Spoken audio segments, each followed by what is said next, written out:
Okay, let's see here.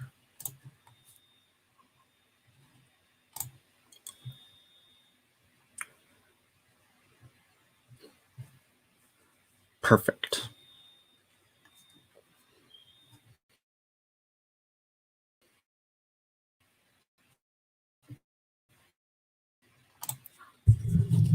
Hello, everyone. Sorry that took so long. I was multitasking, trying to get some things sorted out.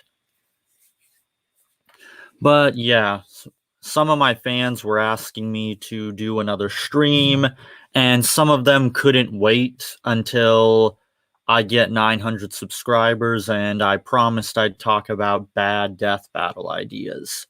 So I'll do that here. And maybe at the end, if there's time, I'll talk about some good ones, because apparently in my most recent video, people expressed disappointment that I had not talked about any good death battle idea examples that I should have given in the video. And they may have a point there. I probably could have given a couple of examples of a good death battle rather than just giving terrible examples. I can either make an update video or a follow-up video. But yeah, I was looking around for a good one to start us out with, and this is one I found, and you know what's sad? This is the only death battle idea I've ever seen in regards to Astolfo. Astolfo versus Nora. Who the fuck is Nora? I don't know. I've been told it's some character from RWBY, so that's already a bad sign right there. And as for what these two have in common, your guess is as good as mine. This website explains approximately fuck all. All it says is this: a battle of two normal heroes. Really? That is less effort than usual. A battle of normal heroes? Now, you could describe Astolfo in many different ways. I don't think a normal hero is a word you would use to describe Astolfo. Like, I've seen this matchup before, and I've never understood like why people think it's a good idea. I never get a straight answer out of these people. I don't even know if even these people even know why. They just saw that Astolfo is a popular character and just threw one of the only characters they know about because RWBY is insanely popular for God knows why. And again, I checked this website and it doesn't explain anything. There's barely anything on here. Barely a reason, just an interlude, and that's about it. Oh, and a little poll here. Nothing. Why? What's the point?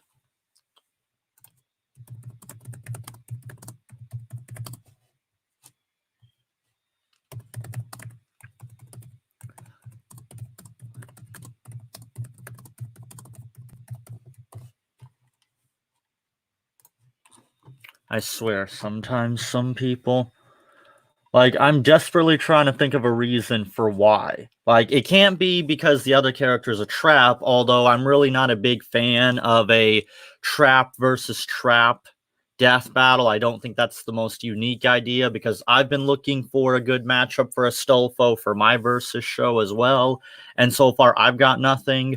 I've played around with the possibility of doing a Astolfo versus some kind of transgender character, since people in the transgender community insist on making traps their enemy. Okay, so you want traps to be your enemy so badly. Okay, I'll find one of your precious transgender characters and we'll see how he goes against Astolfo. I promise you, it's not going to end well. Because don't let Astolfo's appearance fool you. He is actually quite powerful, contrary to what he says. He constantly says that he's very weak. He's really not. He's only weak compared to other servants. And considering how broken some of the other servants are, like Heracles, Gilgamesh, or Lancelot, yeah, it makes sense that compared to those guys, Astolfo's not going to look all that impressive, but he is powerful in his own right. I've discussed this before, but Astolfo has a feat where he once got impaled by 4 spears and then proceeded to take down an army of 1,000 men single-handedly. Eat your heart out, Guts. I even made a meme about this once on Facebook. Guts, I am the most badass character in all of existence. I once took down 100 men with an arrow through my arm. Astolfo, hold my beer. I once got impaled by 4 spears and then proceeded to take down an army of 1,000 men single-handedly. And no, Death Battle fans, that doesn't mean you should throw Astolfo at Guts. Don't get any cute ideas. But yeah, so Astolfo is pretty powerful. He also took a trip to the moon and back, and he has plenty other of impressive feats. So yeah, he's fairly powerful, and I don't think a little chicken shit RWBY character is going to be much of a challenge for him, because I've gone over this many times. The RWBY universe is fodder. The strongest RWBY characters are about as powerful as early Naruto characters.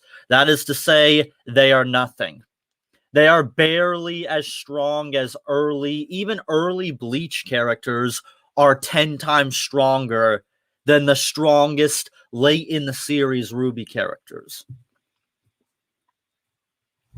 I would speak about Obi-Wan versus Kakashi, but I already made a video about it, and I don't feel like raging towards that one anymore. I already have a video uploaded about it.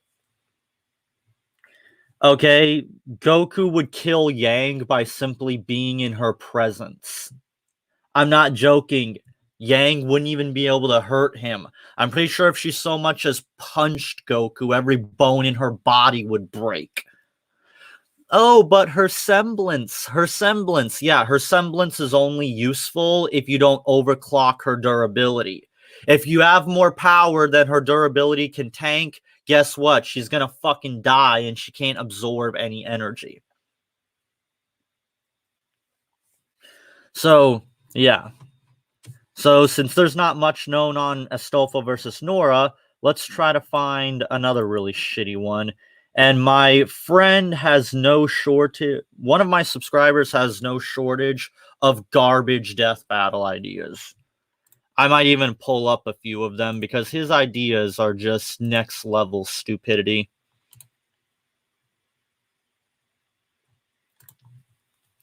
Like, I pretty much raged at him last night pretty hard over this one.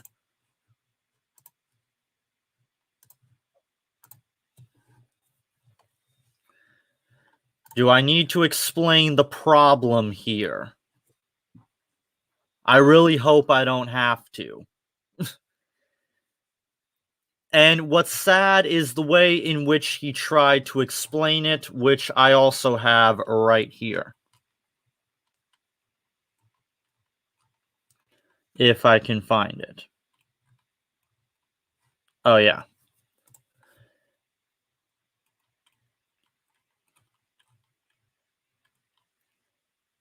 Here it is. These people wield one of the most powerful beings in the world as their own personal servants. They are invincible, indestructible, unable to die, unable to be overcome as a result. They have become quite arrogant, and they have a right to be. Unfortunately, that same arrogance has been their downfall as well. Yeah, I hate to break it to you, but no. You could say a lot of things about Heracles. Arrogance is not one of them. Heracles was never arrogant. That's Gilgamesh you're thinking of, who had arrogance as a part of his personality.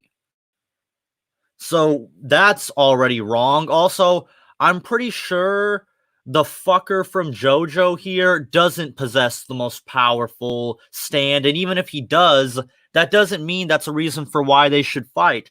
Oh, well, they both have powerful servants, so have them fight, because that somehow makes sense. No, it doesn't.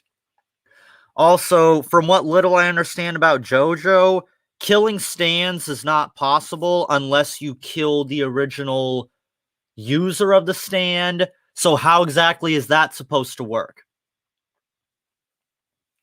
Like, I know his name, I just don't care enough to say it because I can't be bothered to give a shit about JoJo because of its obnoxious fan base. Like, there are no connections here. Like, I can't believe people think this is a good idea. Like, the stupid stand Dio has can't kill Heracles because of God Hand, and Heracles can't kill it because of the stupid rules that JoJo has in place. So their fight is basically meaningless. So it just basically comes down to who kills their master first, Ilia or Dio. And it's not really a fair fight for Ilia because how the fuck is she supposed to kill Dio? He's one of those characters that is very annoying to kill. What is she supposed to do to him? It's just a dumb matchup idea altogether. Like, I just, this is so bad. And what's enraging is the person who suggested this idea knows absolutely nothing about fate. And I've constantly told this to him that you don't understand fate, so stop trying. And he does so anyway.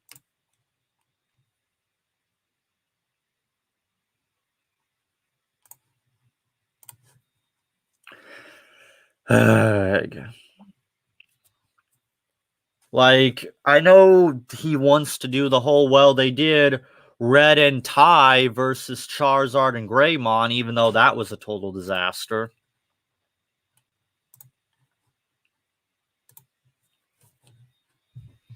So, I don't know. I swear these people put, like, no thought into these match ideas. Like, at all. So, what's even the point? Like, if you... he couldn't even be bothered to debate it. As soon as I called him out on it, he immediately went to another matchup. So, if you can't debate these ideas, then what's even the point? That would be my question to these people. Although I doubt I will get a sufficient name from him.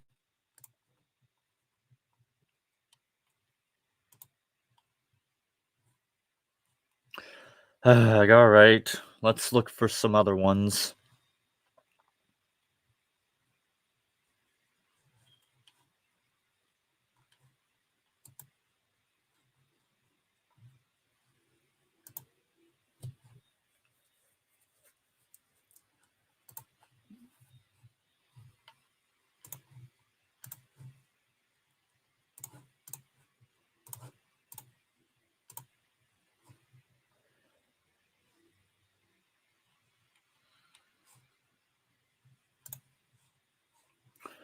I got to deal with that later.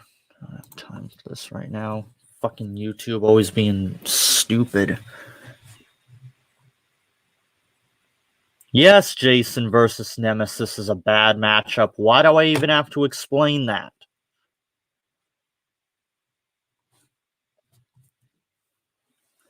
It's a bad matchup for the same reason why I explained Freddy Krueger versus Jason. I mean, not Freddy Krueger versus Jason. Michael Myers versus Jason is a bad idea. Nemesis can't kill Jason. Period.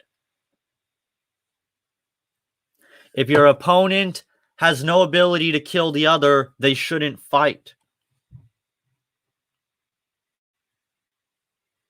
Any matchup with Pyramid Head is a dumb idea because Pyramid Head is just a manifestation of James Sunderland's dark bullshit. Like, Pyramid Head is not an actual entity. It's a manifestation of someone else's sin, basically. He's not an actual entity that exists like Slender Man. So basically, Pyramid Head is a glorified hallucination brought to life by Silent Hill to torture James Sunderland. That's all it is. Stop thinking that you can have a fight with Pyramid Head. You can't. And if you can't be bothered to at least understand what the hell Pyramid Head is, why are you even trying to suggest a matchup with Pyramid Head? Every time I see a matchup with Pyramid Head, it's always Pyramid Head versus Nemesis, Pyramid Head versus Jason, Pyramid Head It's just, they're all terrible ideas. Like, it's frustrating that I even have to explain it.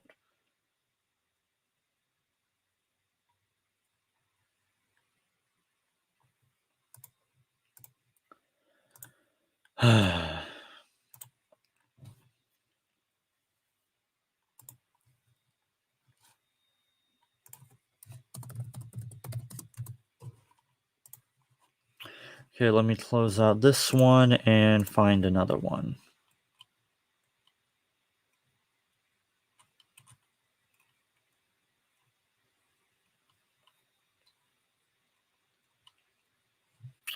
Oh yeah, here's another one.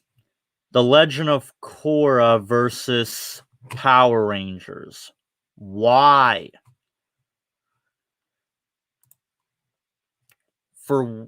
Why would anyone think that's a good idea? First off, Korra is a Mary Sue that deserves to go fuck herself, just like Rey.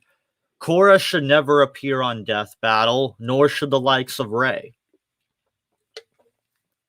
And even if I bought the argument by some of her fans that she isn't a Mary Sue, okay, why should she fight one of the Rangers? What's the connection there outside of, well, they both know martial arts?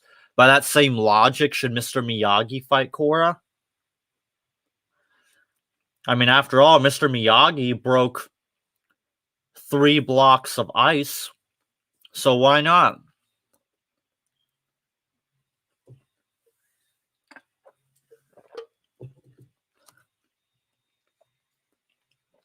Candyman versus Michael Myers, yes, that's a dumb idea. I don't know why anyone thinks that's a good idea.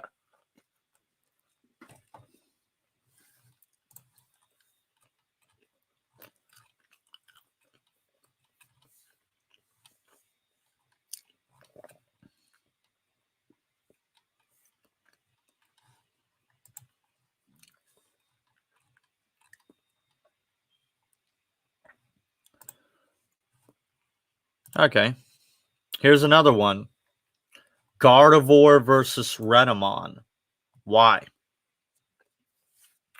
Why Gardevoir versus Renamon? What are the connections there? And don't say because Pokemon versus Digimon, because I'm dubious on if Pokemon versus Digimon is even a good matchup at all. We all saw how well that went the first time they tried it.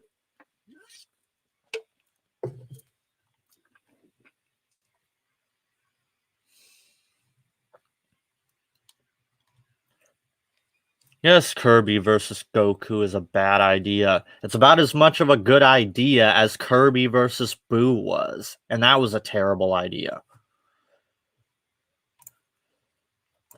Oh yeah, I almost forgot. Here's one I mentioned on my Twitter the other day.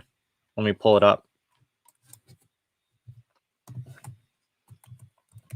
It's something I actually predicted people would ask about, and of course, they did it. Now, where the hell is it? Hopefully, I can find it.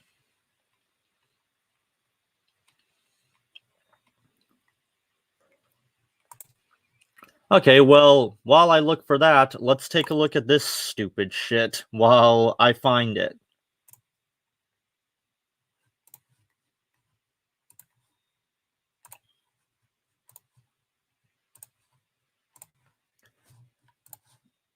Does anyone see the problem here?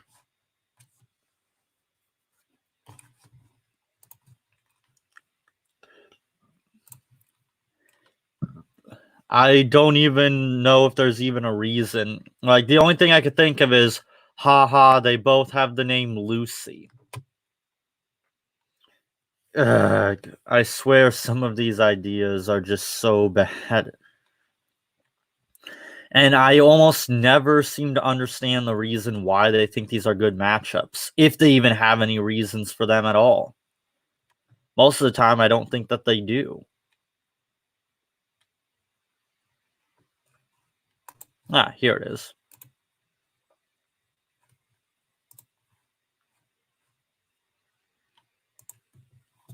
Yeah, and guess what? Lucy would fucking murder Lucy. Why? Because Lucy, in the context of Fairy Tail, from what little bit I know about Fairy Tail, Lucy is a klutz who can't do anything right. Like, literally, that's her whole character. She can't do anything right. She fucks everything up. I don't even think she's even won a single battle in her entire series. So what's even the point?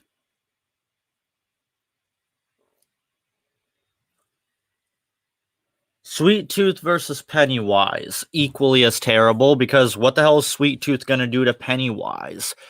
Pennywise is absurdly overpowered. Like, really fucking overpowered. The only reason why the losers were able to defeat Pennywise was because they had help from the turtle that created the universe. It took help from basically a god figure in order to stop Pennywise. So why? Sweet Tooth is just a guy. Sure, he's a very overpowered human, but he's just a guy nonetheless. Okay, they're both clowns, so fucking what? If you want to do the stupid battle of clowns, how about you throw Art the Clown at Sweet Tooth? It would still be stupid, but at least it would be less stupid than Pennywise. Oh wait, people only watch the movies, so they're unaware that Pennywise is absurdly overpowered because the movies doesn't mention the turtle that created the universe or just how overpowered Pennywise is. Because the movies make him look like a fucking bitch. Never mind. Pennywise would wreck Violator shit. Next.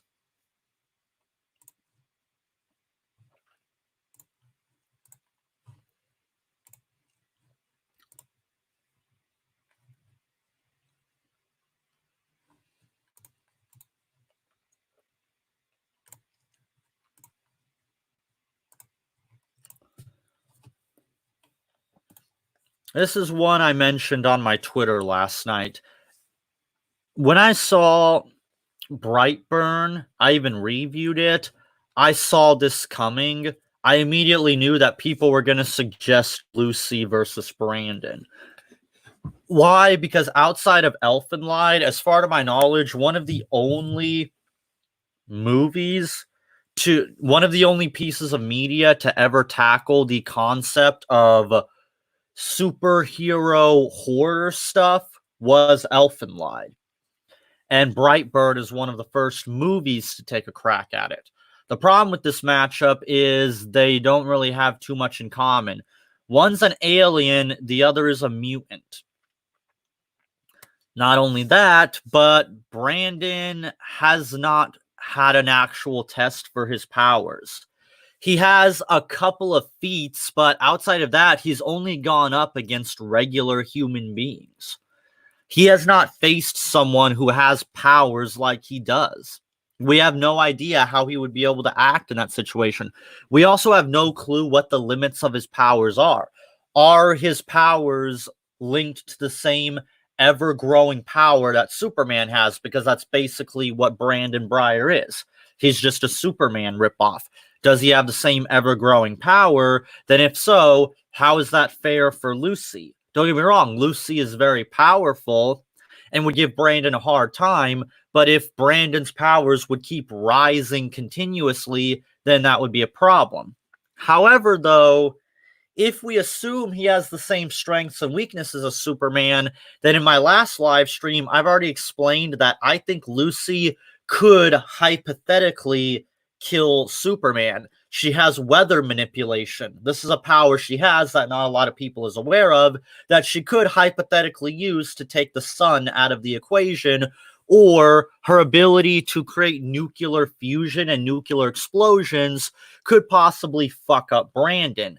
However, we don't know if Brandon has those same weaknesses. All we know is that the only thing that can injure him is the ship he came in.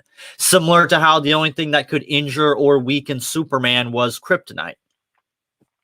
So we don't know the exact limits of Brandon's powers, and unless we have a sequel that says otherwise, this is a weird fight to do because we don't know very much about Brandon's powers. He hasn't truly unleashed his powers. We saw him take down a building and a plane, but that's about it. He's borderline featless, and we don't have any kind of idea as to what the limits of his powers are, if he even has any at all. And even then, they still have very little connections. Like, okay, have a Superman ripoff fight Lucy. Why? And I know the only reason why people think this is a good idea is because of the genre they're linked to. The new untapped horror superhero comic book genre that people have been wanting to experiment with. Well, don't get me wrong, I certainly find it interesting.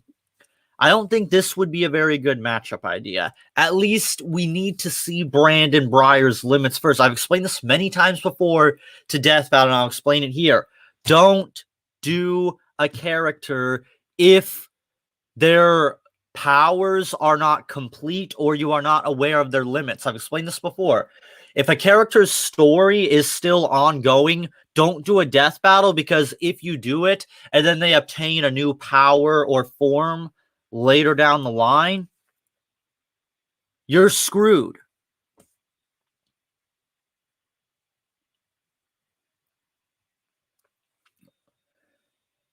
Like, at the very least, you need to wait until we have a better understanding of Brandon's powers.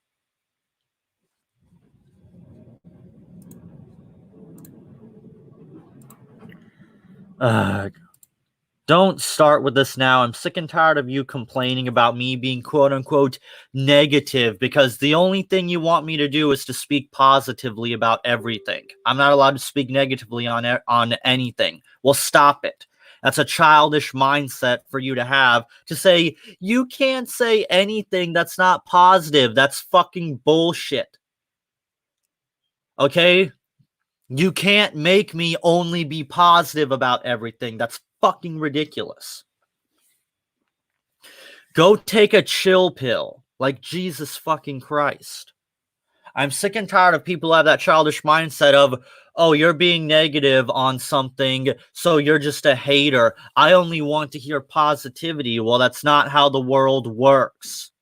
People are allowed to have whatever opinion they want, rather it be positive or negative, and it doesn't make you a hater to have a quote-unquote negative opinion, in massive quotation marks.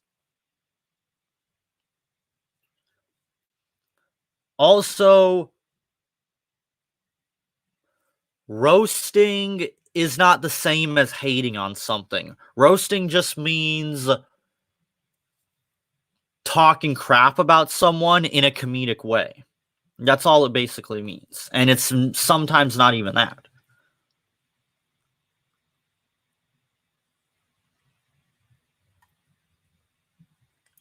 Yeah, well, I talk about Death Battle because it's the thing that made my channel relevant, and it's what my fans ask for.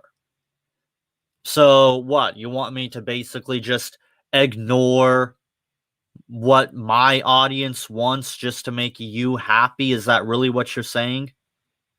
Like, that doesn't come off as completely selfish and self-centered at all. I make lots of other content. Stop acting like Death Battle content is all that I make. I do lots of different stuff on the channel.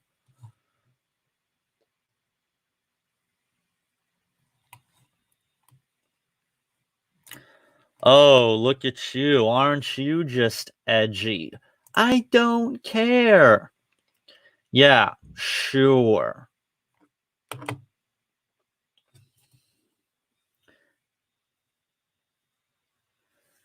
Like, I'm not saying, like, you probably don't actually care. I'm just saying it's like, look, nobody here is saying they hate Death Battle. At least I'm not saying I hate Death Battle. We're just roasting some Death Battle ideas. These ideas can be suggested from any kind of audience. Death Battle, Animation Rewind, Fan War. Hell, I even get suggestions for my Blood Royale show. So this isn't even an attack on Death Battle. This is just taking a look at some ideas from the Versus community that may or may not be a good idea or not.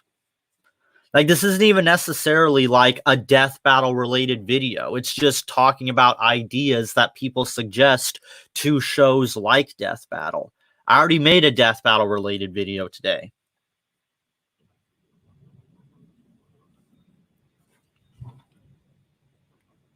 Like, I don't like this idea that people sometimes get in their head that because I criticize Death Battle or I sometimes make jokes or vulgar remarks at their expense, that therefore means I must hate them.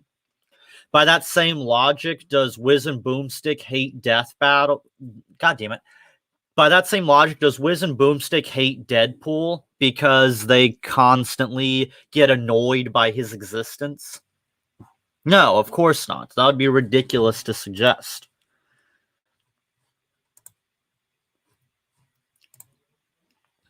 Oh, son of a bitch.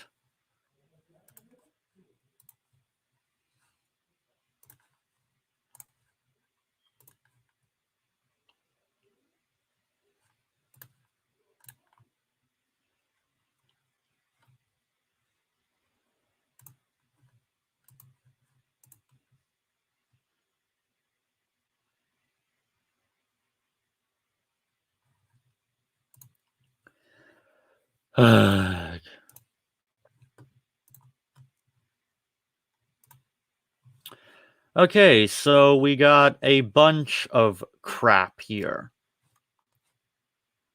Okay, let's look at this one first. Ragna versus Lucy. Why? Why Ragna versus Lucy? For what reason? Of course, he doesn't explain.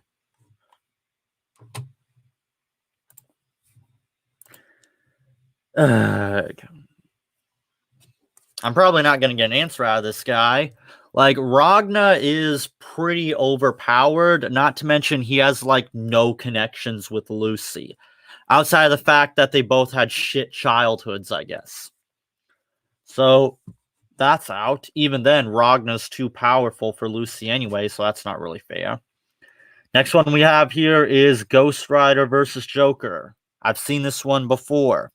Again, why? What does Joker have in common with Ghost Rider? Ragna is pretty overpowered. Let me see if I can pull something up to give you an idea of how overpowered he is.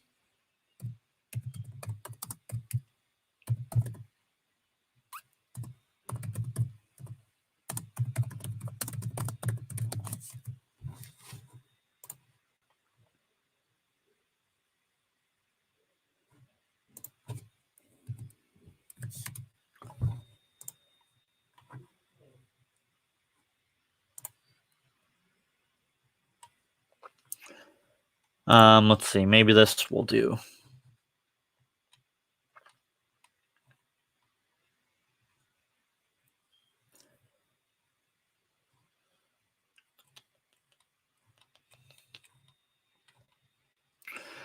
Okay, so in simple terms, Ragna is outerversal level and has immeasurable and irrelevant speed.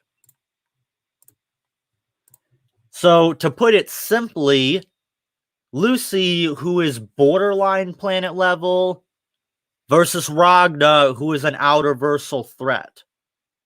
Let's just say Ragna is pretty overpowered. Next one here, Ghost Rider versus Joker. Once again, why? I can't think of for what reason should these two fight. I'm trying to think of an explanation, but there probably is none. Also, what the hell is Joker gonna do to Ghost Rider? Like, are people not aware just how overpowered Ghost Rider is? Ghost Rider is ridiculously overpowered. Like, I'm doing a lot of research on Ghost Rider versus Simon Belmont, and guess what? Ghost Rider is ridiculously overpowered. How overpowered is he? he has power negation, regeneration negation, meaning that even if you have a healing factor, yeah, the Ghost Rider, he can negate that shit. He can resist instant death attacks from Deathstalker. He can teleport. He can literally burn your soul out of existence, kind of like Yamamoto from Bleach. So he also has existence erasure. He survived Doctor Strange trying to snuff out his entire existence, and we all know how overpowered Doctor Strange is. What is Joker gonna do to him?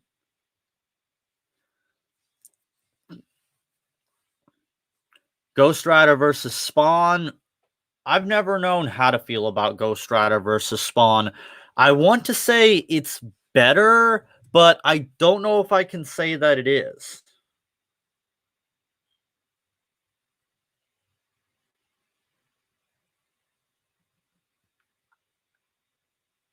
So, I don't know. I mean, I will say this, Spawn is certainly powerful enough to fight the Rider. I won't deny that. However, I don't know if it's the best matchup. Well, it depends on which version of the Rider you use. If you use, Cosmic Ghost Rider, yeah, not so much.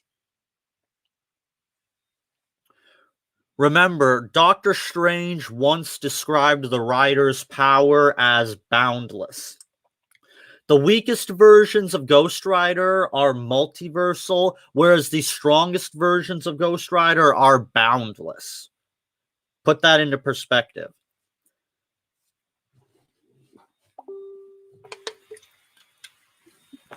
Now, I'm not saying that it would necessarily be game over. Even if you did Cosmic Ghost Rider, you have Spawn, who became one with the mother, meaning the mother of all existence. Basically, in Spawn's world, the mother created everything, even God and the devil Malbolgia, and Spawn became one with him. So I won't deny that Spawn could put up a fight against the Ghost Rider. It's just that it feels to me like it's basically like Spawn and Ghost Rider have very similar backstories, so have them fight. I don't know. It's one I've pondered on for quite some time, but I've never been certain on if it's a good matchup or not. Yes, Death Battle Smarks exist. Smarks exist in any type of fandom. They just take many different forms.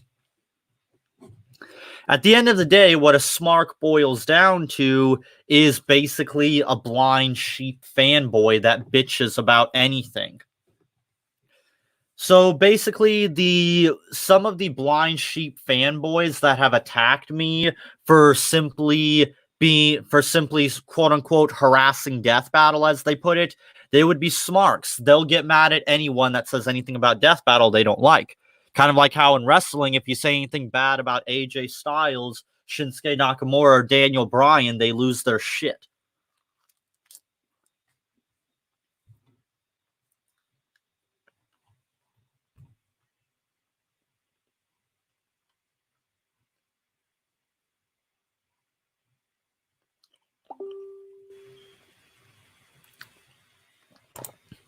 If you're talking about Raven from Teen Titans, Raven gets absolutely decimated. Spawn is extremely overpowered. Unless you have existence erasure, you only have one method of killing Spawn. That being, you need a weapon from heaven and you need to decapitate Spawn. Good luck. I can assure you that Raven has no such item.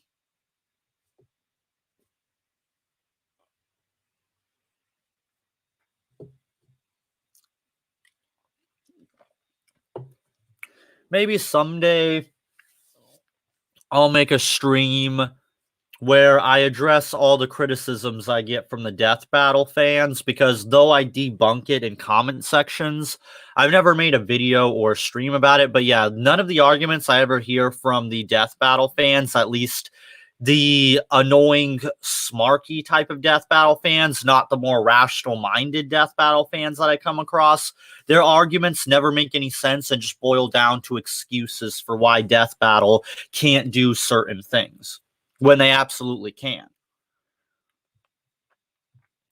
I already addressed this one. AVGN versus Nostalgia Critic is a bad idea. Number one, nobody in their right mind would mention Nostalgia Critic because he's poison. Nostalgia Critic has gotten into so many controversies. It would just not be a good look for your channel.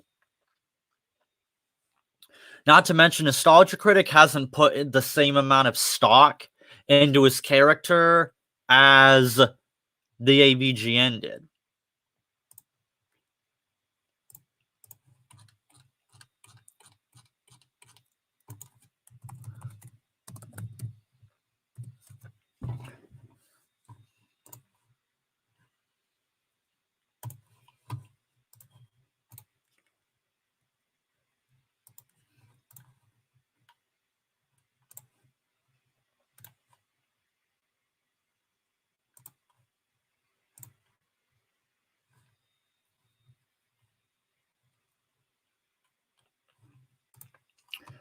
Also, of course, this would be on DeviantArt. Why am I not surprised? But as I was saying, Nostalgia Critic didn't put the same amount of stock into his character. For example, the Nostalgia Critic is borderline featless and has only one weapon.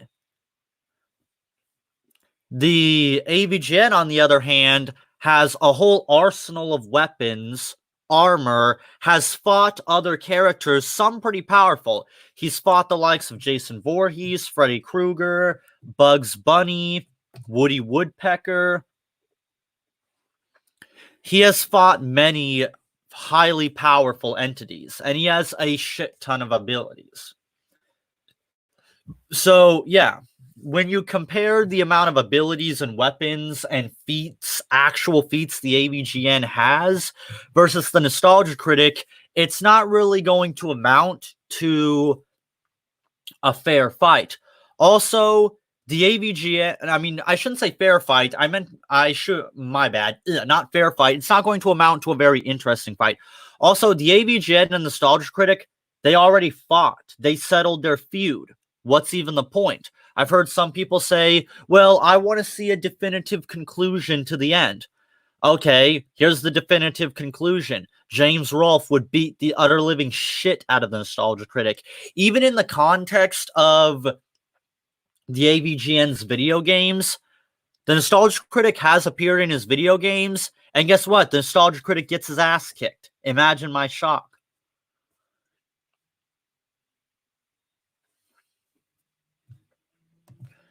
When did Death Battle start to be bad? It's difficult to say. People have speculated when did Death Battle go wrong for a long time. Some speculate that it was Goku versus Superman. Some say Charizard versus Greymon. Some say Naruto versus Ichigo. It's difficult to pinpoint exactly where Death Battle went wrong, and we could probably spend an entire live stream speculating when was the moment when Death Battle went down the shitter forever.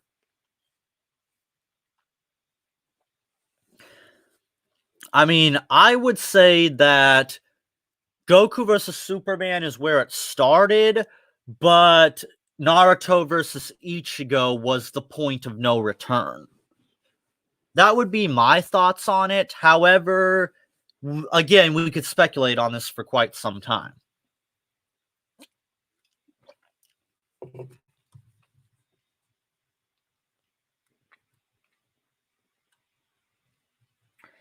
Jax versus Cyborg, I don't see how that's a good matchup idea. Keep in mind, Cyborg is from DC. one of the most unfairly overpowered universes of all time. Like, Cable got his fucking ass handed to him by Booster Gold. Like, what makes you think Jax has any more of a chance?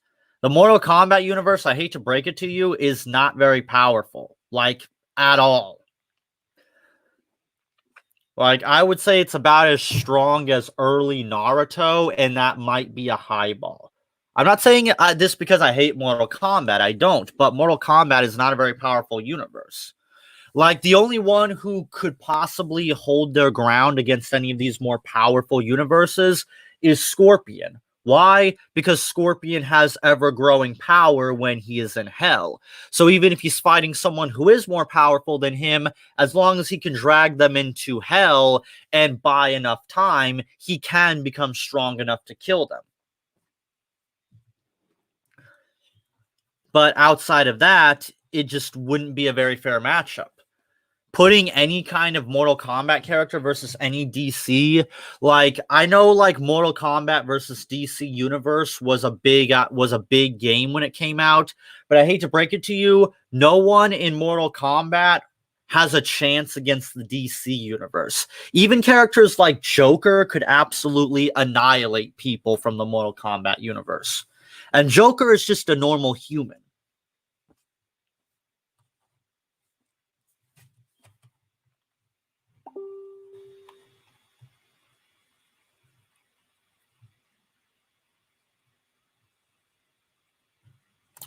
Yeah, I'm not. Obi-Wan versus Kakashi is gonna fucking suck. I don't know why they think that's a good idea. I will never understand Death Battle's mindset sometimes. It's just basically gonna be Master Roshi versus Jiraiya all over again. That's all you're gonna get. It's just a repackaging of Roshi versus Jiraiya. Just because some of the connections are different doesn't mean it's not still the same matchup. I don't know how you can be hyped for it. Also, I mentioned this in my video, which is uploaded. So, but I explained that one of my main issues with them doing Star Wars again is because Star Wars is dead. Disney fucking killed it. Why can't we just let Star Wars rest in peace? Why does Death Battle have to dig up Star Wars' corpse? Is Death Battle that desperate for views that they're willing to bring characters from a dead universe back? Like, I love Star Wars. I love Star Wars more than anything, but Star Wars is dead. And I wish we could just let it rest in peace rather than continuously trying to revive a dead corpse. It's over. Disney killed Star Wars. There is no going back. There is no undoing the damage that Disney has done. It's irreversible. Game over. I mean, I can understand being excited for the fight, but they could get these guys to animate something that, wouldn't suck. Like, I'm sure there's probably other death battles that deserve that kind of attention.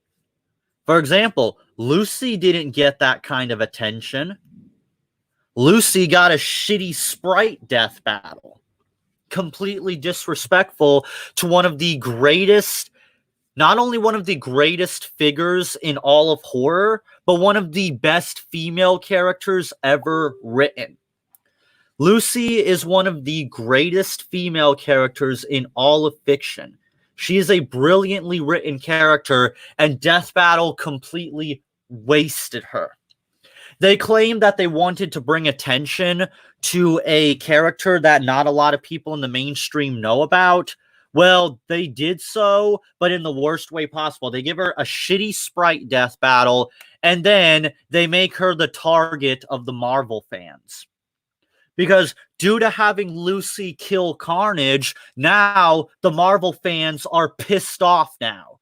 And now they're out for blood. And now I promise you, Marvel fans are going to be bullying the Elfen Lied fans for quite some time.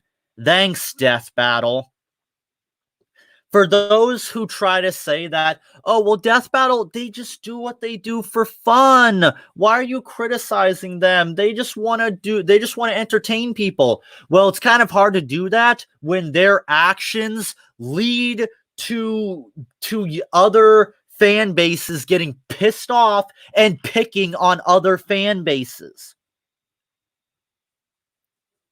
How is that fair to the Elfen Lied fan base that they now have to probably deal with pestering from the Marvel fan base because Death Battle decided to be fucking morons and trigger them by having Lucy kill a character that they know the Marvel fan base is heavily attached to? You'd think they would have learned their lesson after killing Hulk. When they killed Hulk, that really triggered not only the Marvel fans, but people who love Hulk. Like, everyone loves Hulk. Even people who aren't fans of comic books know who Hulk is and love him.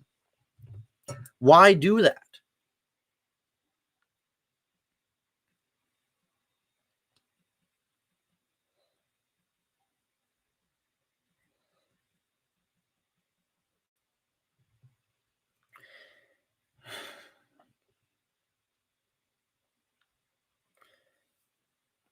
It's just irresponsible.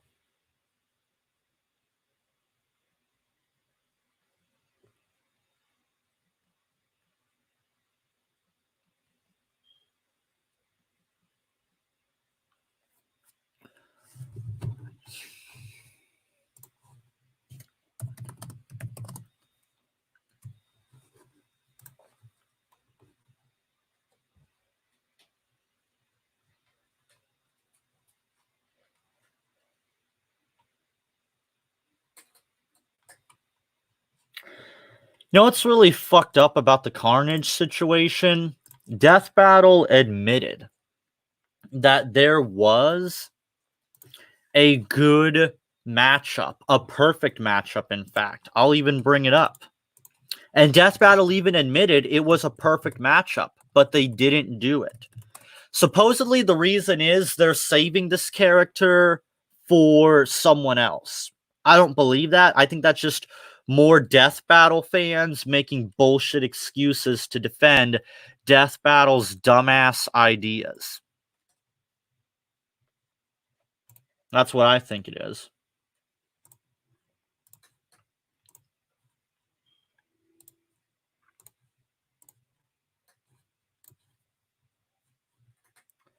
Carnage versus Alex Mercer.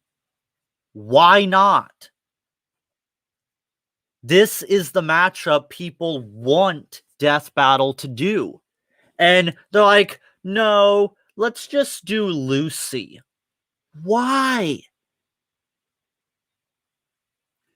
It's just so fucked up. It highlights what I've been talking about for so long. That Death Battle doesn't give a shit about its audience. Otherwise, they would have done Alex Mercer versus Carnage.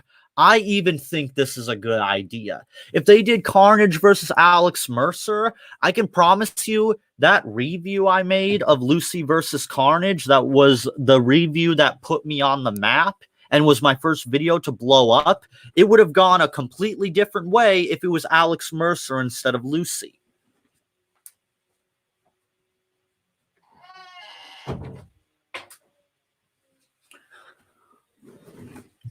But of course, nah. Supposedly the rumor is they didn't do Alex Mercer because they want to have Alex Mercer fight that guy from Infamous. Now, assuming that's true, why Cole versus Alex? Why? What is the connections there? It makes no sense to me.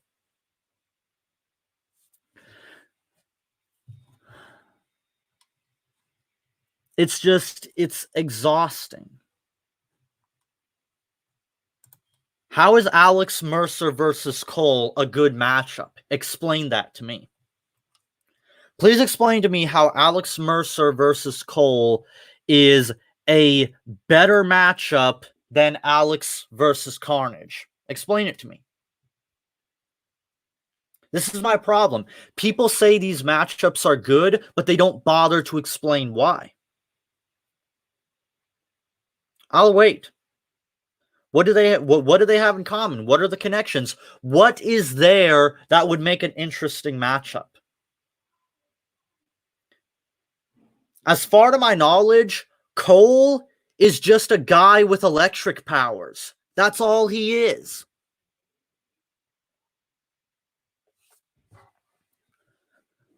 Like, why? Just why? For what reason? Because I can tell you it's absolute bullshit, and Alex Mercer would probably annihilate Cole.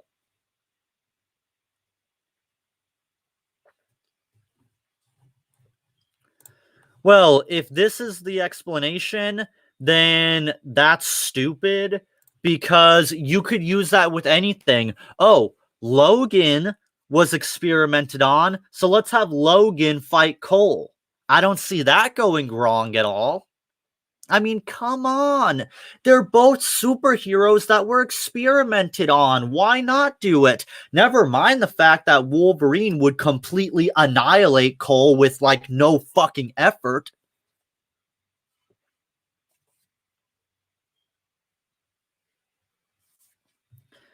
That's even dumber than the last reason.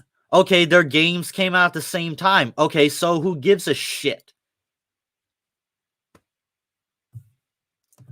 Animal Crossing and Doom Eternal came out on the same day. Does that mean we should do Isabella versus the fucking Doomslayer?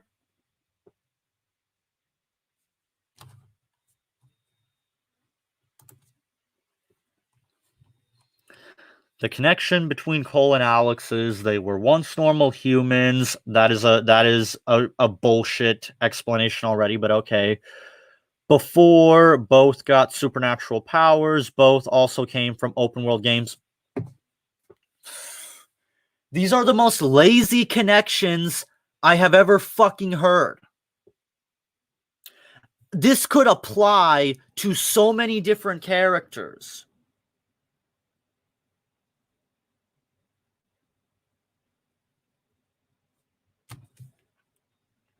These connections are weak.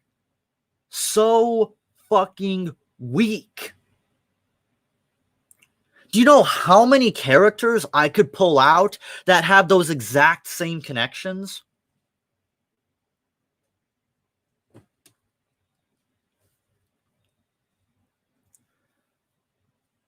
Like the fact that they're both from open world games shouldn't even be a factor. You know what other characters are from open world games? Jason Brody from Far Cry, Link from The Legend of Zelda, any character from Fallout or Skyrim.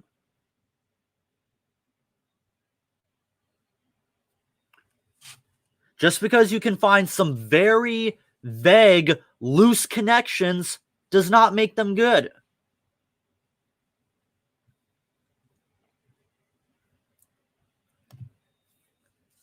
I don't know, and I'm not even going to address that one.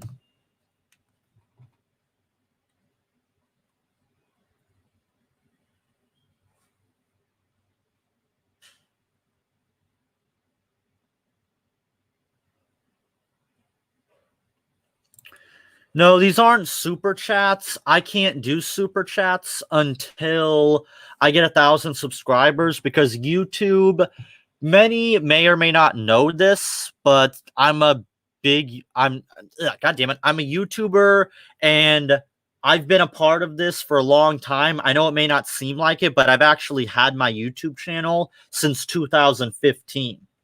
So yes, my channel is actually 5 years old, if you could believe it or not. But so what happened was a while back, YouTube changed their policies again, like they always do. And what they did was they changed it to where you can't be monetized or have super chats unless you have 1,000 subscribers and a certain amount of watch hours. So I can't do super chats on my live stream until I get 1,000 subscribers. What this is that the service I'm using, StreamYard, has this feature where I can click on a comment and highlight it. See? All I gotta do is just click on your comment. So that's basically your answer. I'm not going to address Spawn versus the Doomslayer.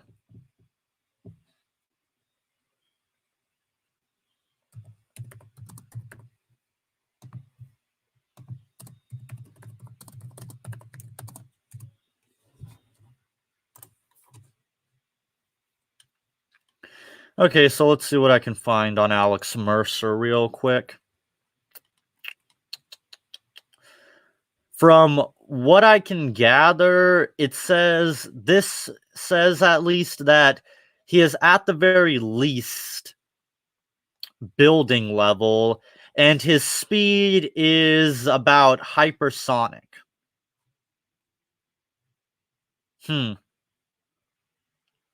If this website is accurate, I could maybe see why they didn't want to do Alex Mercer. Maybe it's because Alex Mercer was too weak compared to Carnage.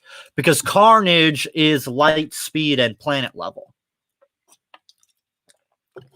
So yeah, Death Battle doing what they do best. Yeah, they lowballed the shit out of Carnage. Like, really fucking bad. But they also lowballed Lucy as well. So it's not like they lowballed him just to have Lucy win. They lowballed him because in typical Death Battle fashion, they have no fucking clue what they're doing. So maybe I'll give Death Battle and the people who think that Alex Mercer should fight the guy from Infamous, maybe I'll give them the benefit of the doubt and say that maybe Alex Mercer was just too weak for Carnage. Maybe. However, Death Battle didn't say that, though. They said it was a perfect matchup idea. So it's not like Death Battle said, oh no, this is a bad idea because Alex Mercer is too weak. Because they actually explained that was why they didn't do Raven versus Scarlet Witch. They said that Scarlet Witch is way too powerful and would absolutely annihilate Raven.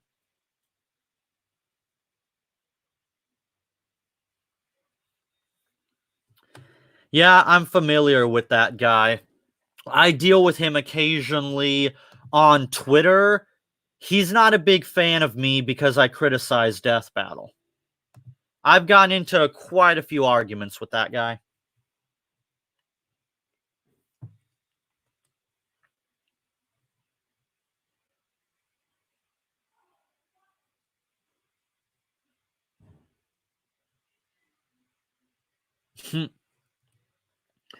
Yeah, we've had many fights.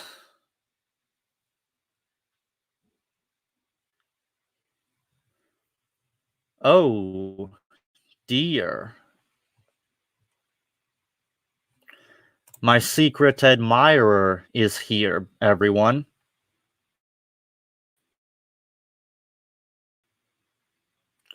Aw, did you miss Senpai? Also, please don't insult each other in the live chat. I don't want hostility. Contrary to what some of my critics might say, I don't like watching people fight each other, and I don't want people to be malicious to one another. Please don't be malicious to each other.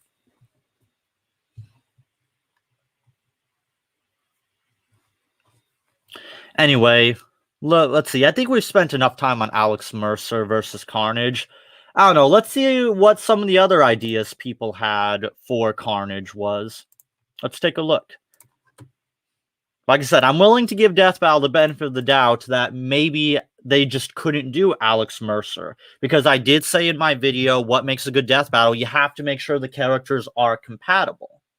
And there's a very real possibility that Alex Mercer, if the thing I read is true, that he's only building level on hypersonic, yeah, he should absolutely not fight Carnage.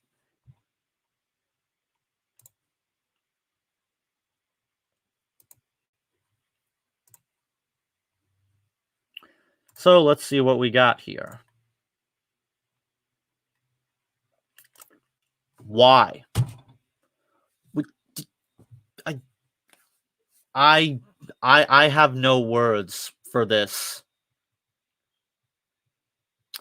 I wish I could get my friend Gavin. I wish I could get my friend over here that I live streamed with before to explain why this is a horrible idea. Yoshikage Kira is broken in the most unfair way you could possibly imagine. Why? I can't. I'm nope. I'm not gonna go into that one.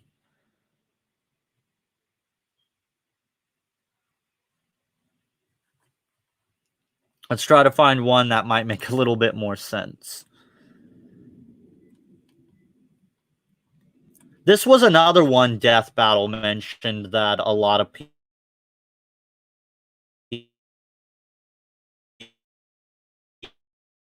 people were talking about.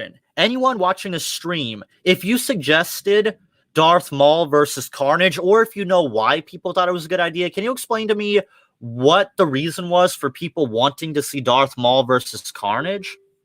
Because I can't for the life of me understand why. I mean, I get that they're both aliens, but I mean, by that same logic, you could say, why not have the Xenomorph fight Carnage? You know? So what's the reason here for why they should fight? I don't get it. It can't be because Darth Maul is a psychopath, because that's not the explanation. So what really... So I can't understand the reason for this. Like, Maul has very little in common with Carnage. Not to mention, I'm pretty sure Carnage is probably too powerful for Maul anyway. So what are the reasons? Well, I mean, don't get me wrong, Darth Maul is pretty powerful. I mean, he did fight Darth Sidious and hold his own for a time, but...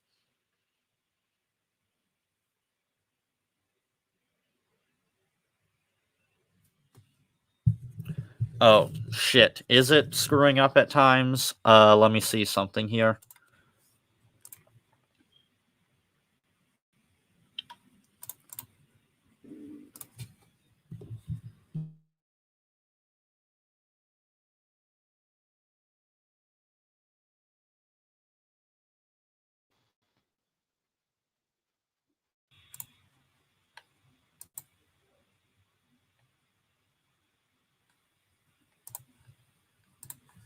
Is that better?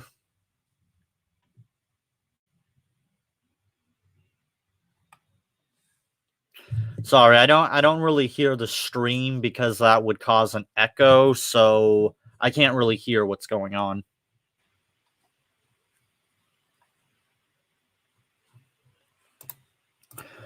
Okay, so I'm probably not going to get an explanation for Darth Maul versus Carnage, probably because there was no thought process behind that one. Okay, this one. I'll play. Why? Why Carnage versus Alucard?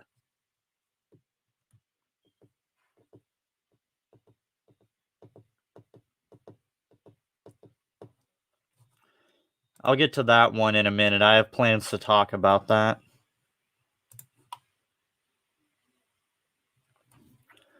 Like, what the hell are the connections with Alucard and Carnage? I mean, okay, they're both crazy, but so what?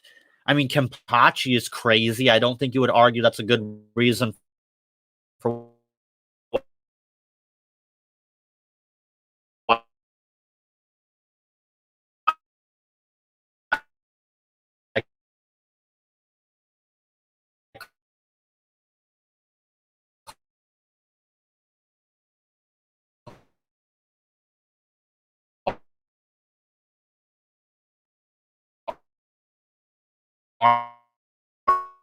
Carnage should fight Compassion.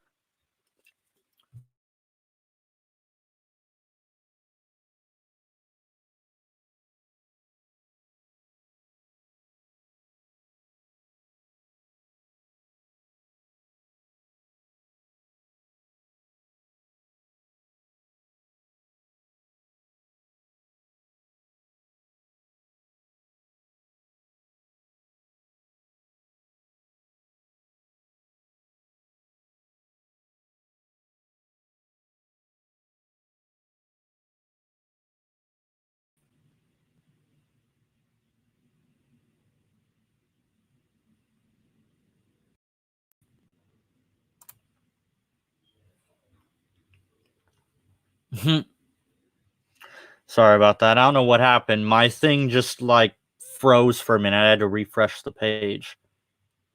Okay, so Steven Universe versus Star Butterfly. I have this rule: no Mary Sue's allowed. And I hate to break it to any Steven Universe fans, but Steven Universe is a Gary Stew. So yeah, no Gary Stews allowed. No Kirito. No Steven Universe. Okay? I would say the same thing to characters like Rey. Not okay.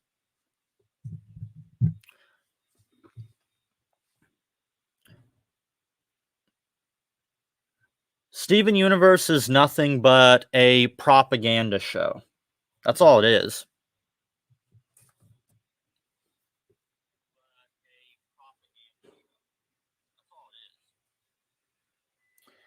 A Gary Stew is the male equivalent of a Mary Sue. So basically, think about what a Mary Sue is and apply that to a male character. That's basically what it is. And that is absolutely what Steven Universe is. By the way, it wasn't my microphone that was having issues. I got a message that the stream was having connection issues.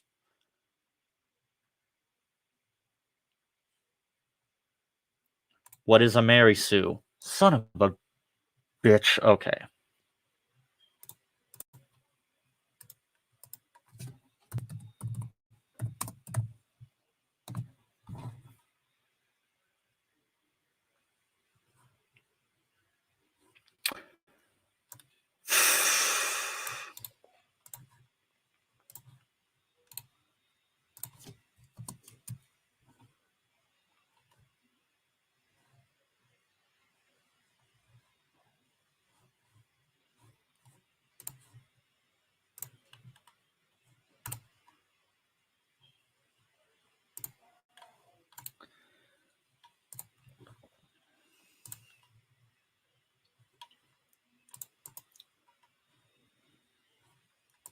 Mary Sue versus Scary Stu. That's probably the only instance where I could see two characters ever meeting in a versus battle. But even then, it's basically the same concept. You might as well just take two Mary Sue characters and have them fight.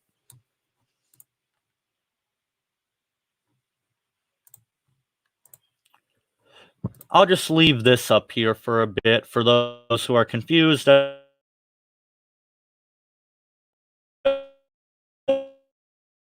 as to what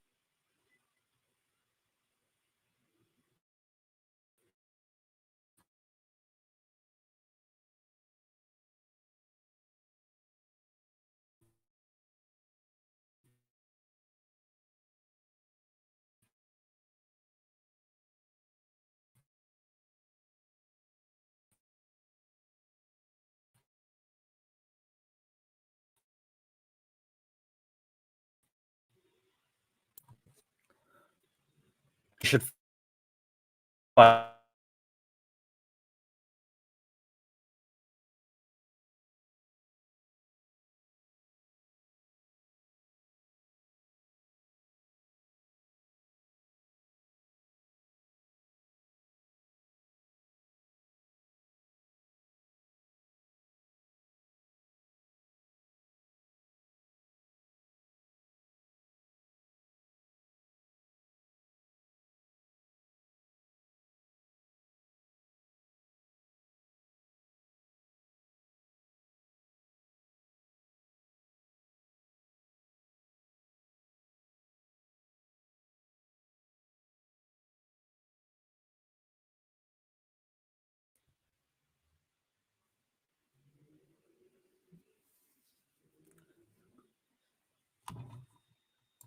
Urza is bullet speed and cube level. Urza's not even rock level, let alone pillar level. What the fuck is Urza gonna do?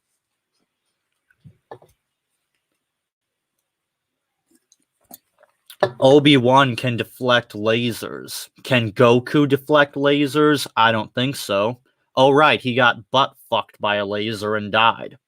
I rest my case.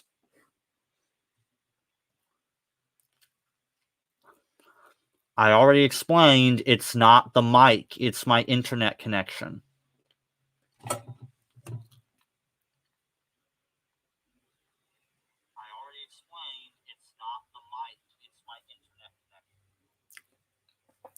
Also, I can hear just fine on my end.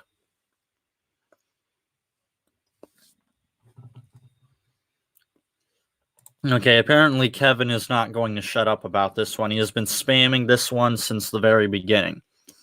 Yes, it goes without saying, Obito versus Ulquiorra is stupid. They have absolutely nothing in common. I don't know what else there is to add about it. Just another in the long line of trash, garbage Naruto versus Bleach matchups that make no sense because the Naruto fan base has a hard-on because their precious Naruto beat Ichigo, except he didn't really beat Ichigo. Death Battle just decided to throw Ichigo under the bus.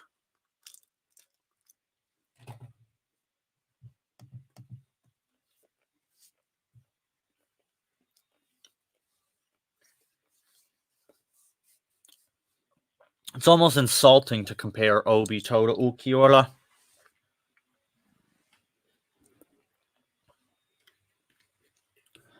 That has already been done, so I'm not going to address that one.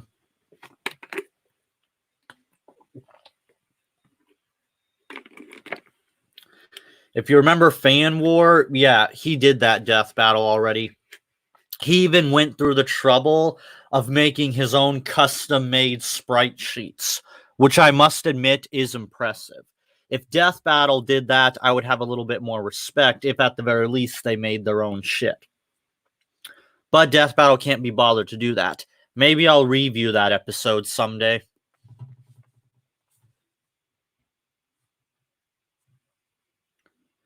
They'll throw anyone under the bus if it means getting views. For example, they saw you. So we all saw the rage that happened when Toph beat Gaara. Death Battle does not understand anime. They've made this clear before. I don't even think Wiz and Boomstick are even anime fans. Or if they are, they're extremely noobish. So Death Battle didn't understand how large the Naruto fan base was. So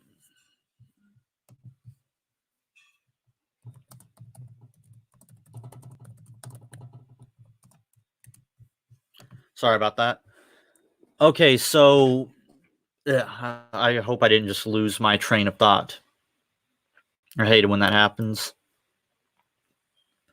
Oh yeah, so they underestimated the Naruto fan base because the Naruto fan base is huge. We know that.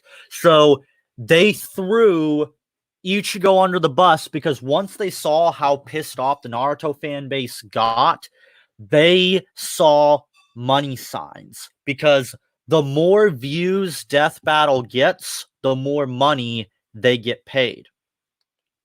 That is a reality. This is why Death Battle will do whatever it takes to get views.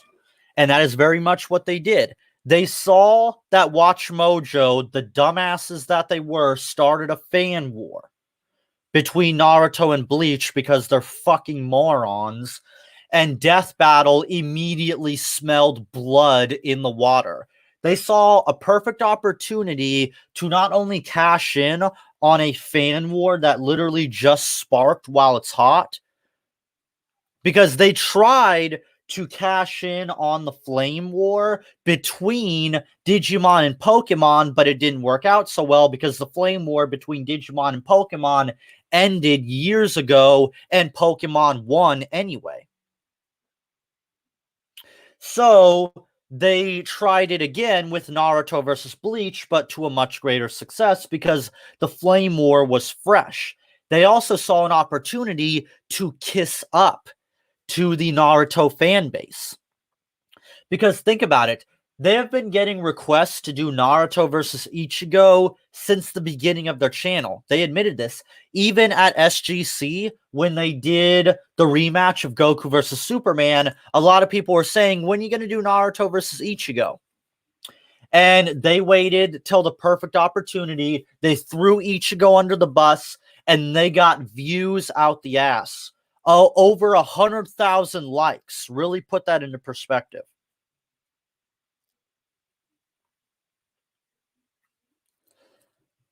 And that's the sad part about it. The Bleach fan base, while we do have some morons in the fandom, we're pretty peaceful for the most part, and Death Battle was willing to feed us to the, let's be honest, dickhead Naruto fan base. Like, I'm not gonna lie, the Naruto fan base is full of a lot of dickheads.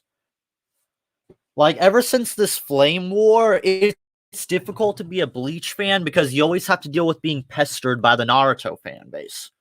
And did Death Battle care? No.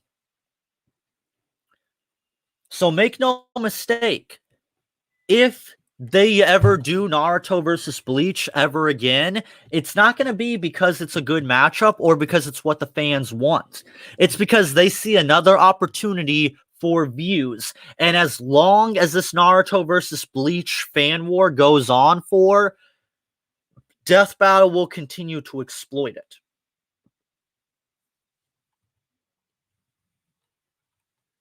And it's quite sickening. It's because of stuff like that why I'm so savage towards Death Battle. It's irresponsible to fuel a flame war like that.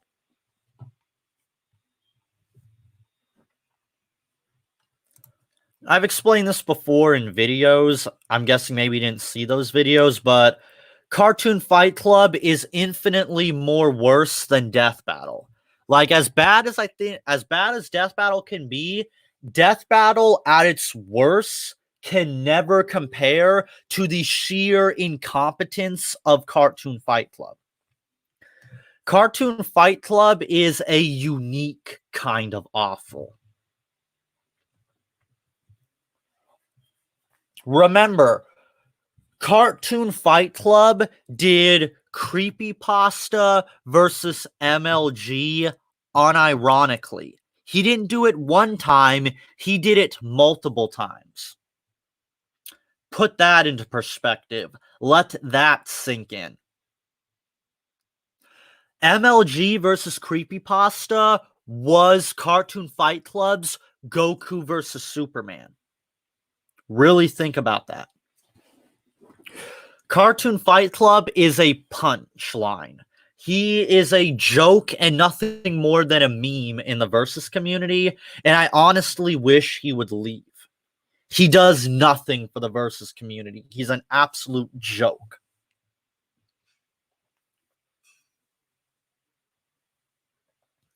And the sad part is, part of the only reason why Cartoon Fight Club exists is because butthurt fanboys, when they don't get the results they want from Death Battle, they go crying to Animation Rewind to give them the results that they want.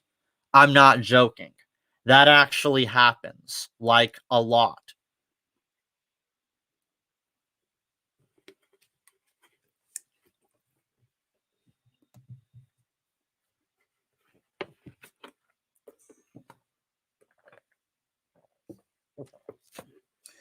Animation Rewind is so bad, it's difficult for me to review him. That's why I don't review him as often as Death Battle, because I would actively lose my mind. And I know people try to say, well, Animation Rewind is a nice guy. I'm sure he is a nice guy, but his show fucking blows, and he sucks at what he does. He unironically cited Bill Nye the Science Guy as a source in one of his battles. Really put that into perspective.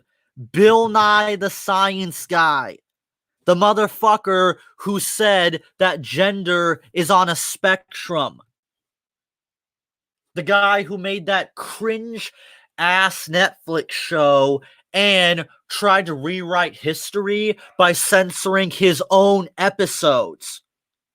Animation Rewind used that guy as a source. And you think that you can take Animation Rewind seriously? Like I said, Death Battle at their worst is still better than Animation Rewind. I would rather deal with Death Battle any day than Animation Rewind.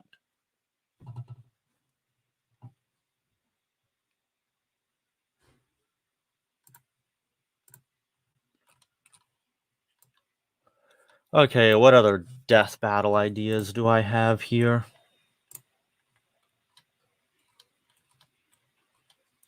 I might as well mention this one.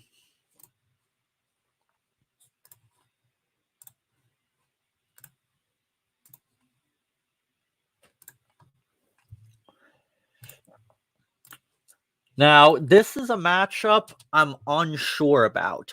On one hand, I think this could be an interesting matchup, but on the other hand, I'm not certain because what are the connections between Agent 47 and John Wick outside of the fact that they're both assassins? I don't think them being assassins alone is going to work because Killua from Hunter x Hunter is also an assassin. And I don't think you would argue that Killua should fight John Wick. So this one I'm unsure about. I mean, I'm not saying it couldn't work. I just don't know like what the connections are between these two outside of them being assassins. And even then, there's to label John Wick as nothing but just an assassin character kind of undermines who John Wick is.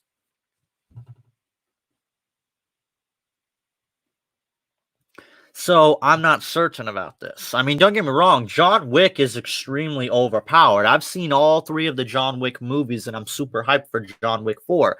And John Wick is extremely OP. I mean, for a human, okay, so in John Wick 3, spoilers, towards the end of the movie, John Wick gets shot off the Continental building, hits a fire escape on the way down, and survives. John Wick is ridiculously overpowered. He also took down an entire squad of armored mercenaries that the armor was so strong they needed armor-piercing bullets just to be able to kill them.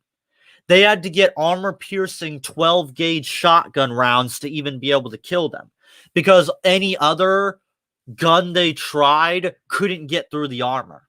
And John Wick was taking them out like they were absolutely nothing. Also, of course, the infamous pencil feat. John Wick killed 3 men in a bar with a pencil. A fucking pencil. And let me tell you, killing people with a pencil, not as easy as you think, because contrary to popular belief, regardless of what you may see in films, it's actually a lot harder to kill a human being than you might think. For example, there was this story about this guy who once got cut in half by a train, and not only did he survive, he was able to pull out his phone, dial 911, and he completely recovered. So make no mistakes, human beings are not as easy to kill as you may think. Horror movies lie to you. Humans can be very difficult to kill.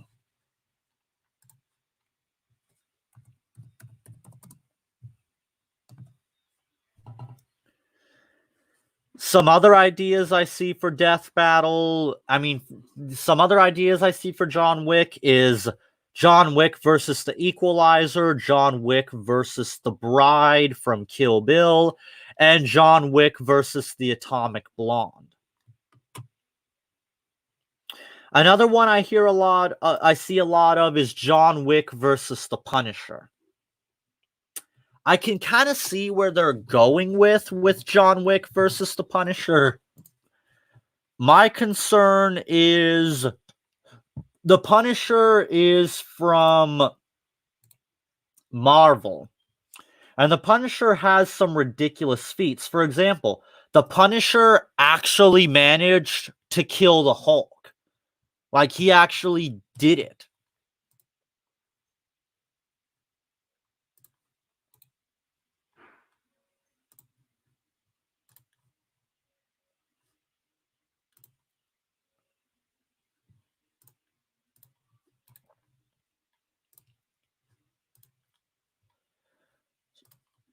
So yeah, that's kind of my concern about that, is would it be a fair matchup?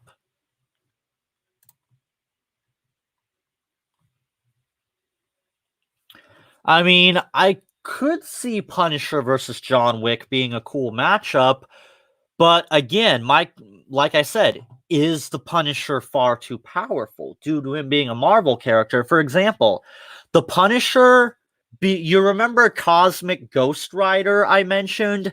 Do you know who became Cosmic Ghost Rider? The Punisher. The Punisher became the strongest Ghost Rider. Kind of see my concern? Yes, believe it or not, the Punisher actually managed to kill the Hulk. John Wick versus Spike Spiegel, again, I don't know. I see that one a lot too, but I'm not certain.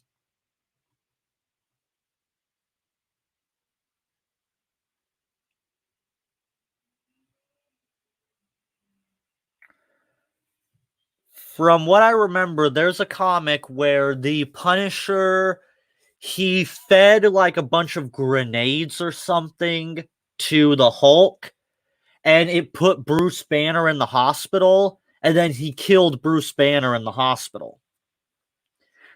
I don't remember the specific comic book issue. John Wick versus Neo is a stupid idea. Please stop suggesting it.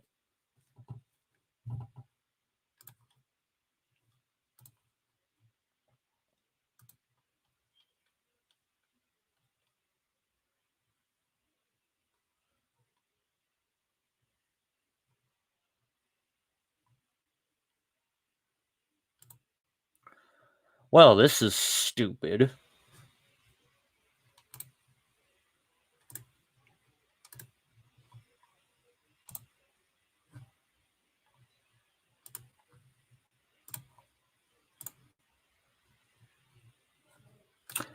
Yep, this is real.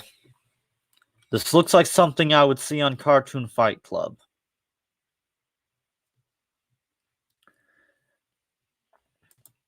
I don't know. All the matchups I see for Ulquiorra suck. Sephiroth is a bad idea. Obito is a bad idea. So I can't say. Sorry, I don't know why it's so small. Let me see if I can fix that. I don't know why this picture is so freaking dinky. Okay. Wow, I said the magic words Cartoon Fight Club, and shock of shock, this is connected with Cartoon Fight Club. I really should just shut my mouth sometimes.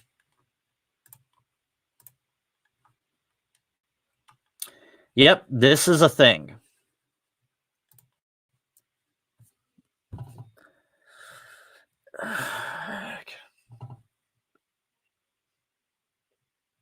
See what I mean by Cartoon Fight Club is a fucking punchline?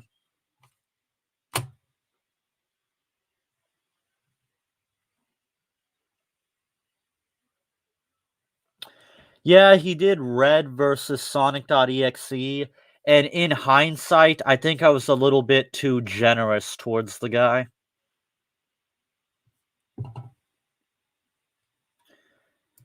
Your guess is as good as mine. I stopped following creepypasta a long, long time ago.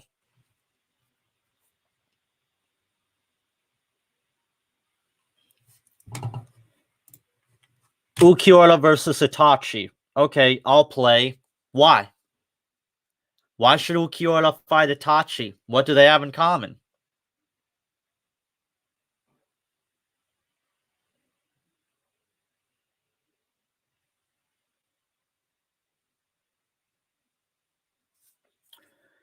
Yeah, that's another reason I'm not the biggest fan of Animation Rewind. He appeals to what I like to call the PewDiePie audience. And yeah, let's just say the PewDiePie audience isn't always the best audience to go for.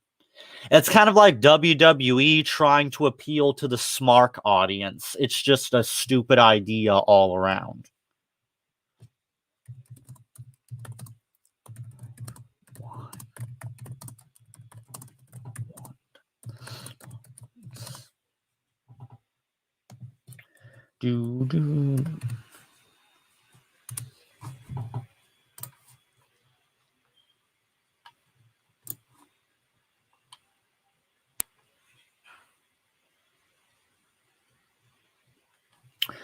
I see this matchup all the time, Red Hood versus Winter Soldier, and I'll ask it again. Why?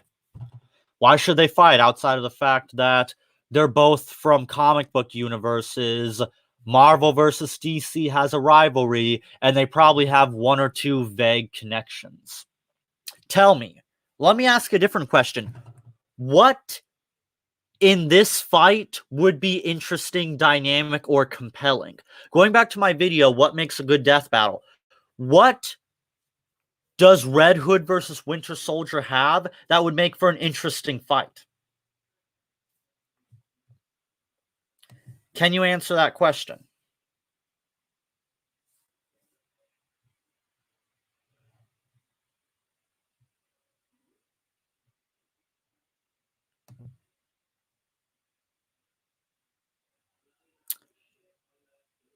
That is highly debatable. I've heard Itachi described in many different ways. A symbol of fear was certainly not one of them. No, nor do, from what little I know about Itachi, nor was fear ever a part of it. Ulquiorra's thing is nihilism and despair. That's kind of his thing. Yeah, he wanted to induce fear into Ichigo, but the reason for that was because Ulquiorra was nihilistic. He believed everything was meaningless, and he didn't understand Orihime and Ichigo. He didn't understand why they would continue to have hope even when all hope was essentially lost. He just couldn't comprehend it.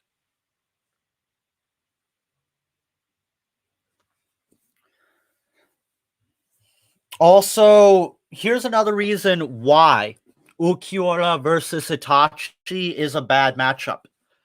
Seth the Programmer and Clyde the Weeaboo, they did the Akatsuki versus the Espada. And Seth, a known Naruto wanker, has said that Ulquiorra would fucking speed blitz Itachi. Put that into perspective. Seth the Programmer admitted that Ulquiorra would speed blitz Itachi. So yeah, people have already come to the conclusion that Itachi would get killed by Ulquiorra. So what's the point?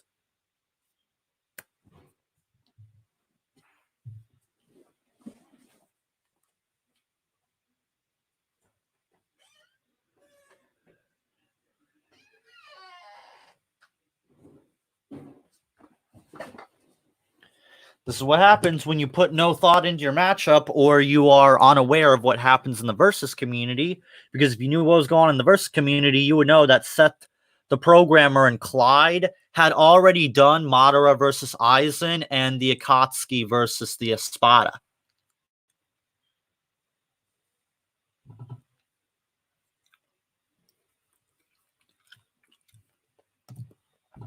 None of them make any sense. They're both equally terrible. There is no lesser of two evils in this situation. They're both just bad.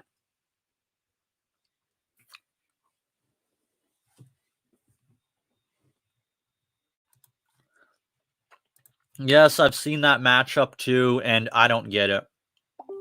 Like, the only connections I could think of is they're both main characters, and they're the two most unintentionally gay characters in anime history. Though I'm somewhat joking, at the same time, I have noticed that Natsu, along with Gray and Naruto, are two of the most unintentionally gay characters in anime. Like, even if the writer didn't intend to make them gay, they certainly come off that way.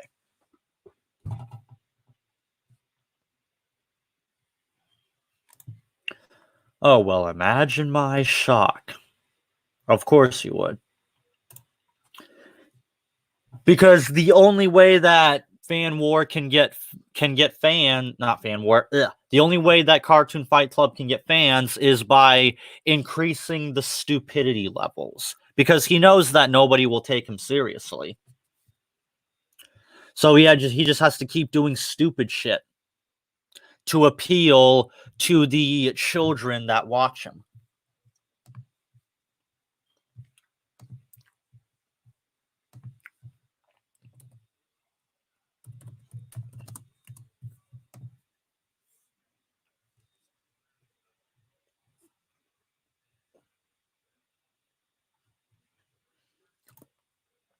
Okay, I'll play.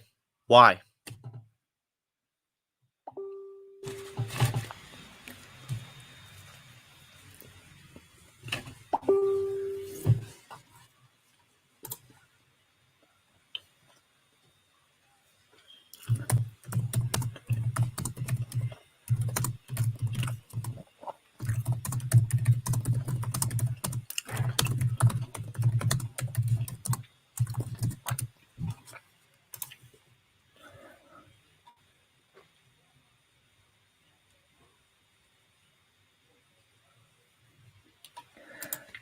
I can somewhat understand where they're coming from with Mandy versus Skaz. I'm just not certain if you could actually have those two fight, because they're not exactly combat types. Yeah, Mandy will occasionally beat someone up, or there has been a couple of times where she's gotten into some kind of fights. And Gaz has occasionally gotten into fights in massive quotations with Zim, but it doesn't amount to much. The most it amounts to is Gaz throwing a piece of meat at Zim.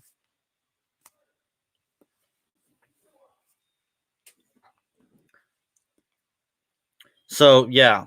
I mean, I can somewhat understand where people are coming from with Mandy versus Skaz, but I don't think it can work simply because they're not combat types for the most part.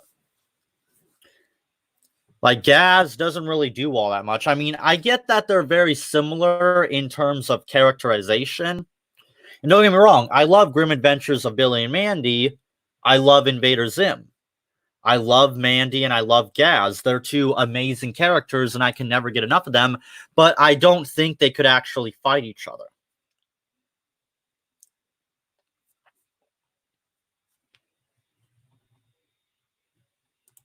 Well, Batman solos then. Don't you know, with prep time, Batman can solo anyone. Even Goku.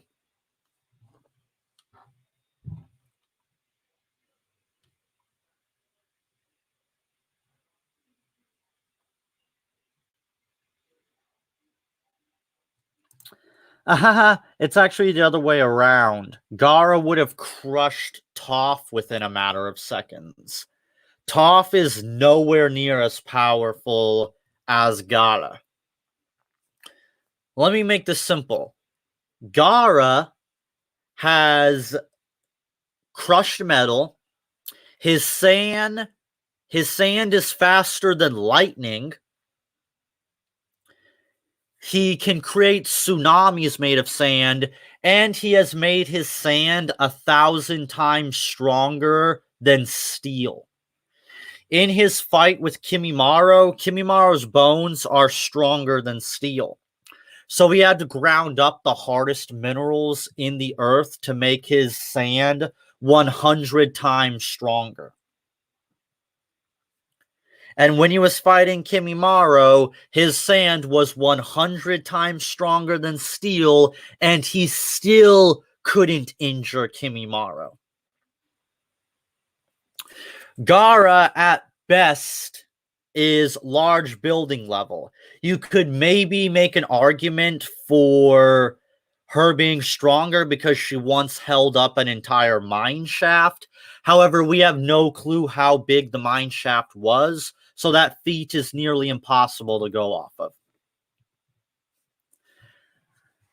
Toph would have no chance against Gaara. Not to mention, Toph never mastered sandbending.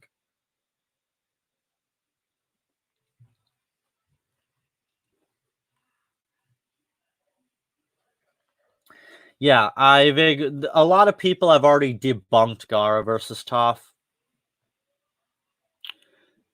Death Battle lied their asses off on that one because, again, they didn't understand anime and they didn't know how big the Naruto fan base was or what they were fucking with.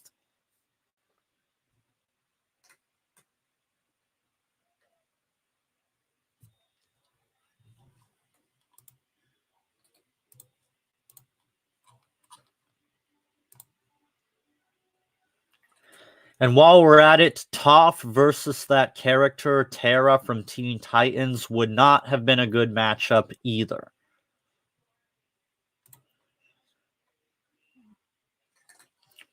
Also, I'm just going to say it, Rick Sanchez is a Gary Stu. Next.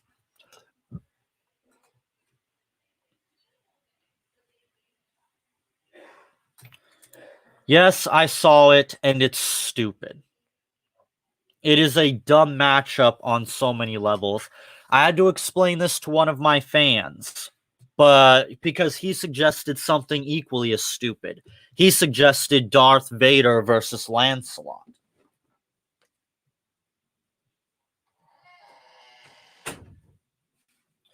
And I'll say the same thing about Saber versus Luke Skywalker that I said for Darth Vader versus Lancelot. The Force does not work on Force ghosts.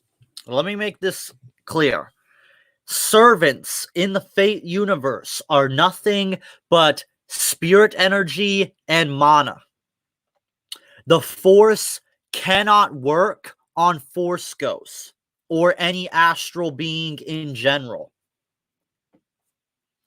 Luke's main power, the Force, would be able to do nothing to Saber. Remember when they did Darth Vader versus Doctor Doom and the Force wasn't able to work on Doctor Doom? That's exactly what would happen to Luke Skywalker.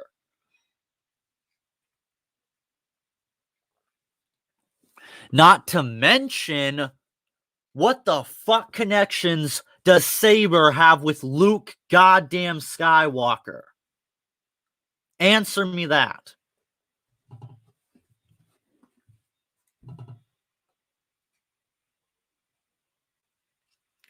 But oh wait, I don't think you can you? Because people like Granbull don't put that much thought into these matchups. Oh, also, I forgot to mention, man-made weapons, they don't work on servants. This is explained in the Fate universe. And Granbull would know this if he did even a modicum of research on the Fate universe. So, not only would Luke Skywalker's lightsaber do nothing, but the Force would do nothing. How is he supposed to fight Saber?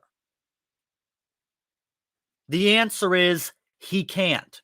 And no, his blaster would do him no good either. Man-made weapons don't work against servants. And the Force doesn't work on astral beings like Force ghosts. And Saber is the equivalent of a Force ghost. Am I making this point clear enough?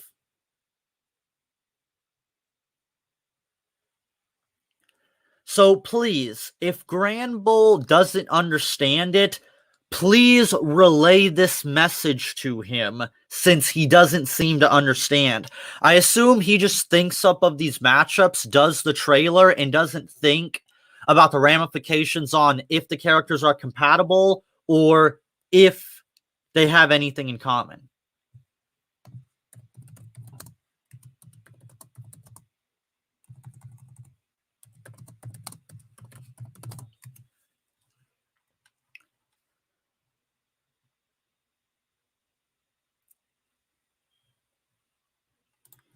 Yes, same rules apply to Soul Reapers. Soul Reapers are nothing but spirit energy, just like Force Ghosts.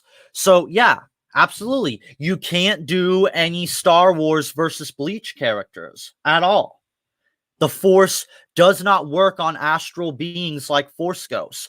What do you think Obi-Wan meant when he said to Darth Vader, "I shall become more powerful than you could possibly imagine"?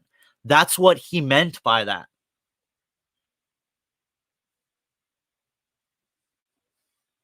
So, yeah, you can't do Star Wars versus Bleach. You can't do Star Wars versus Fate. Unless it's one of the master characters, you're fucked. Because the Force does not work on astral beings at all.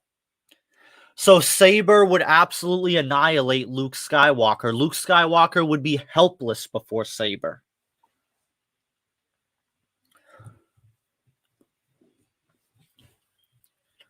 I guess that's a little bit better than Luke Skywalker versus Saber, but that's not saying much because anything would be better than Luke Skywalker versus Saber. So I'm not going to give Grand Bull a cookie on that one. Also, that's most likely not his idea. He most likely took it from elsewhere. So I'm not going to give him a cookie on that one.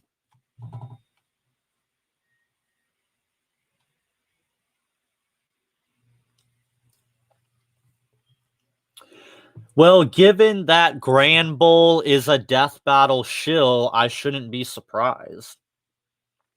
Even if he denies that he is one, that's what he certainly comes off as if our debates on Twitter are anything to go off of.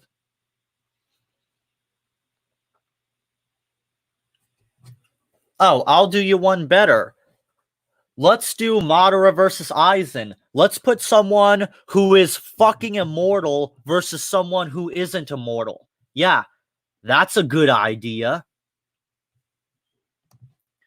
And there are rumors, and I don't want them to be true, but there are rumors that they're going to do Madara versus Aizen.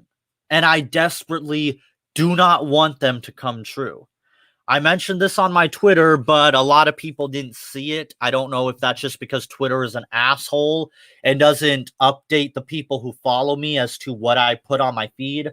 But I mentioned that Madara versus Aizen would be my worst nightmare come true.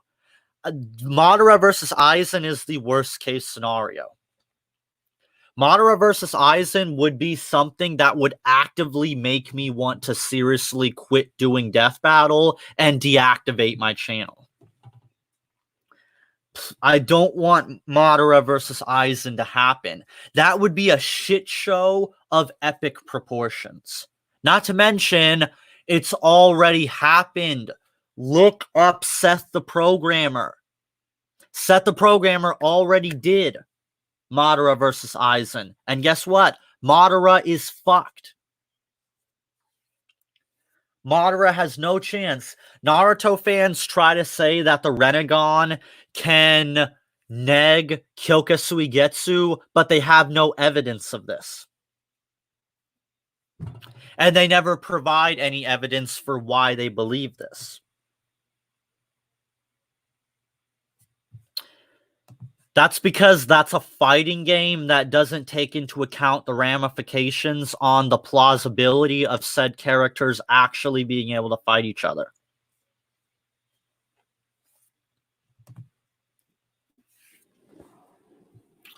So yeah, let's make this perfectly clear right now. Here's a simple reason why you can't do Madara versus Aizen. Aizen can't fucking die. You can't kill him. He is immortal. Why do you think the Central 46 couldn't execute him?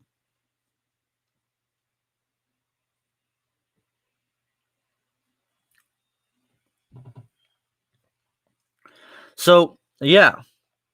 What the fuck is Madara gonna do to Aizen? He physically cannot kill Aizen. Even if you somehow could prove that Madara could neg Kyoka Suigetsu, it's fucking irrelevant because Madara can't kill him.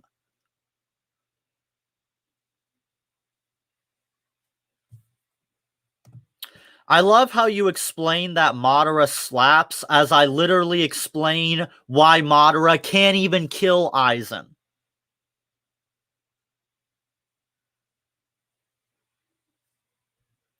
Also, Kevin, stop pissing people off.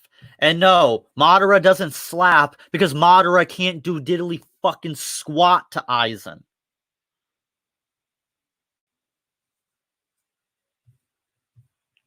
Oh, really? Based on what?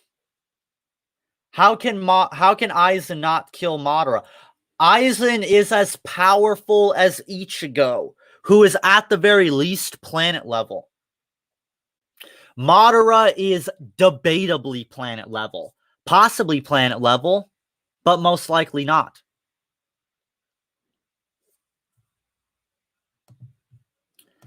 Didn't I already explain that it doesn't matter if he counters Kyoka Suigetsu or not? Do you really think that Kyoka Suigetsu is Aizen's only power? Seriously. Are you really that foolish? Let me make this perfectly clear. There are 100 different Keto spells in the Bleach universe, ranging from time manipulation to fire to paralysis to binding spells to being able to hide yourself behind patches of reality. Aizen has mastered all 100 Keto. Every single one of them, including the teleportation Keto and the time manipulation Keto. So, on top of having Kyoka Suigetsu, he has 100 different Keto spells to work with. Not only that, but he has the Hogyoku. Something that grants him limitless potential and can neg hack abilities.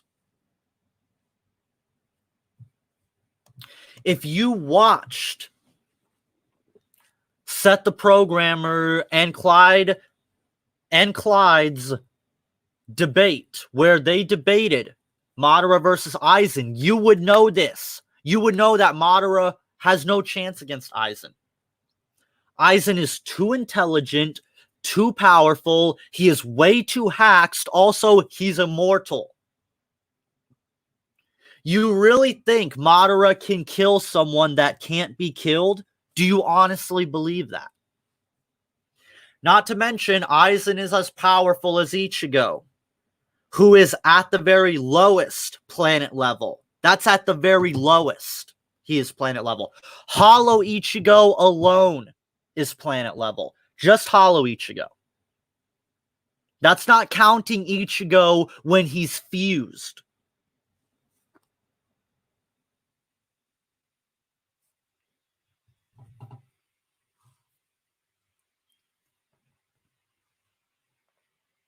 So once again, Royster, what the fuck is Madara gonna do to Aizen? I've debated this so many times, and it always comes down to the same bullshit. It's the same argument over and over and over and over and over again.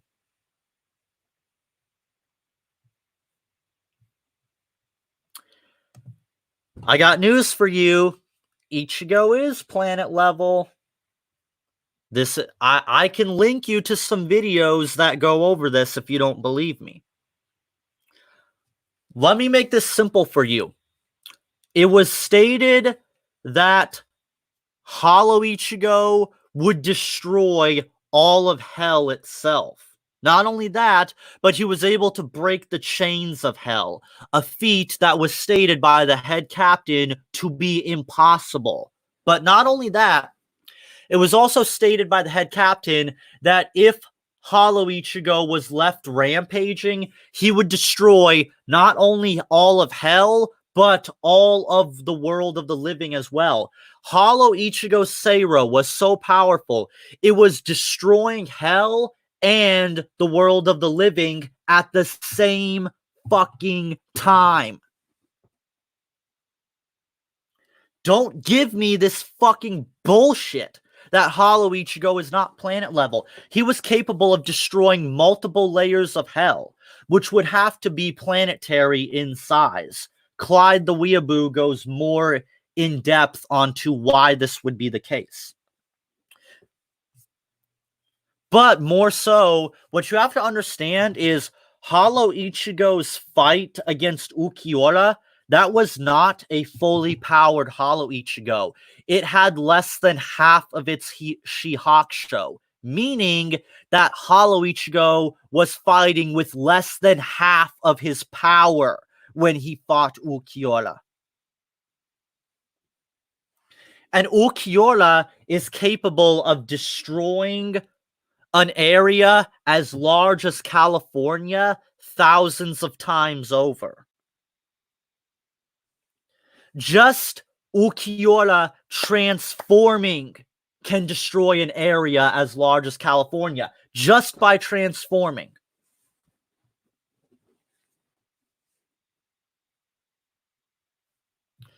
Yeah, I got news for you. You're wrong. How many times does this statement have to be debunked? In fact, I'm not even going to debunk it. Here's what the fuck I'm going to do. Since you people insist, you always go to that, and I'm sick and tired of it. This always happens, but Hellverse isn't canon. You guys always pull that card when it suits you. Well, guess what? I'm sick and tired of this bullshit. I'm going to put this to rest once and for all. And unlike Death Battle, I don't like repeating myself. I'm going to put an end to this nonsense once and for all.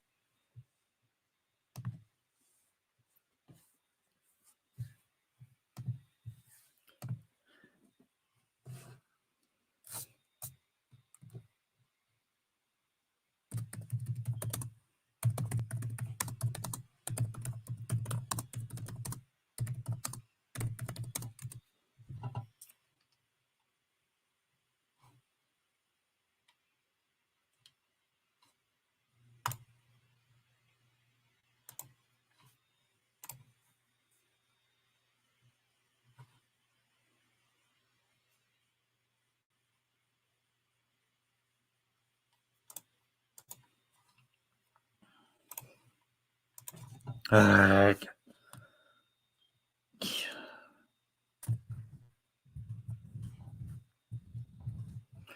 so sick of having to debunk the same arguments over and over and over and over again. Also, Grand Bull, I hate to break it to you, but I don't trust your ability to do research. I spoke about your god-awful idea of Saber versus Luke Skywalker.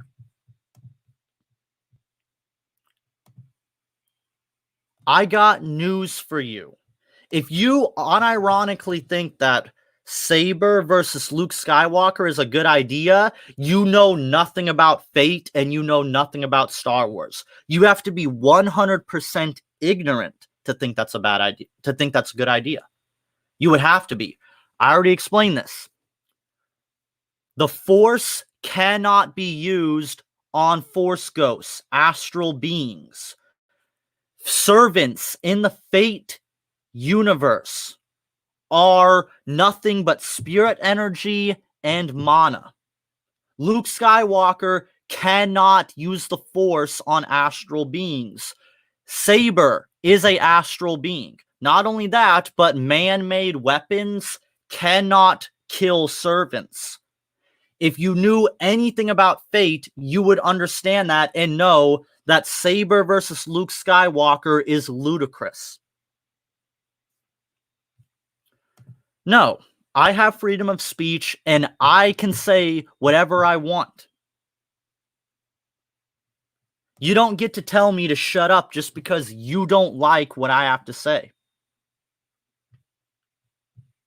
Give me a minute. I'm loading up the video right now. My internet is being a little bit screwy today. I apologize for that. Give me a minute. I'm loading up the video right now.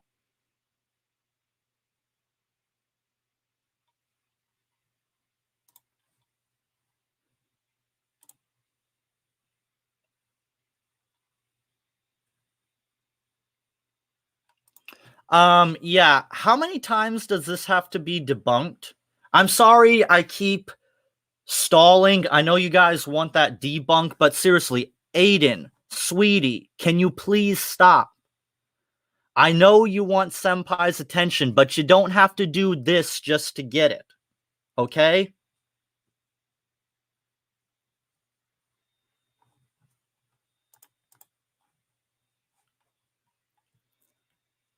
Also, I have said nice things before. You can go on my channel and find positive reviews I have made of Death Battle. Darkseid versus Thanos. I thought it was great, and I described it as one of the best death battles ever made. Solid Snake versus Sam Fisher. I loved it. Samurai Jack versus Afro Samurai. I gave it a perfect score. How do I never say anything nice? I gave Samurai Jack versus Afro Samurai a 10 out of 10.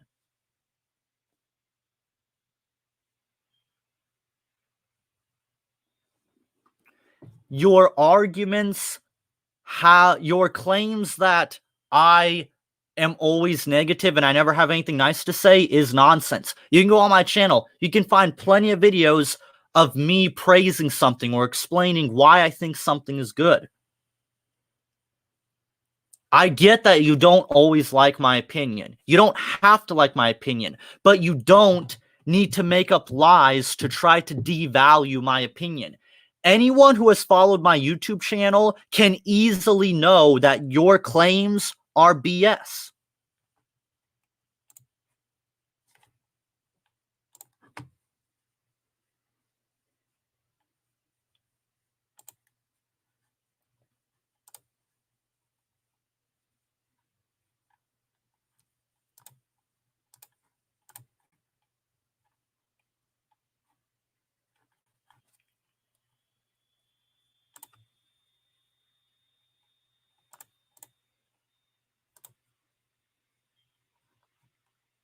Let's see, let me make sure. Okay, there.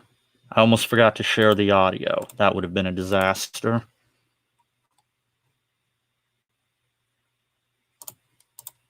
Actually being killed, to a table-flipping turn of events which took Ulquiorra the Dominator in this scenario and changed him into the victim. This was and will always be one of the most iconic moments in Shonen Jump magazine. But I'm sure you've all asked yourself at least once when watching or reading this famous bout of fisticuffs, how strong was that form of Ichigo? Because we only see it once in the series, a half-evolved version of White, and then a version where Ichigo can use the powers of White in the same way Naruto can tap into Kurama's power during battle. Well, today, just like my Ulquiorra video, I'm going to explain to you just how strong that form of Ichigo was and how he could have been even much stronger than was actually shown to us viewers. So, if you're a fan of Bleach, hit that subscribe button. Let's support Bleach together as a team until the Bleach anime comes back, and I hope that you all enjoy this video. If you support me, I'll continue to support Bleach with many videos in the future. This shouldn't necessarily need to be said, but the Vasto Lorde would without a doubt solo all of the Espada by itself in a gauntlet. You see, what's interesting about the Vasto Lorde is that it wasn't even at full power when it fought against Ulquiorra or in the Hellverse movie, a movie which some say Tite Kubo wanted his name removed from the credits and DVDs because he doesn't agree with the scaling, the narrative, and hates the movie itself. Even though he himself said his biggest complaint was that they discussed together. He felt like he didn't deserve credit for the actual movie, and yet Lord Pay is that attention. it wasn't even at full power when it fought against Ulquiorra or in the Hellverse movie, a movie which some say Tite Kubo wanted his name removed from the credits and DVDs because he doesn't agree with the scaling, the narrative, and hates the movie itself, even though he himself said his biggest complaint was only that the scriptwriter and staff didn't use all of his original ideas that they discussed together. He felt like he didn't deserve credit for the actual movie, and yet he still stated, word for word, that the remake of the Vasto Lorde Ichigo versus Ulquiorra fight was actually how he imagined the battle to go, meaning this overblown conspiracy that Tite Kubo despised the movie isn't actually true. Do you guys really believe that Shonen Jump and anyone that is above Tite Kubo when it comes to the industry of producing the actual manga and anime of Bleach, or just any anime that's under the massive title of Shonen Jump, right? Do you guys actually believe that they would allow him to slander a product or speak ill of it when they are trying to sell that said product? I mean, the actual note I am referencing is a part of one of the special editions of the Bleach Hellverse movie. The fact that some people misinterpret this comment to use for power scaling arguments or to twist what's being said is incredibly dishonest and very annoying whenever I hear it come up. It's the equivalent of saying the manga isn't canon because Kubo has expressed many times in the past that there was actually major changes and things that were actually stretched out by Shonen Jump and his editors throughout the manga's run. It's basically the same thing. We also do know that the movies, although they have a weird timeline and basically don't even make any sense to the real continuity of the story, right, are referenced by Kubo even in the manga itself. Tite Kubo even drew a one-shot manga chapter for the movie and said once again that the Vasto Lorde versus Ulquiorra fight, which was at the start of the movie, is in fact how he wanted the fight to go. And as you can see in the manga version, it's much shorter than the anime and the movie version, and Kubo has expressed in the past that he wasn't actually able to show a lot of things in the manga the way that he would like to do because of time constraints, and sometimes he was just happy to actually get a chapter done at the end of the week. In fact, to get back to the point, Tite Kubo wanted the title of his name to be removed because he felt like he didn't do enough to warrant the title of executive producer, which he said verbatim. If anything can be taken from this shows how much of a nice guy Tite Kubo actually is. Also, to add, this note has never actually been officially translated, so it could have an entirely different meaning altogether. Now, anyway, this is relevant because in the Bleach Hellverse movie, White has some insanely impressive feats and statements made by very important characters.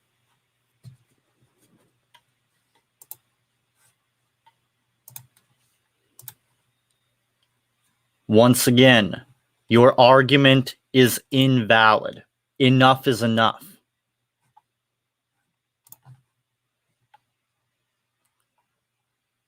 So, are you done making intellectually dishonest arguments now?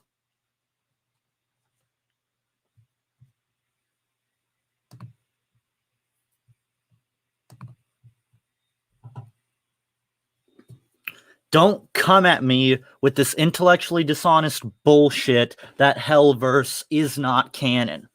It is always used as a pathetic, intellectually dishonest tactic to try to invalidate the feats of Hollow Ichigo, and it's nothing short of disgusting. It is not that much different than me saying that Cell is not solar system level or planet level just because we didn't see him destroy a solar system or planet. Get fucking real.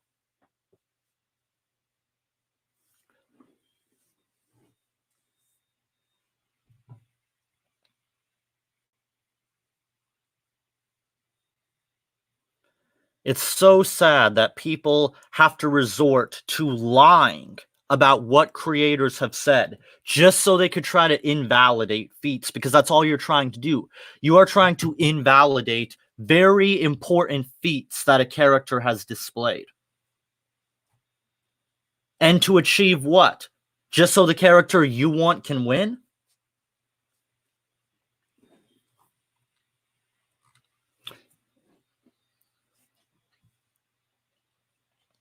Even if somehow Hollow Ichigo wasn't planet level, Ichigo would still be planet level. I got news for you.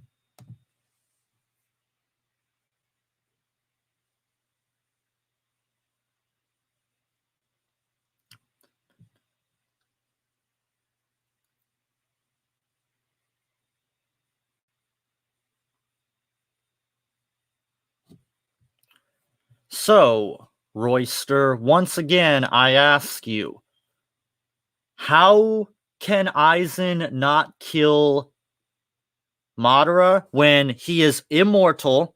You can fall under the influence of Kyoka Suigetsu by simply looking at him.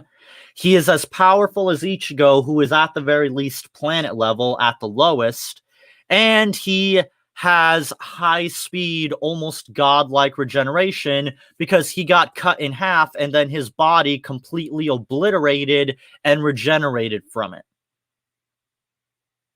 You still think that, oh my god, really? Okay, I am convinced you know nothing about Bleach. I doubt you've even watched the anime. You are straight up lying. You are fucking lying. Why do you have to lie? Why? You are either lying or you're ignorant. Also, you have no evidence that Madara can counter Kyoka Suigetsu. You have none. Simply stating something does not make it so.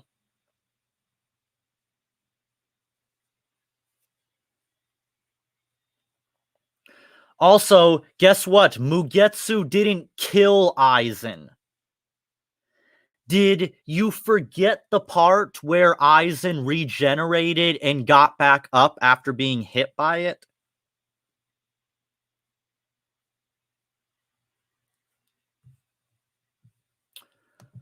Lucky, can you please stop calling Mugetsu fourth dimensional? I don't even think you even know what fourth dimensional means. Fourth dimensional does not mean what you think it means.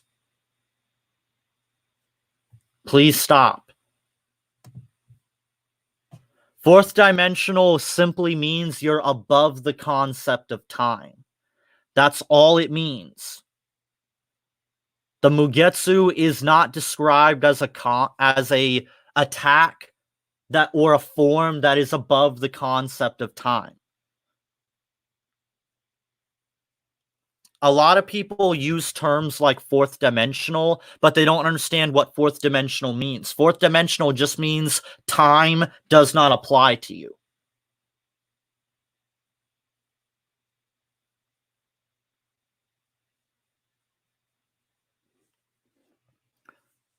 Also, once again, Aiden, me and Wookie are having a debate. And one thing you learn in debate class is you must be loud and you must be dominant. This is not me being an asshole. This is me being a good debater. I'm not even mad at Royster. I just want him to explain his arguments because his arguments are terrible.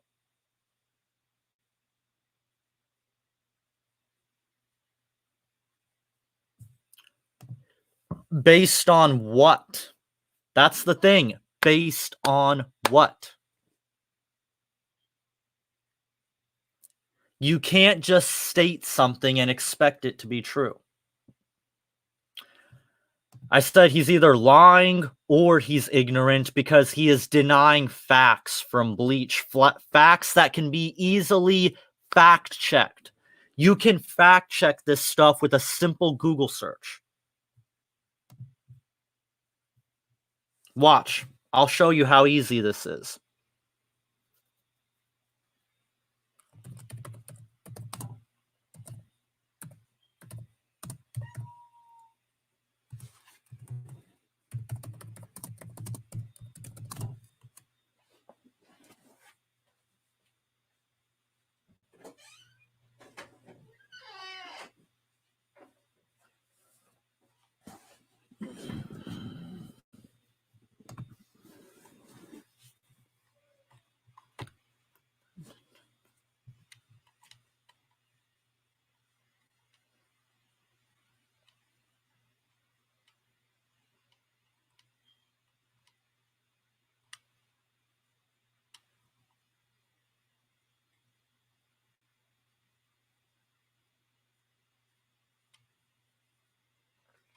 Let's see. Where is that scan at?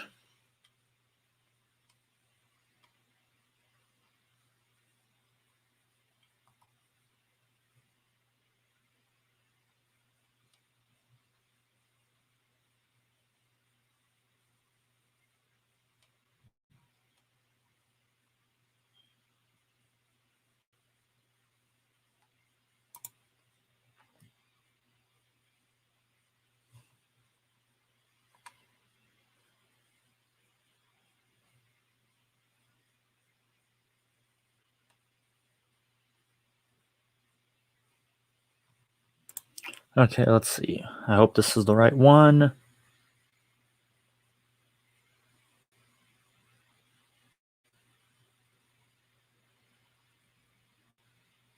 Okay.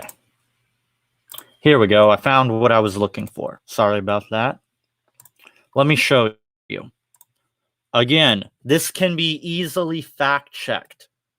Aizen is immortal. This is stated in the manga and in the anime. So once again, I have to ask, are you ignorant or are you a liar? Which is it? You really think I can't just fact check this stuff? Or are you just too lazy to do it? Like I said, I doubt you've even watched the anime. Even if you watched the anime, you would be aware of this simple fact.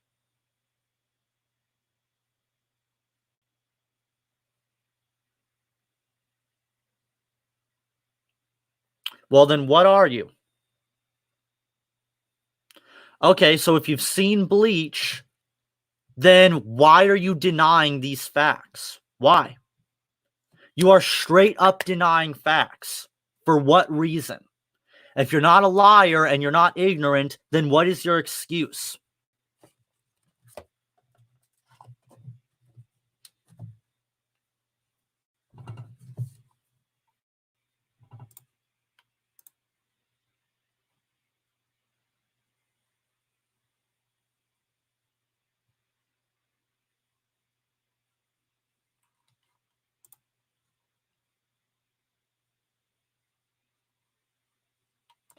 Yes, he does.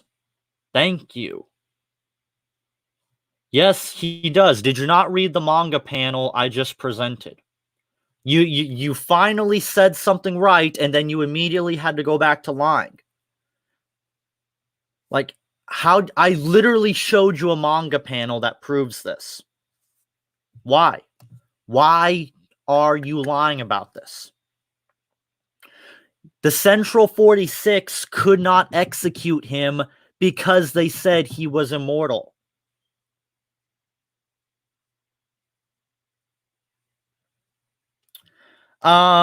He kind of is immortal because here's the thing. He doesn't age and he's nigh impossible to kill.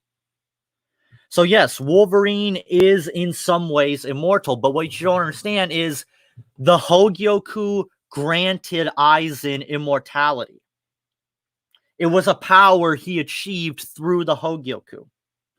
Again, if you don't, I just showed you a manga panel.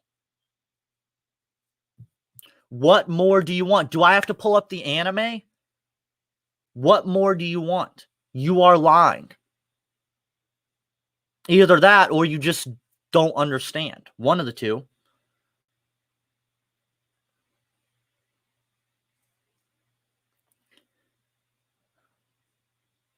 Yes, Wolverine can technically die, but it's very difficult to do so. I said Wolverine is borderline immortal. He's immortal in some ways. For example, like I said, people who have immortality, they do not age. That is an aspect of immortality. There can be different levels of immortality. For example, Dracula was immortal, though he could still technically be killed. However, Aizen has full-on immortality, meaning he can't die. The Central 46 admitted they could not execute Aizen. he was immortal. They state this outright.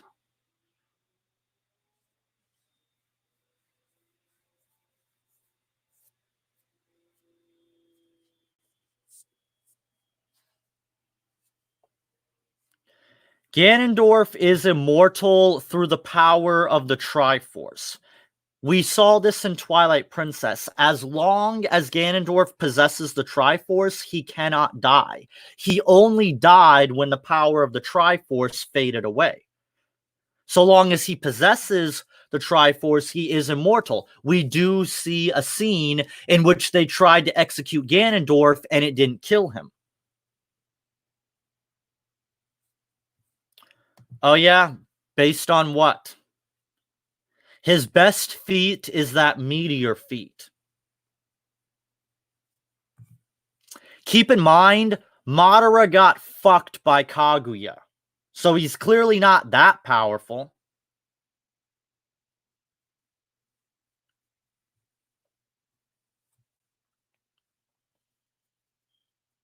Even if he was physically stronger, it matters not because, again, he has high speed regeneration. He can regenerate from having his body completely obliterated. What is Madara going to do to him? Even if somehow he did have something that could hypothetically kill Aizen, it wouldn't work.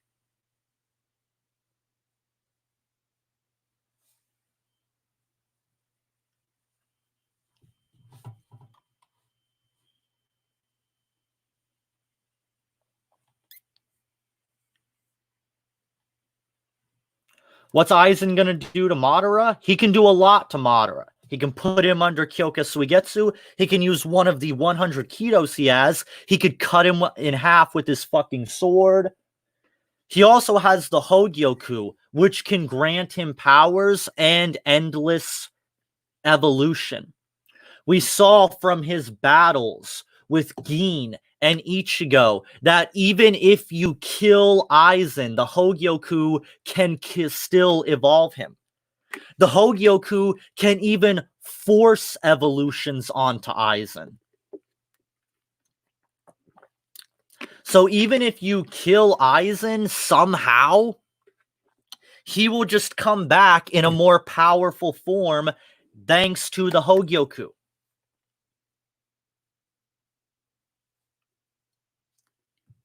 Again, you have no basis for this. You have no evidence that Madara would not be affected by Kyoka Suigetsu.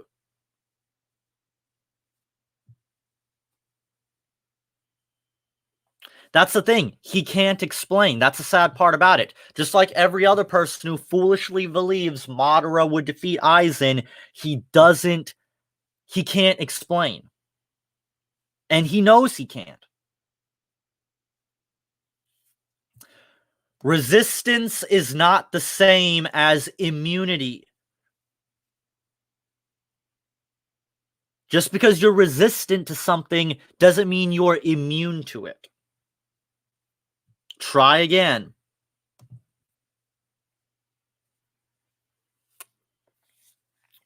Also, we know that Kyoka Suigetsu is able to neg other forms of hypnosis. Kyoka Suigetsu negged Shinji's hypnosis, his Sakanade. So, if Kyoka Suigetsu can completely neg Sakanade, what makes you think it can't neg the Sharingan? Also, the Sharingan has limits and weaknesses. We can go over them.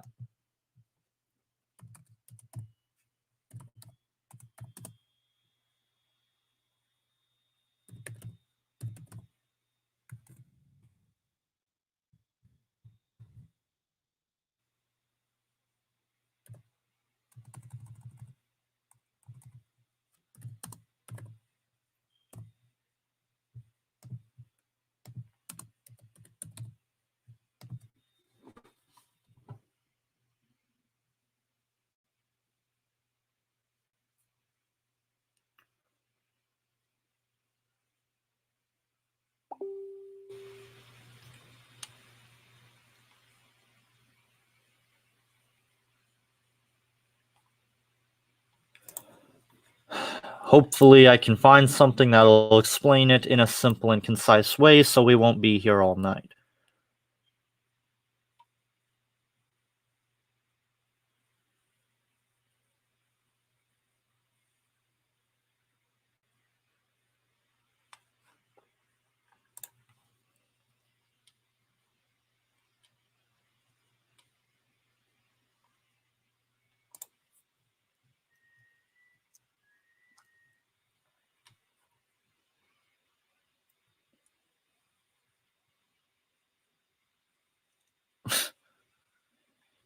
Okay, so here's something I found.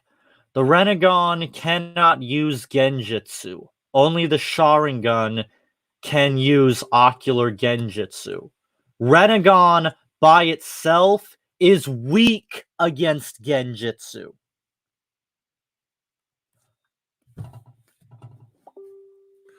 I'm trying really hard to be nice here. How can you ignore this? Or are you intentionally leaving out this information? The Renegon cannot use Genjutsu. Only the Sharingan can do that. Just because the Renegon can see through illusions doesn't mean it can neg Kyoka Suigetsu. Kyoka Suigetsu is a powerful form of hypnosis that takes control of all of your senses. Sight, smelling, taste, hearing, touch. Not only that, but it's so powerful. Damn it, sorry. It's so powerful, it can even work on a sixth sense. Kyoka Suigetsu is so powerful, even the other Soul Reaper's sixth sense cannot alert them to the fact that they are under Kyoka Suigetsu's influence. That's how powerful it is.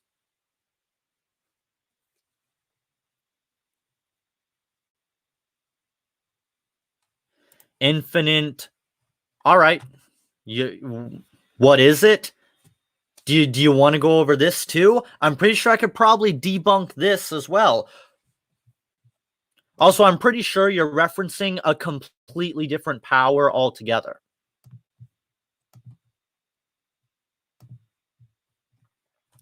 What you have to understand is Kyoka Suigetsu doesn't work entirely the same way that Genjutsu works in the Naruto universe. Just because they're both hypnosis doesn't mean the properties are necessarily the same. For example, here's a simple example of what I mean. So you really want to wank the Sharingan. Okay, I'll play your game. Did you know that Datara was able to avoid the effects of Sasuke's Sharingan by simply disabling one of his eyes? Datara was able to avoid that. So, the Sharingan isn't nearly as powerful as you make it out to be. It can be avoided by someone disabling their eyes. And Datara knew this. And he used this knowledge against Sasuke.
Okay, that doesn't explain anything about what I'm looking for.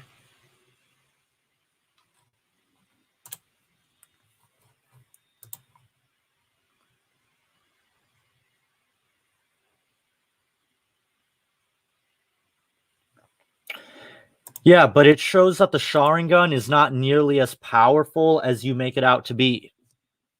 You think that Madara will just be able to neg Kyoka Suigetsu and that'll be it. That's game over. As if Kyoka Suigetsu is Aizen's only power.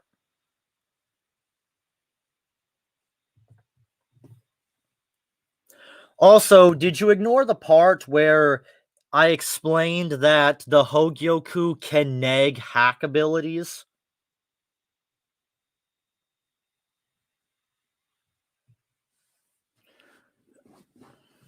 Or did you forget that little tidbit?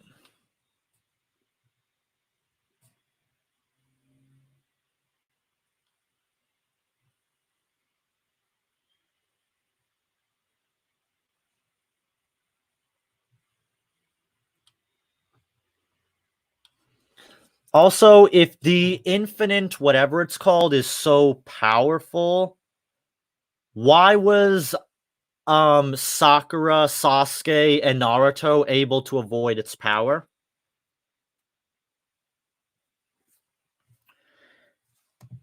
I'm going to drop it simply because you have no arguments. All you're doing is saying Madara wins, he Sharingan this, Renegon that. You don't actually have an argument.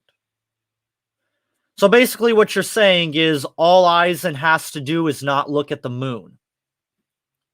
Wow. So that's basically so basically it's like how the only way to avoid the power of Kyoka Suigetsu before Aizen fused with it was to not look at his sword. But ever since Aizen fused with Kyoka Suigetsu, now merely looking at Aizen will put you under its effects. But anyway, moving on. I'm not going to get into that anymore. I've debated that way too many times already.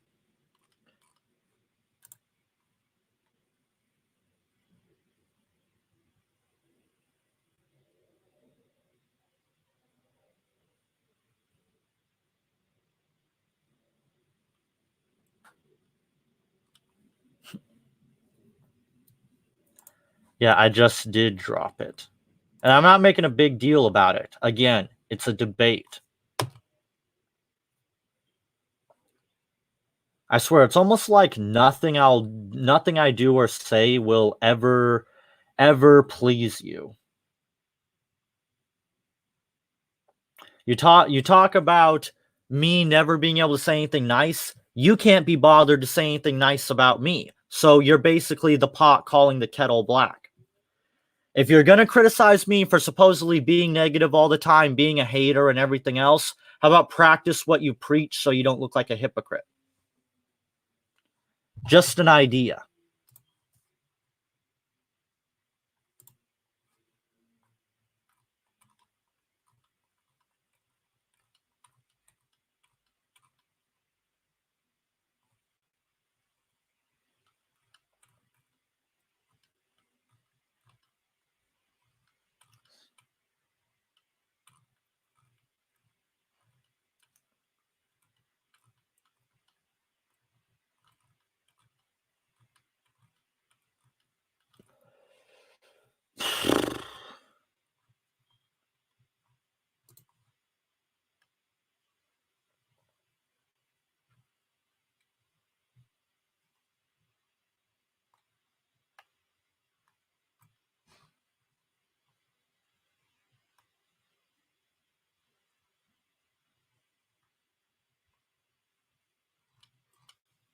Okay, what next?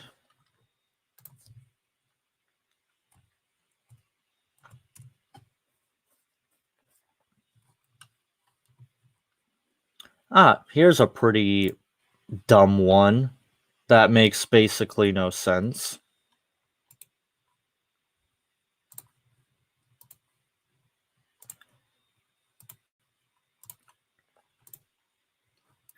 This one is just why.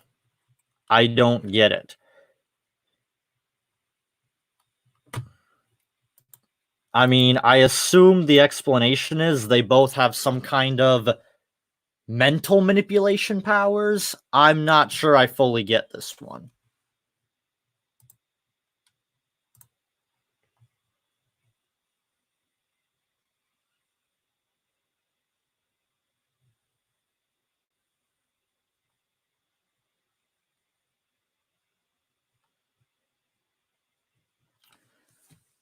Yeah, Aiden, you need to stop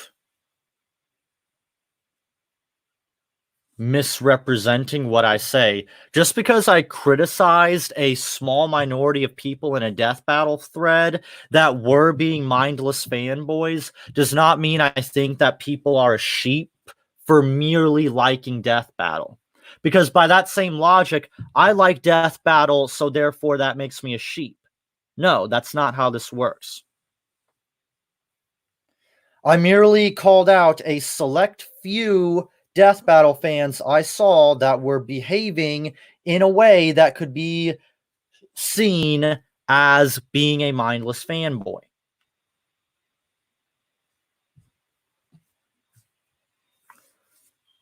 Also, I am capable of being mature. I've shown it many, many times before. Just because I might get a little loud every once in a while, or disagree with people, or maybe sometimes make jokes at their expense or use vulgar language, that doesn't mean I'm not being mature. Again, by your same logic, the AVGN is not mature. That is another lie. Why do you have to lie? I never said the entire community was mindless sheep. I said that a select few that I specifically called out in a thread were behaving like mindless fans. That is all. You literally have to take what I say out of context for what you're saying to work. And I'm really getting sick and tired of it. And even if what you said was true, it still falls onto you to be the bigger person and practice what you preach.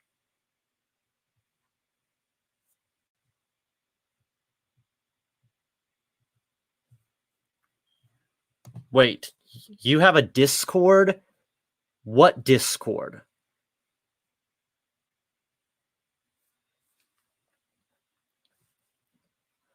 I have no clue what Discord you're referencing.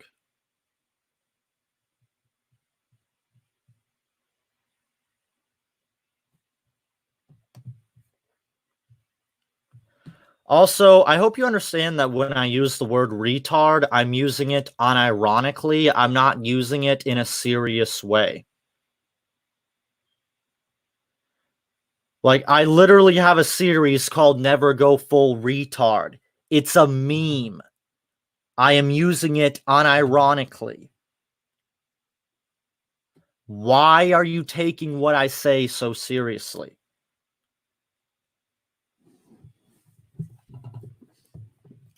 Like, if I actually thought that someone was mentally retarded, I would say they are slow or they are special needs.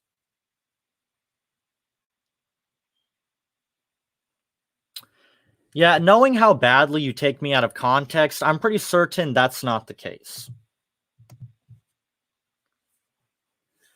But you're not making yourself look better by coming over to my channel, tracking down my Twitter, and insulting me, degrading me, disliking my videos preemptively, or just because you can. You're not making a point by being a hypocrite.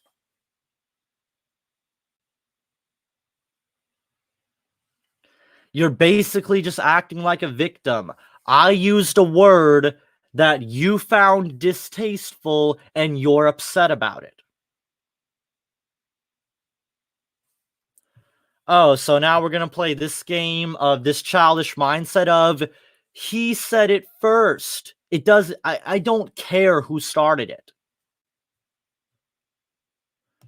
Show your maturity. Don't be a hypocrite. Stop doing the whole pot calling the kettle black. Even if I insulted you first, insulting me back doesn't make anything better. Two wrongs don't make a right.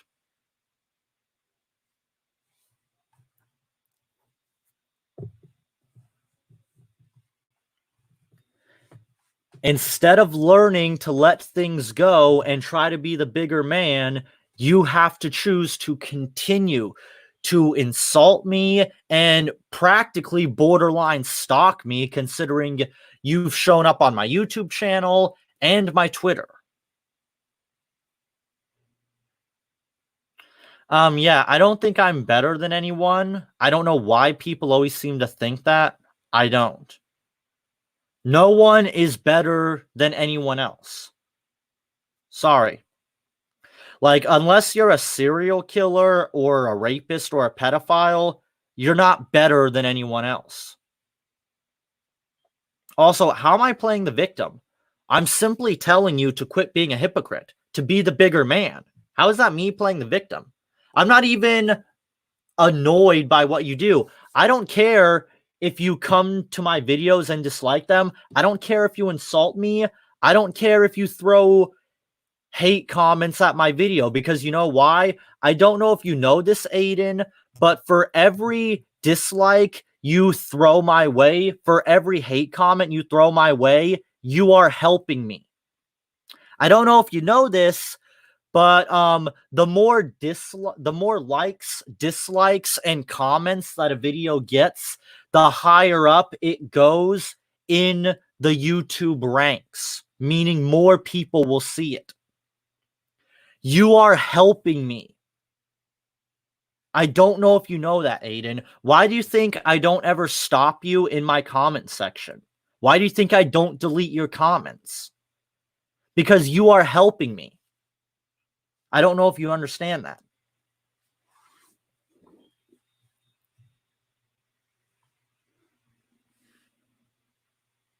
And once again, two wrongs don't make a right. Two negatives don't make a positive. This isn't math. Now, can we just go back to talking about some death battle ideas? I'm trying my best to reason with you, Aiden. I'm really trying. You seem to have taken what happened in your Discord, which I can't even remember, very, very personally.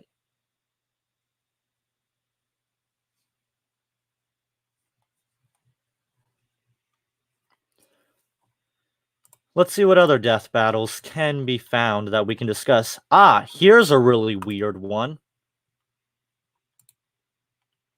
I wish my best friend was here. She would certainly have a lot to say about this. Let me pull it up real quick.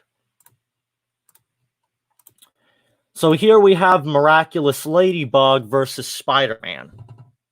Now, this one, I don't know what to make of this one. I don't know too much about Miraculous Ladybug. I want to say Spider-Man wins because Spider-Man is pretty powerful. One of my sources in my research team, because believe it or not, I actually have my own little research team, who's a real comic book whiz, he knows his stuff. He said that Spider-Man at the very lowest is at least star level. So if that is the case, then unless Miraculous Ladybug, or whatever this character's name is star level or stronger, I don't see how this character will be able to defeat Spider-Man.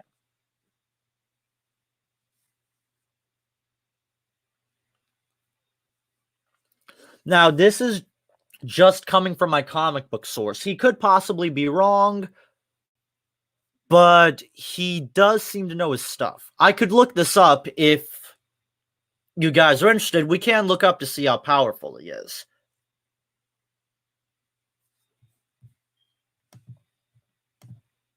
Let's see here. Marvel Comics, Spider-Man 616, power.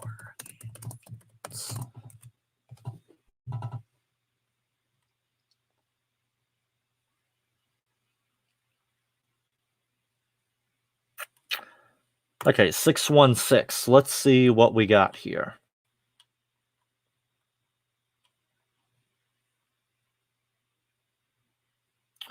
Let's see, according to this, he lifted up something that was 365,000 tons with his bare hands.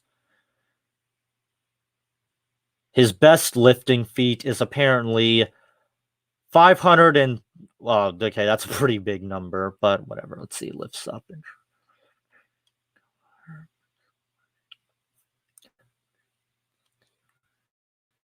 Let's see. Let's look into some of his more impressive feats. Oh, this is interesting. Let's see. Okay.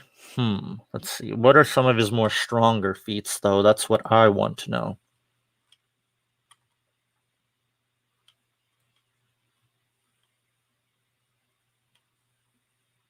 Huh. Apparently, Spider-Man is strong enough to push the Hulk into the wall.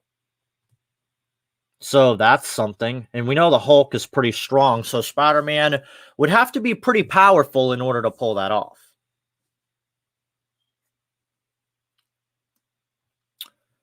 Already been done. Homer Simpson versus Peter Griffin happened, and Peter Griffin won. And the creators of Family Guy and Simpsons came together for this crossover. So I'm pretty sure that the people who made Simpsons conceded to Seth MacFarlane that Homer Simpson would lose to Peter Griffin. So that's already been done.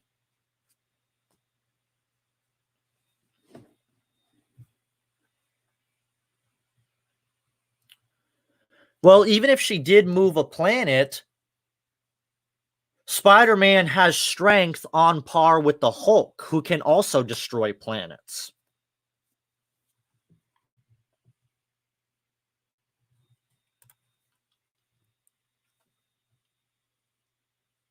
Here we go. It says right here, Spider-Man damaged Infernal Hulk with a single swing kick. So there you go. Spider-Man has strength on par with the Hulk, who can destroy planets. So even if Miraculous Ladybug is planet level, Spider-Man is as strong as the Hulk, who is also planet level or even greater.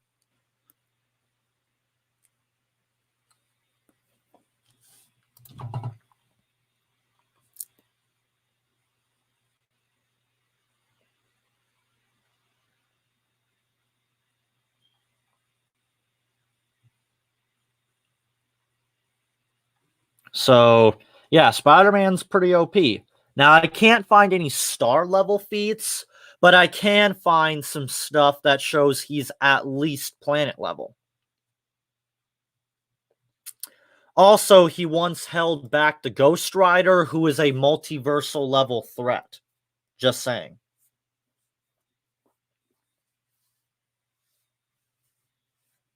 Yeah, so there you go. Spider-Man has strength on par with the Hulk. Now, I don't know if this means he's necessarily the same level as the Hulk, but this shows that he, at least strength-wise, has power on par with the Hulk if he can knock him back and even damage him. Now, I wouldn't necessarily say that Spider-Man is as strong as the strongest forms of Hulk, but at the very least, strength-wise, he can easily match the Hulk. I believe Cosmic Ghost Rider is boundless. It's been a long time since I looked up Cosmic Ghost Rider, but even Johnny Blaze, who is one of the weaker Ghost Riders, is multiversal.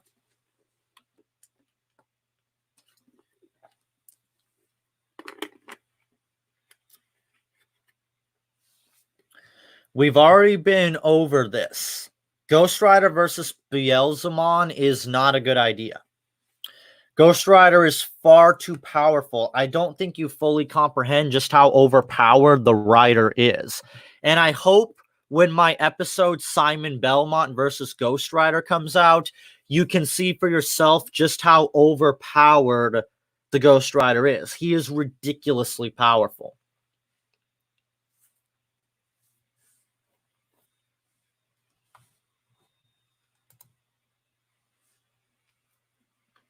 So yeah, so from what I can gather from this, Spider-Man is at the very least as strong as the Hulk.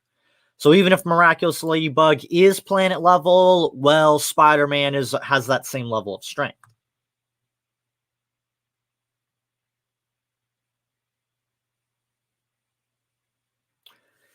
Even the original Doom Guy versus Master Chief was incorrect. They lowballed the Doom Slayer. They tried to say that Master Chief was faster. This is incorrect. Doom Guy was faster than the Master Chief. Also, they used really weird logic in the animation. They said that a plasma grenade can go through a bubble shield, but a BFG round cannot. I won't get into this too much because I have plans to do a debunking of the Doomslayer versus Master Chief. But yeah, even the original Doomslayer versus Master Chief was incorrect. And if there was ever a rematch, Doomslayer would absolutely decimate Master Chief.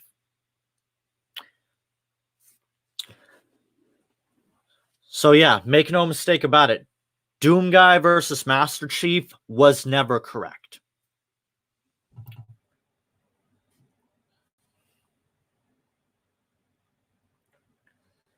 Ezio versus the Prince of Persia.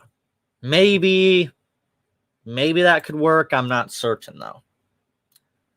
At least it's better than Ezio versus Link. I have seen people unironically think that's a good idea.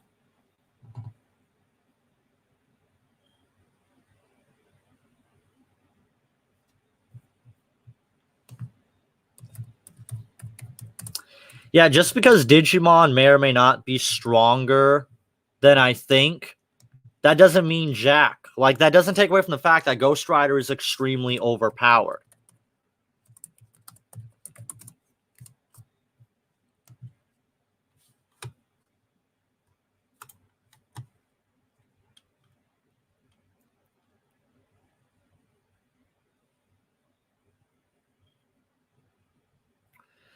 This says that he is at least complex, multiversal, and has omnipresence and immeasurable speed.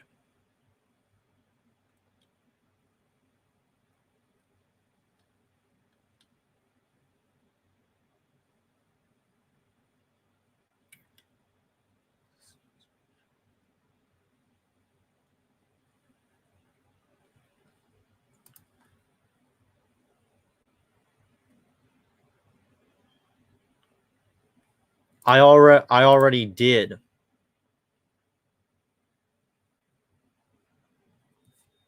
I already addressed Link versus Cloud in my review. It was one of the episodes of the 12 Days of Death Christmas special I did. I don't know if you saw it because YouTube decided to put a bogus community guideline strike on my channel and restricted my uploading, so I had to upload on my backup account for a little bit. I already addressed Michael Myers versus Jason Voorhees in my most recent video. I'm not going to address it again. Michael Myers versus Jason Voorhees is a horrible idea. Michael Myers can't even kill Jason Voorhees. And Jason Voorhees is far too powerful for Michael Myers. Jason Voorhees is a zombie brought back to life through the Necronomicon. Michael Myers is just a really crazy psychopath. That's all he is. He's just a really strong human. Also, most of the Halloween timeline has been retconned. So things like the Thorn trilogy and whatnot have been retconned. The only thing that's canon right now is Halloween, Halloween 2, and Halloween 2018. That's all that's canon right now.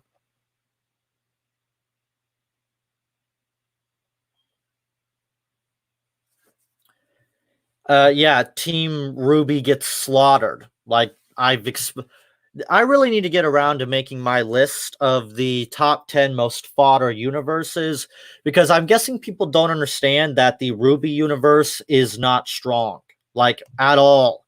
It's extremely vulnerable. I've said this before, and I can't believe I have to say it again. I don't like repeating myself.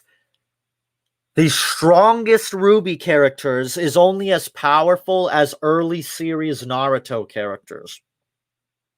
Even someone like Kimimorra could casually solo the RWBY universe.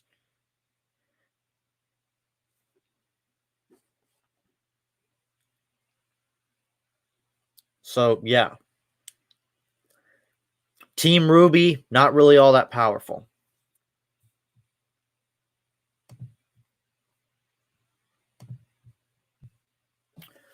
Also, once again, Beelzemon versus Ghost Rider is not a good matchup.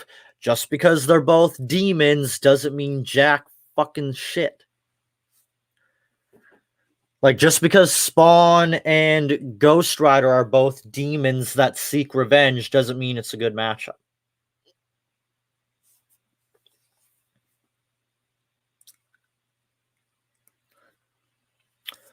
Also, I already discovered a better opponent for Ghost Rider, Simon Belmont. So I don't know why. Also, you've shown Marks that you have a problem with compatibility. You always put characters against each other where one is vastly stronger than the other. You do this all the time. You never take compatibility into account.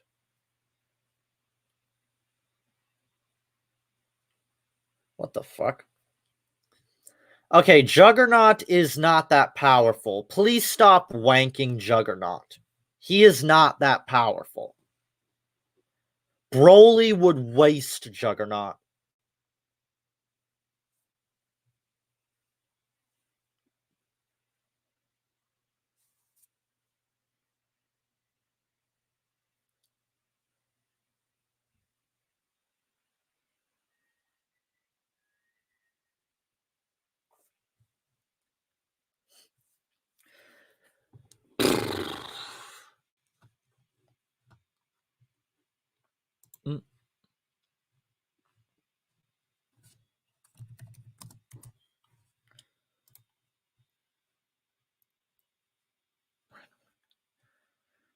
I remember I once trolled him by suggesting Jason versus Jason.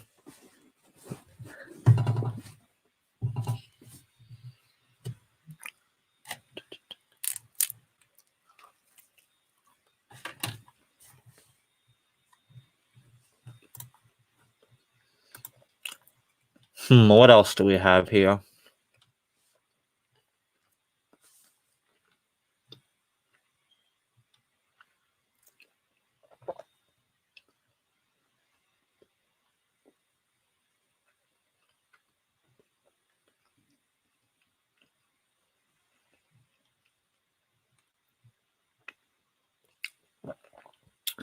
Oh, here's a really fucked one.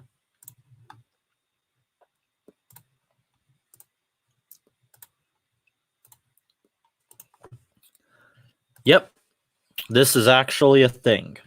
I can't believe I'm looking at this.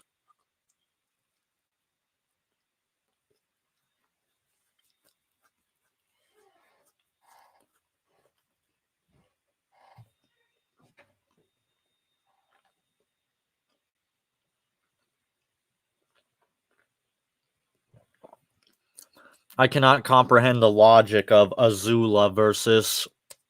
I can't even remember which Sonic character this is. They're all so forgettable. I think this is Blaze.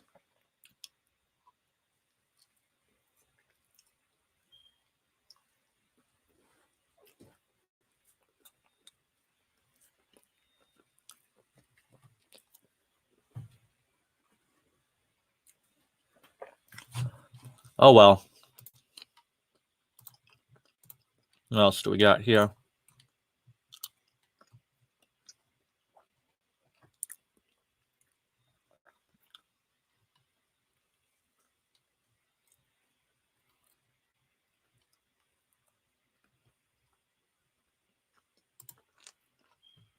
Oh dear.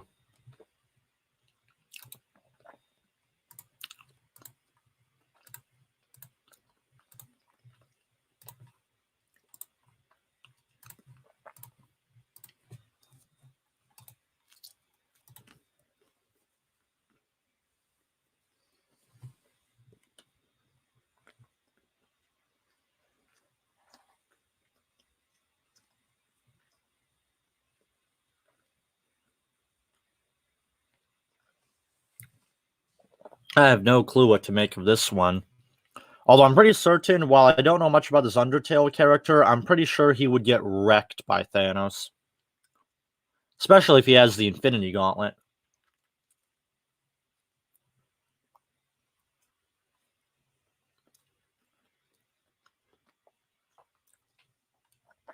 Azula is not really all that powerful.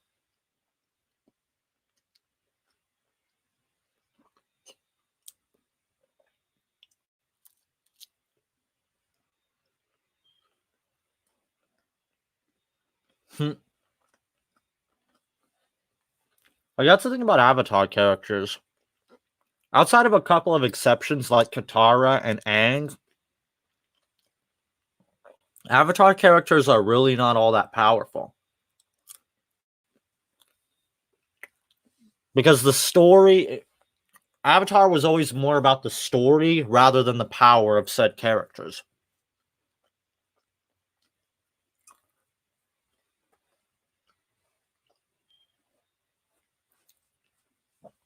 Dormammu would most likely win. Dormammu, you know how Galactus eats entire planets for breakfast? Dormammu eats entire dimensions for breakfast. So, you know, things like the fifth dimension that Darkseid exists in? Yeah, that would be breakfast to him. He has eaten hundreds of dimensions. I don't think Darkseid would be able to do all that much to Dormammu, even if he was in the fifth dimension. And his avatar would mean nothing to Dormammu.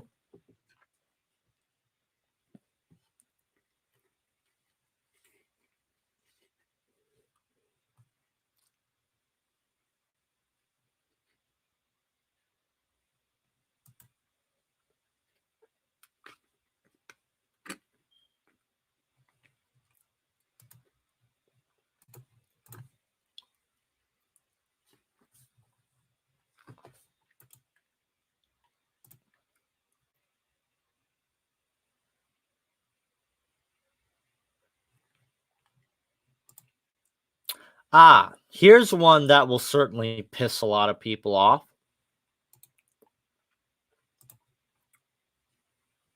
This is just fucking stupid and disrespectful to the character in question.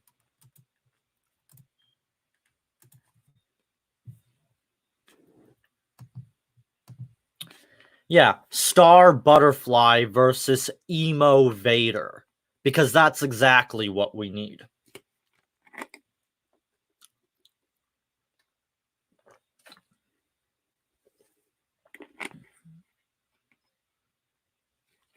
Also, Kylo Ren has basically no feats. Outside of defeating Rey one time and killing Snoke, Kylo Ren is nothing.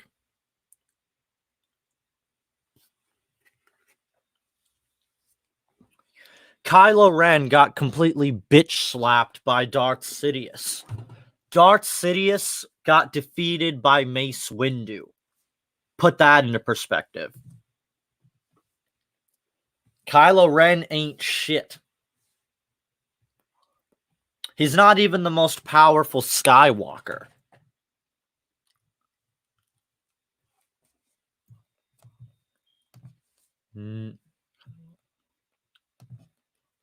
No.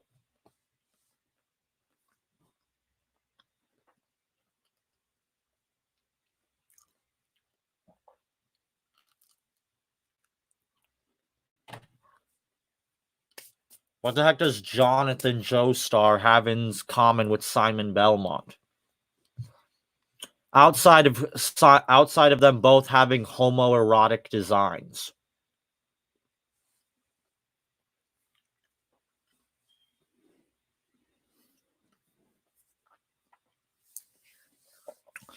Also, Simon would completely wreck Jonathan Joestar. Do you not know how powerful Simon is? Simon Belmont's whip can cancel out healing factors. Also, he defeated Dracula multiple times, and in the Castlevania universe, Dracula is at the very least universe level. Just saying.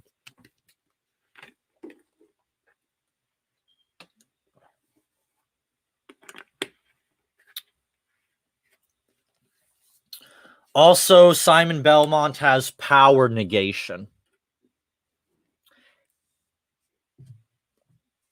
So yeah, that wouldn't really be much of a fight. Simon would completely waste Jonathan.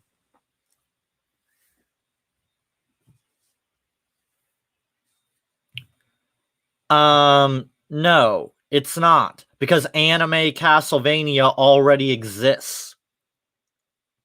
And it's nothing like JoJo's Bizarre Adventure. Like, at all. JoJo's Bizarre Adventure is what happens when Japanese people do meth. That's all JoJo's Bizarre Adventure is. It has nothing in common with Castlevania at all.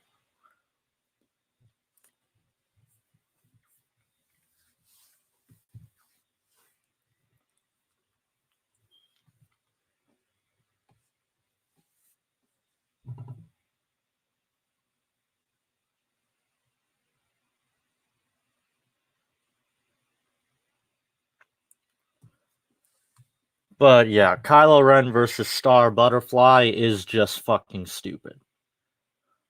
I'm surprised anyone can even take Kylo Ren seriously.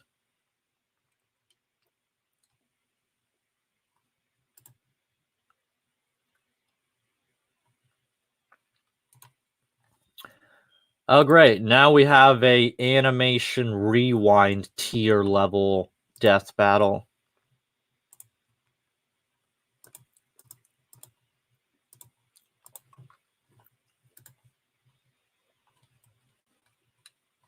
I'm sure this is probably parody, but what the absolute fuck?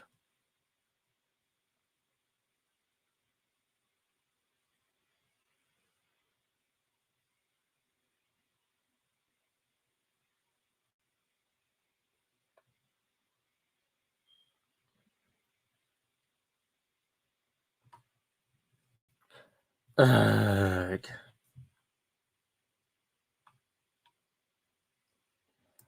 Okay, so do you know how many characters this can apply to?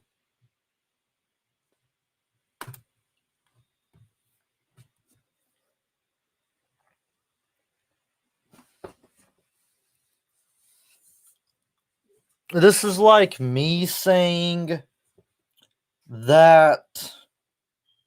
Okay. How do I do this?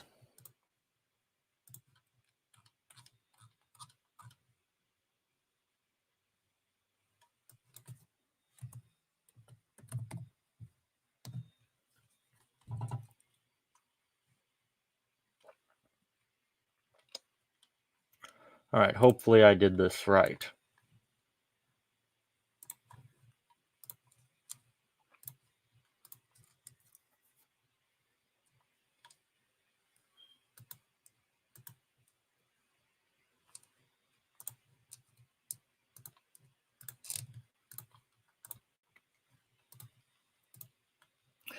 This would be like me saying that the anime this girl is from is just like what the hell is that anime called? Kill la Kill, just because they both have lewd fan service.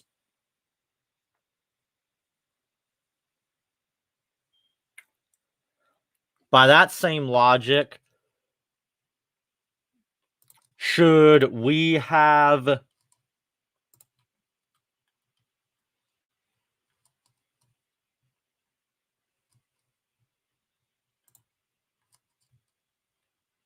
Let's see here.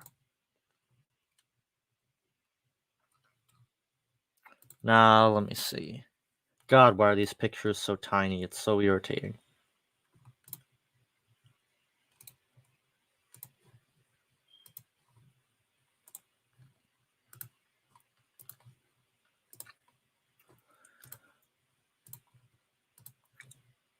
By that same logic, should I have the girl from Kill la Kill fight this little twit?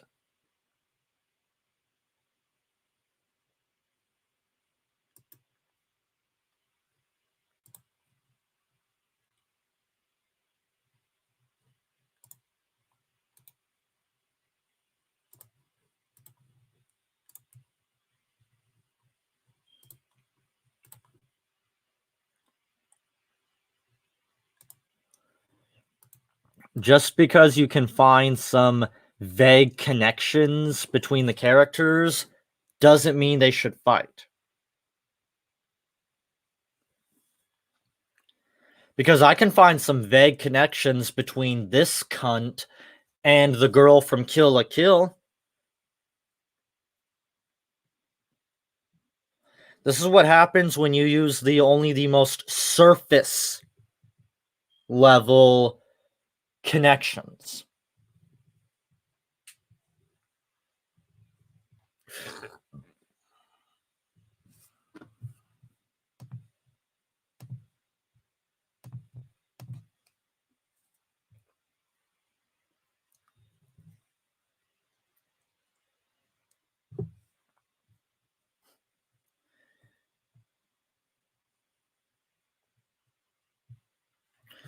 I'm sure Issei from High School DxD will show up on Death Battle.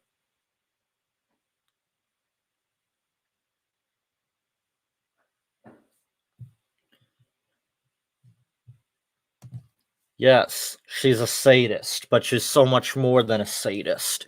She's a sadist, she's a rapist, she's a dominatrix, she keeps sex slaves, she's a murderer. She's basically the worst aspects of humanity into one character.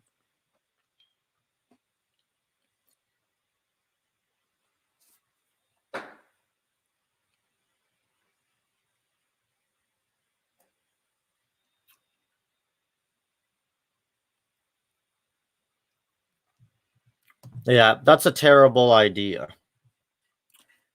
Alucard is far too powerful. The Alucard from Castlevania is ridiculously OP, though. He's stronger than Dracula, who at the very lowest is universe level.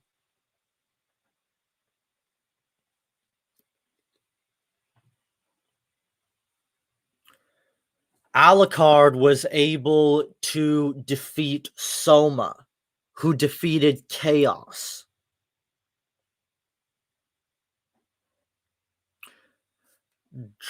Alucard fought the most powerful version of Dracula there was, that being Soma.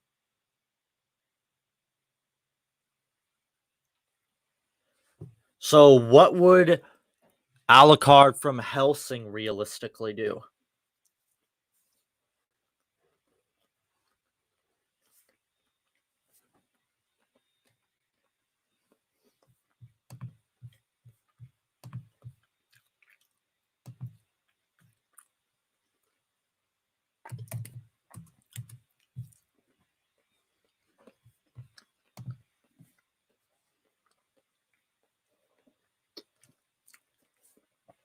Oh, yes. Also, Death in the Castlevania universe is pretty OP.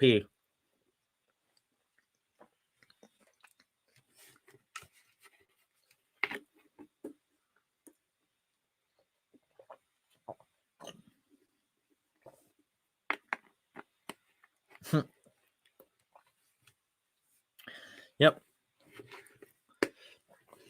Soma fought the most powerful being in the Castlevania universe, and Alucard killed Soma when Dracula possessed him.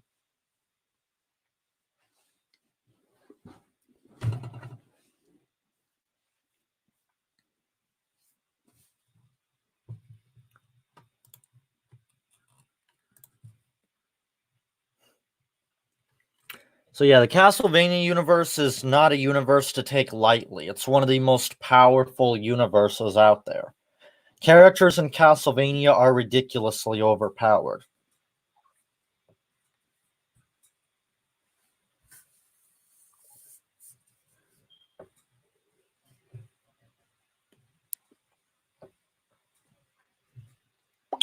Kind of. Schrodinger's powers are weird to explain. It's a sort of teleportation and regenerate and resurrection kind of. It's difficult to fully explain Schrodinger's powers.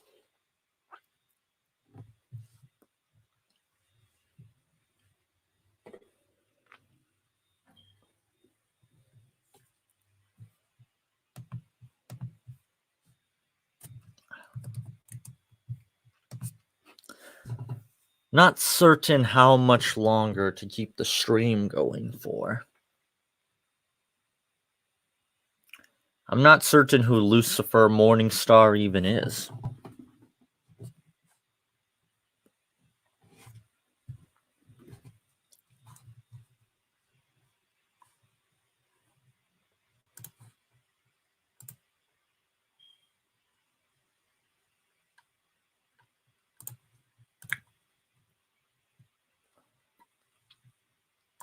Hottest Marvel female? I don't know.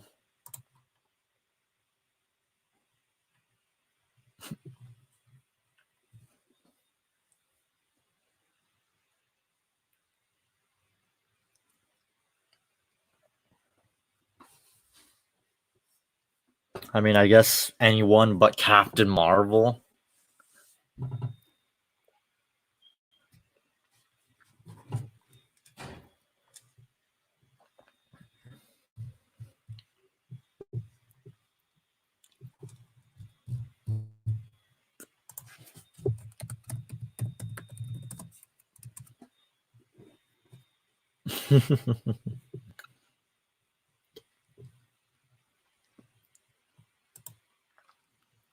My favorite death battle, that's a tricky one. Because contrary to popular belief, there are death battles out there that I do enjoy. It's difficult for me to pick my favorite though.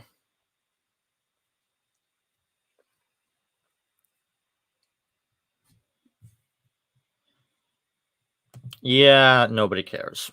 All of the fairy tale females are average at best. And that's being extremely generous.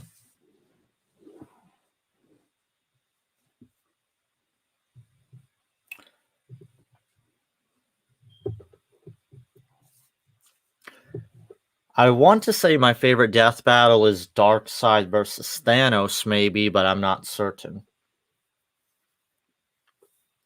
I did enjoy Link versus Cloud, even though most people try to call bullshit on it.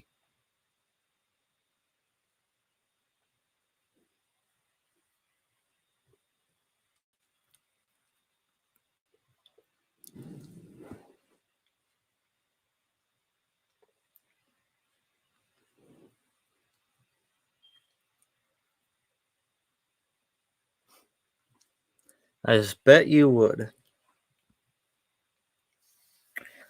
I would prefer to go drinking with Astolfo. He looks like he has a lot of fun at parties. Green Lantern, I guess, would win. Green Lantern is pretty overpowered. He defeated Parallax, who is a multiversal level threat as strong as at least Dormammu.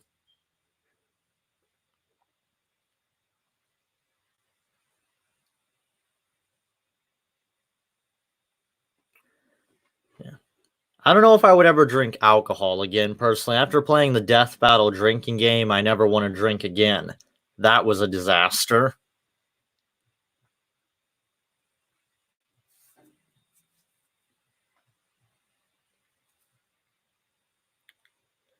I could barely even walk after I was done.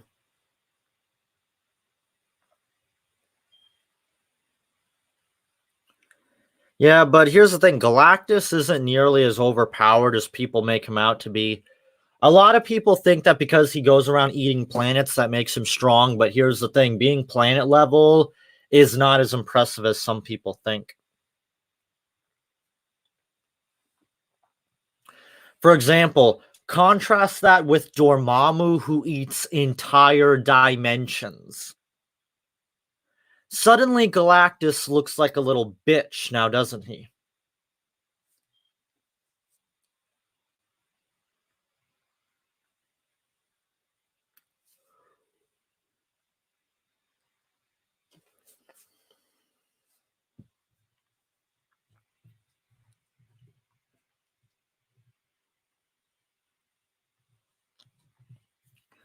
Also, everyone always keeps suggesting Galactus versus Unicron.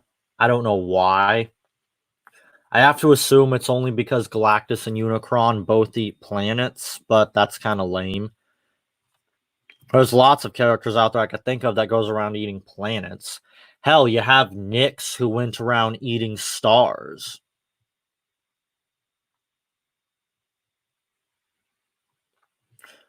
From what I've heard, yes, they fucked up Doctor Strange versus Doctor Fate, but I can't fully explain it to you because I have not done a full power scale or debunk of Fate or Strange.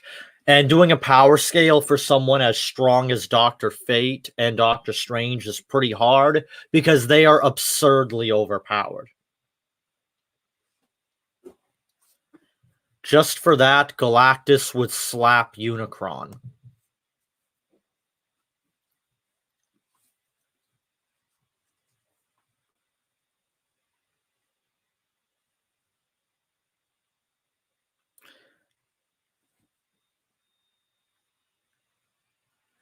Even if that was the case, that's a dumb reason. I mean, I know a lot of characters that are voiced by the same person, doesn't mean they should fight. I mean, for example, Shiro from Dead Man Wonderland and the little sister from Elfen Lied are voiced by the same person. Does that mean they should fight? How about Index or the main character Misaka from Misaki, I mean, from Maid-sama are voiced by the same person. Does that mean that Index and Misaki should fight?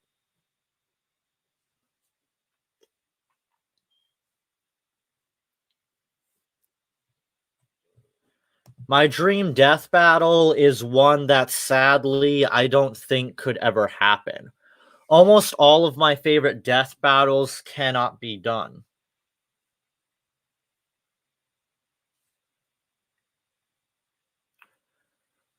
My dream death battle was Kimimorra versus Ulquiorra. Another one was Lucy versus Accelerator. Neither of them can ever happen.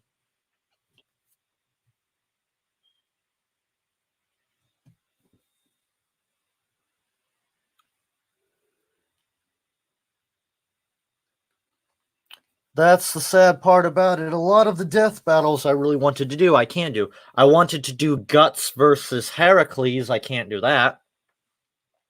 I don't even know if I'll even be able to do Guts versus Lancelot, which also sucks. This is why compatibility is such an important thing.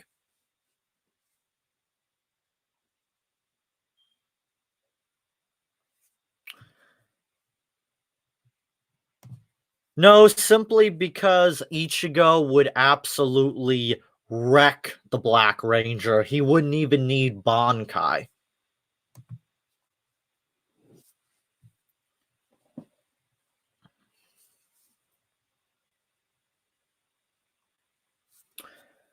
My thoughts on Cable versus Booster Gold are pending. I'm going to be working on the review soon. I took notes today while I was watching it, but I wanted to talk about Obi-Wan versus Kakashi first, simply because it annoyed me so much. But I'll try to get the review up soon. There were some parts, though, of Booster Gold versus Cable that were just absolutely unacceptable. I took a screen cap of a part of the animation that was unacceptable and shows just how rushed these animations are.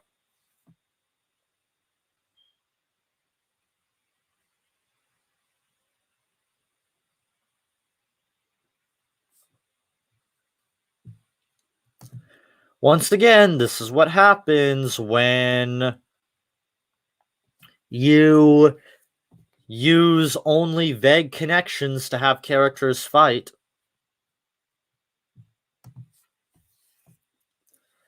This is why I made my video, What Makes a Good Death Battle, and I'm probably going to have to make more in the future. I wouldn't be surprised if I had to make an entire series of video essays on how to make a good death battle.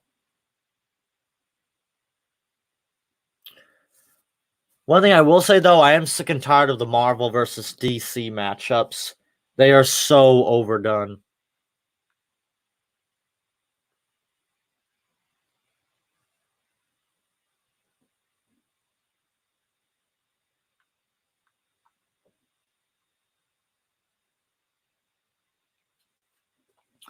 The most I could say about Obi-Wan versus Kakashi is we might possibly get a decent fight out of it because of the animation. That's about all I can say, though.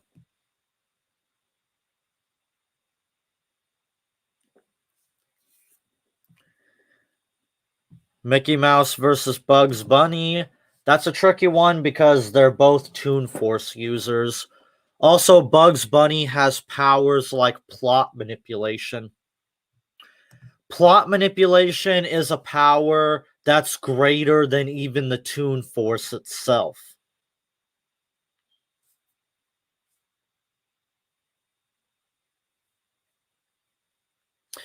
It's probably gonna be because it follows the pattern of death battle. A shitty 2D death battle, and then followed by a 3D fight. That seems to be the pattern. Yeah, that's the thing. You gotta watch out for matchups with Toon Force users, because Toon Force users are absurdly broken.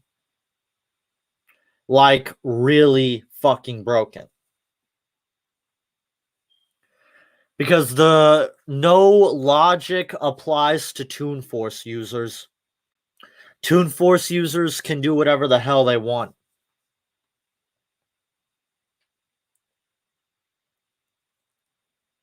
For example, believe it or not, SpongeBob is extremely overpowered.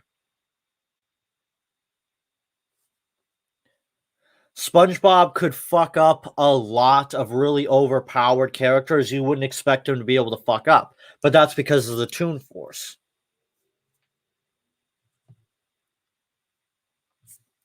Keep in mind, SpongeBob exists in a universe where you can fall down a cliff and spontaneously explode into a nuclear explosion and be completely fine. SpongeBob has tanked nuclear explosions and been fine the next frame like absolutely nothing happened.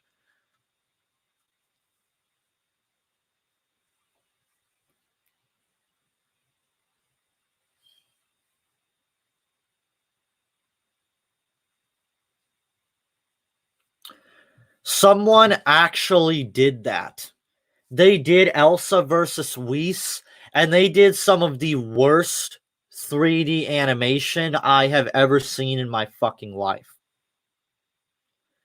The person couldn't even be bothered to fix the clipping. Now, I know my 3D animation can sometimes have clipping issues, but good God, this was way fucking worse.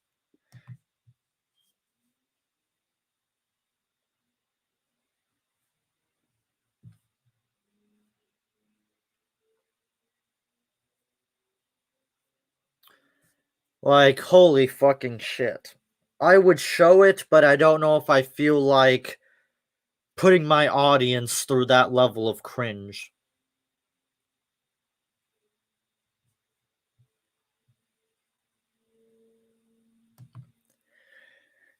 Always drives me nuts.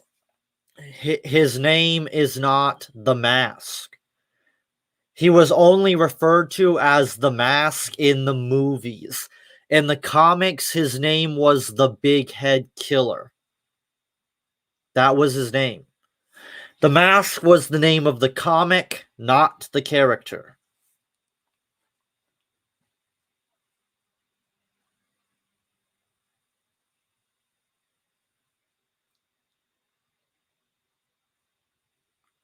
I know it's confusing because a lot of comic books are named after their characters, but the Mask was not. The Mask comics, its main character was named Big Head.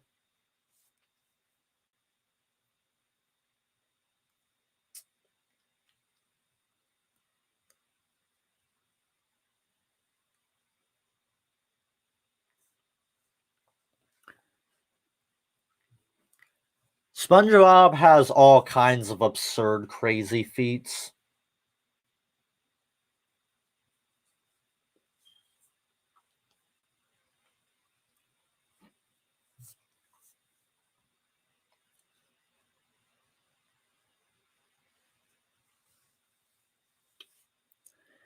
Yes, I know, and it's extremely annoying that neither the movies nor the cartoon could get this aspect right.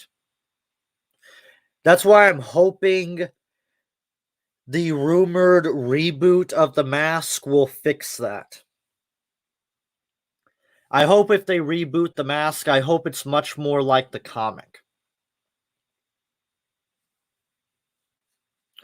I have nothing against the original Jim Carrey movie. It's a great movie, but it's not exactly the best adaptation of the comic.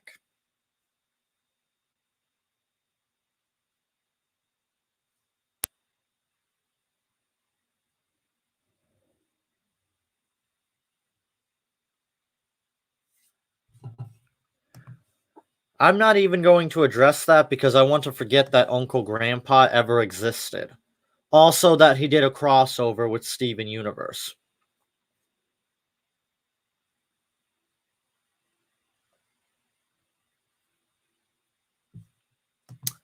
I am not certain. My animator did notify me, though, that so far he has about 3 minutes of animation. So it's coming along great so far, and I'm hoping it will be finished soon. These things take a lot of time. Contrary to popular belief, you wouldn't know this from watching just Death Battle, but 3D animation takes a lot of time. And we're taking our time with this. I told my animator, take as much time as you need. I'm not going to pull the stupid bullshit that Death Battle does and force out these things every 2 weeks. That is irresponsible. I can't imagine the amount of stress that Death Battle puts on its animation team.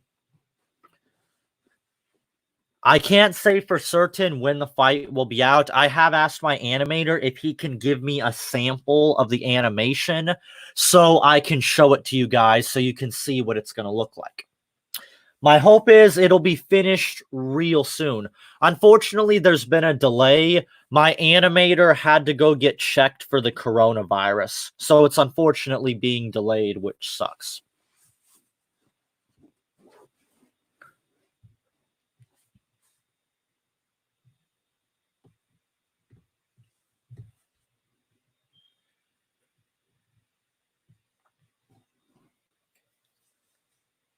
Yeah, but Steven Universe is still trash, though. And nobody would unironically take it seriously. For Christ's sake, Steven Universe gets the power to bring people back from the dead, just like Rey. They are both Mary Sue's. I've explained this many times in some of my reviews and videos. First off, get rid of the schedule. Having a 2 to 3 week schedule is irresponsible. So that's the big thing. Number 2, I would invest in custom animation. So that way you custom 3D or 2D animation. I don't care what it is, but I want to see custom 2D to 3D made animation, because not only will it look great, but it will give Death Battle far more freedom. Contrary to popular belief, 2D animation, unless it's homemade from scratch, like a lot of the anime stuff is, it's very restrictive. I've spoken about this before in some of my comment sections when I respond to Death Battle defenders. But 3D animation allows for far more freedom. The caveat is 3D animation takes longer and is more expensive, but it gives you more freedom. 2D animation is cheaper and faster, but far more restrictive. Death Battle knows this. That's why they do a lot of 2D fights, because it allows them to just spam Death Battles. Because all Death Battle cares about is views. They know every Death Battle they put out, no matter how terrible it is, will get at least 1 million views. And I don't want to hear that Death Battle doesn't have the budget to do this. Death Battle makes over $50,000 on just their YouTube ad revenue alone. Over $58,000. And people want to try to tell me that Death Battle doesn't have the budget. Yeah, bullshit. According to my 3D animator, the animation that we are doing costs $500. Now, if you do everything professionally, make everything homemade, or do crazy stuff like capture stuff, like motion capture stuff, which they have done before, yes, that can be expensive. But it is not out of the realm of Death Battle's budgets, because Death Battle makes $50,000 on its ad revenue and another $50,000, possibly even more, on its sponsors. See, I did a little bit of digging. A YouTube sponsorship for a video that makes 1 million views, like Death Battle, gets paid $10,000 to $50,000, and Death Battle often has 2 sponsorships in one video. Do the math. At the very lowest, Death Battle makes at least over $100,000 per Death Battle. You can't tell me they don't have the budget to do high quality custom made animation, because they absolutely do.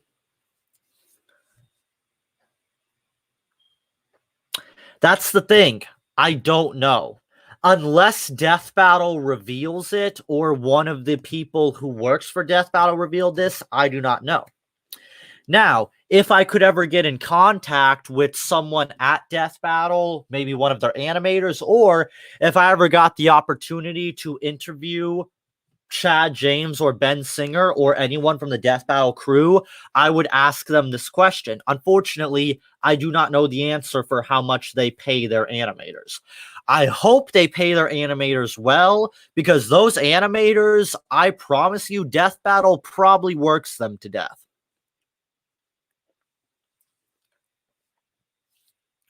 I hope, at least to God, those animators get paid well. Because, good God, I don't want to imagine the amount of work Death Battle puts on them. It's certainly not a kind of stress I would want to put on my future animation team, which I'm hoping will grow over time. Right now, I only have one animator working for me, and he's doing the best he can.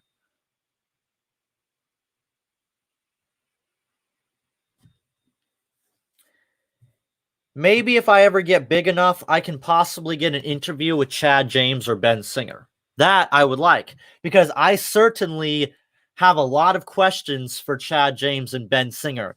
I certainly want to ask so many questions in regards to what the fuck were they thinking.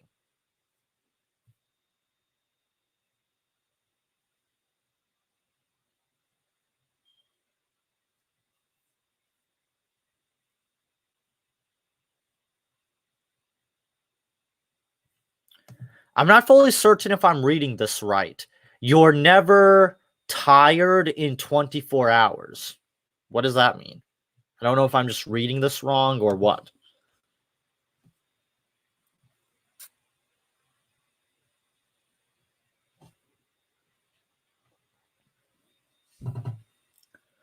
But yeah, I might make a video someday called How to Fix Death Battle, because oddly enough, a lot of Death Battle's problems have very simple solutions. That's what annoys me about Death Battle and its defenders. Many of their problems are self-inflicted and have very simple solutions. Almost every problem Death Battle has, they do to themselves. There are many simple ways to fix Death Battle's problems, but they're not interested. Because again, they get millions of views, and they get constant praise from the general audience and their fans. There's not that many people out there critical of Death Battle. Don't get me wrong, Death Battle has its critics. Me, Set the Programmer, Sir Splash, Clyde the Weeaboo, and many others. The thing is, we are not as big of a voice as the Death Battle audience. They have a much larger, louder voice than people like me do.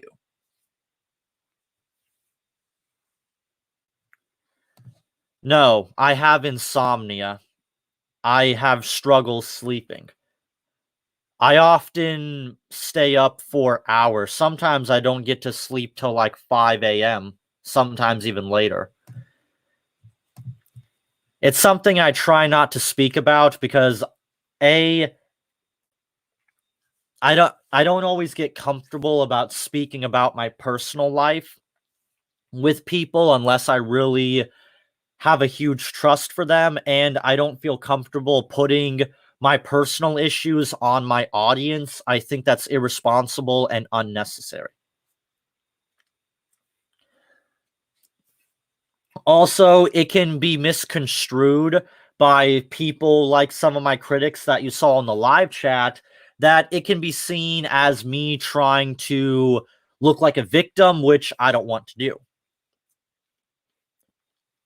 I think it would be very irresponsible and unnecessary for me to mention my personal issues on my YouTube channel. I don't think it's appropriate.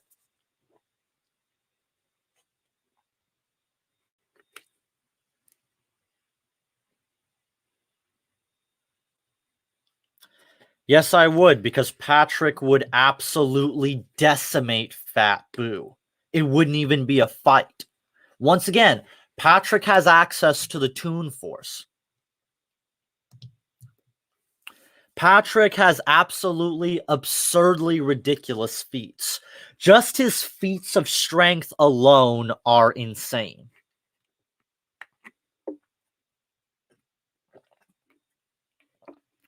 Patrick can casually karate chop entire buildings into rubble.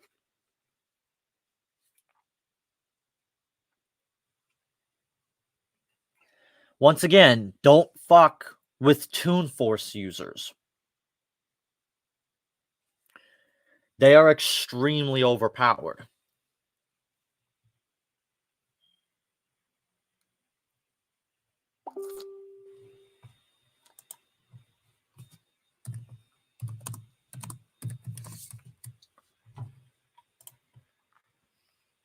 Yep, I saw.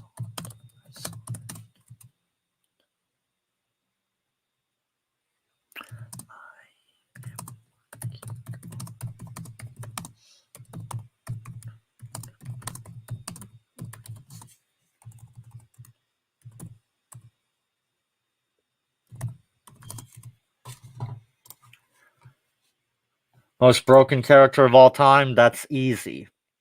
Azathoth.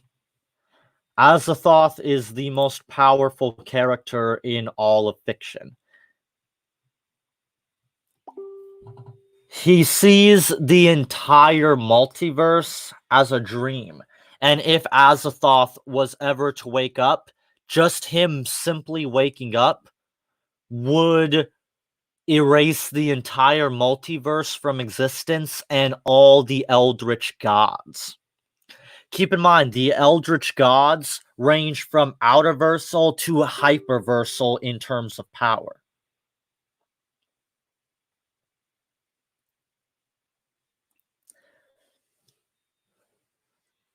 Kind of.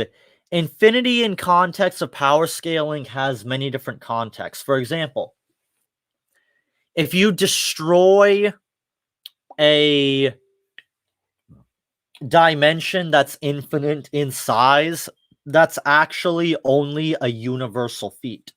For example, if you were to blow up, say, the time chamber in DBZ, that's only a universe level feat. Azathoth is an absurdly powerful being. Azathoth is above everything, even the other Eldritch gods.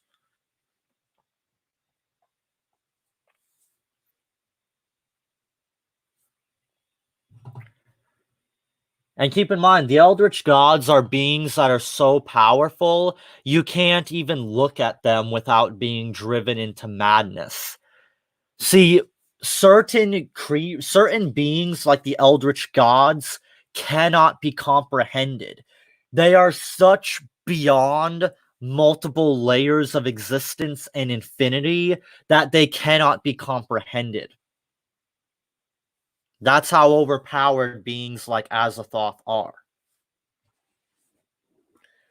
Mere mortals can't even comprehend them.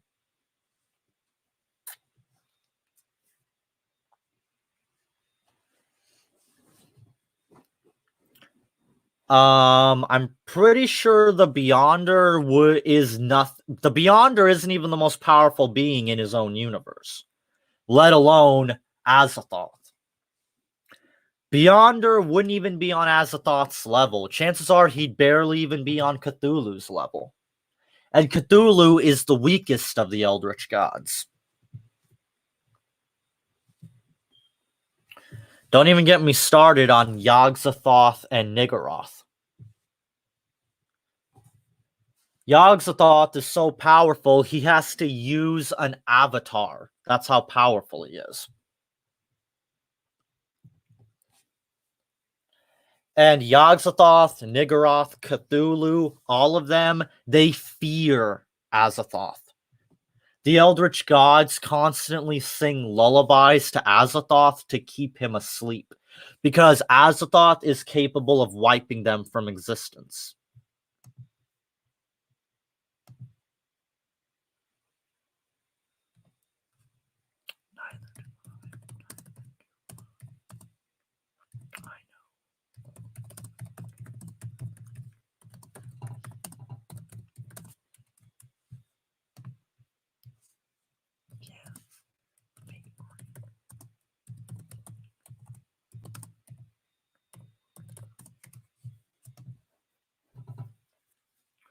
So, yeah.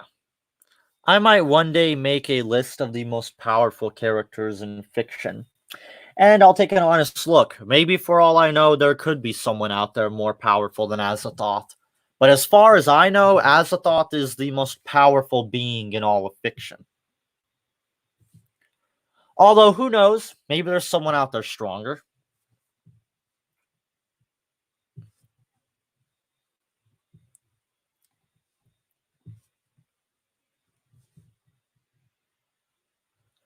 Of course, Animation Rewind did Patrick versus Boo. I'm not even surprised.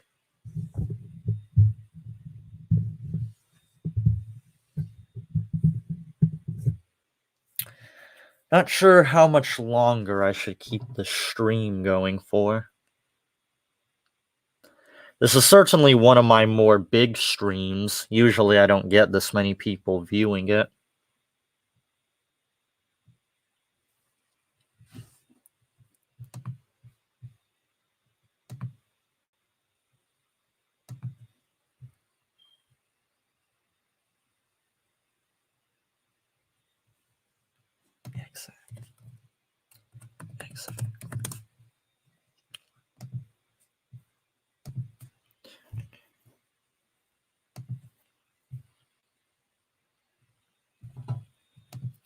Yep. Which you are going to have to pay for. Idiot.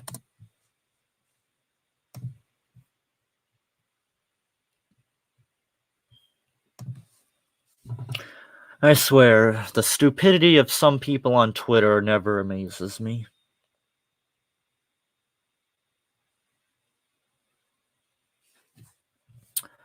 I wouldn't even watch The Rise of Skywalker once. I haven't even watched The Rise of Skywalker. I refuse to. I boycotted Star Wars a long time ago. I probably never will watch Rise of Skywalker. I've seen scenes from it. I've seen video reviews that are at least 2 hours long talking about it, but I will never watch the actual movie. I will not subject myself to Disney's bullshit, nor will I give Disney my money. I already make fuck all as it is. Why would I waste some of my precious money on Disney? There's much more valuable things I could be using my money on, like making better content for my YouTube channel, because entertaining people is more important to me than supporting a corrupt corporation that doesn't give a shit about us. Disney has made it clear multiple times. Disney doesn't care about its fans. Once you're dead and you're no longer able to give them money, they don't give a shit about you.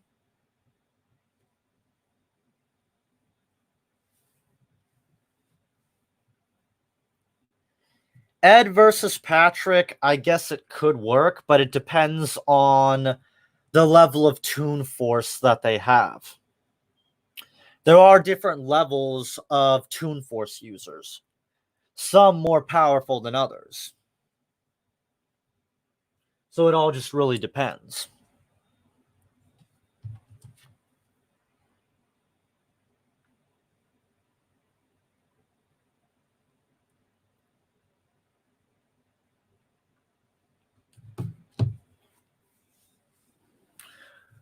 I haven't seen Ed, Ed, and Eddie in a long time, so I'm not certain, like, if they have the same level of Toon Force as someone like Patrick Star.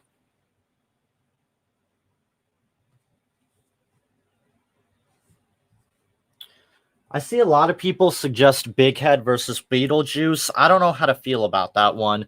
It's certainly one I've pondered about before.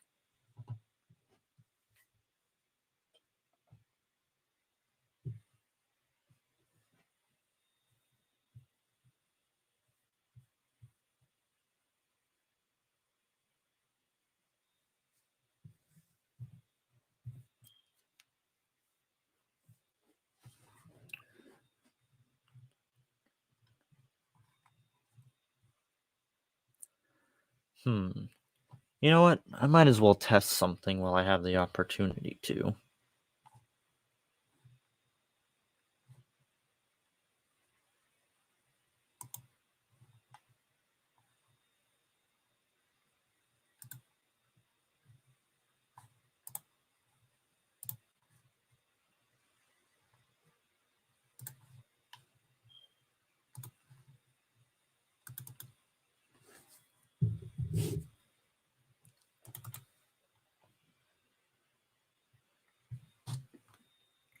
I've always wanted to test this out.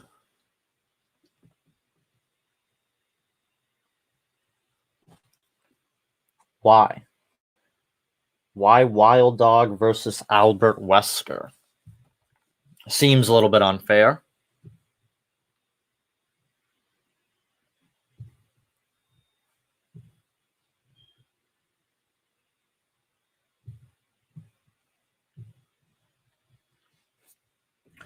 Albert Wesker's pretty OP.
I hope this works.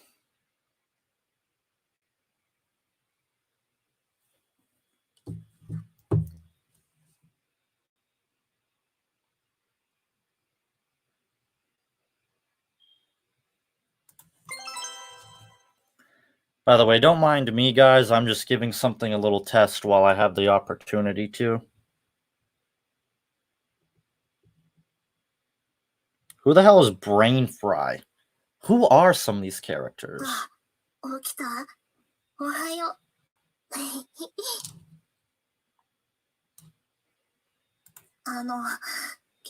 昨日は楽しかったね。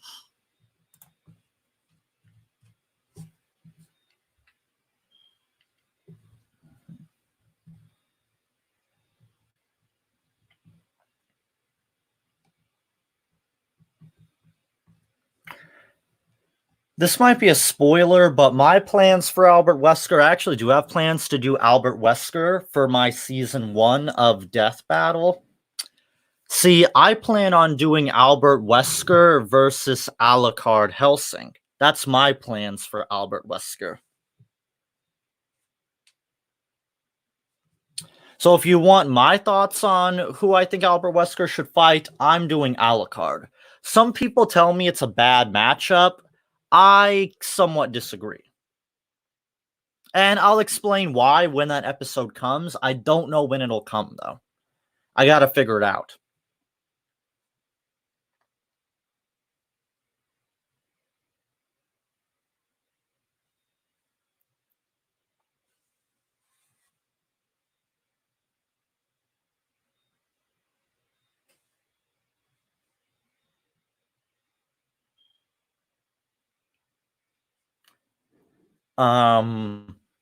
Why? What's the point of a sniper on sniper death battle? Like, that seems like that'd be boring pretty quickly.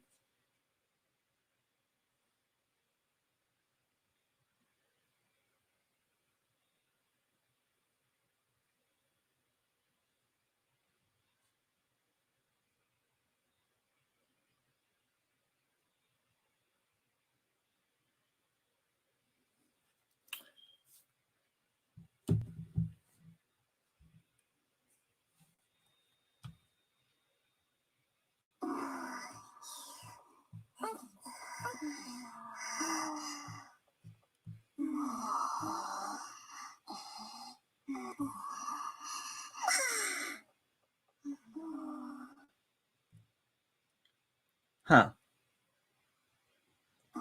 I already gave my opinion on Alucard versus Dio. It was the first time I ever reviewed Animation Rewind. You can look it up. I thought it was total bullshit, and the way Animation Rewind executed it was in the most bullshit way possible.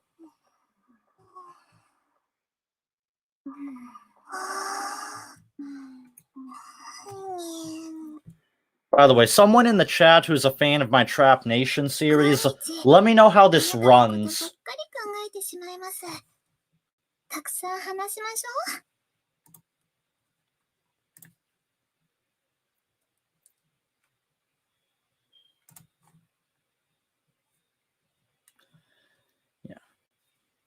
Yeah, that's the thing, CJ. That's why I'd recommend watching more of my videos, because a lot of the things you ask me about, I have made videos on at some point or another. Although, I will be fair, my video on Dio versus Alucard is a really old video. And I mean really old. An example of how old it was around the time when I was first starting out with my 3D art that I do, and it looked like shit.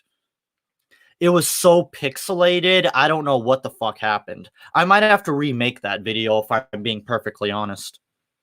ないですよ。あえて言うなら、そんなことを聞いてくるところですかね。一緒にお昼どうでしょうか。いつもみたいにお話をしながら。ありがとうございます。それじゃあ、早速行きましょう。早くしないと休み時間が過ぎちゃいます。Of course it is. All the times I've tried to stream this game, it's ended in disaster.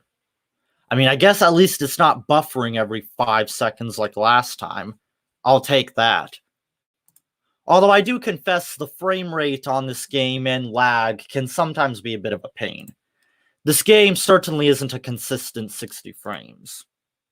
ごちそうさまでした。次もまた一緒にお昼食べましょ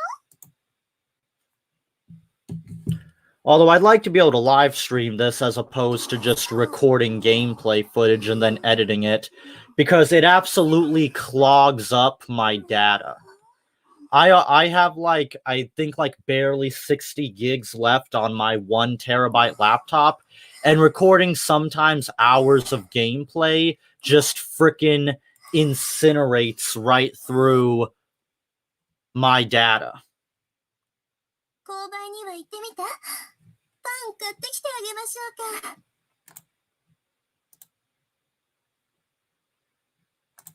ねえ。 あなたならどんな体型の子を選ぶ？なんだか安心したわ。無理なダイエットは今日でおしまいにするわね。あなた、以前よりもよく笑うようになったわね。私も嬉しいわ。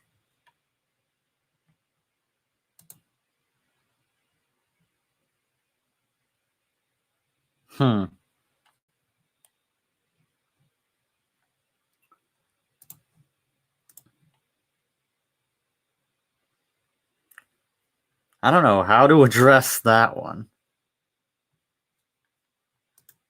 私があなたのママだったら泣いてるかも。たまには電話してあげてね。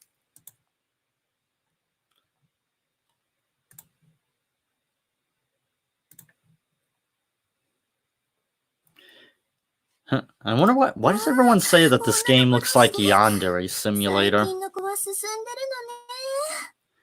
As if Yandere Simulator is the first game to ever have a school sim mechanic.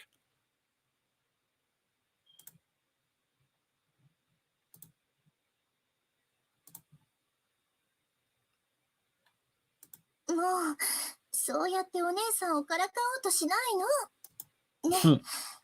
次はいつ会えるかしら。後で連絡してね。それじゃ。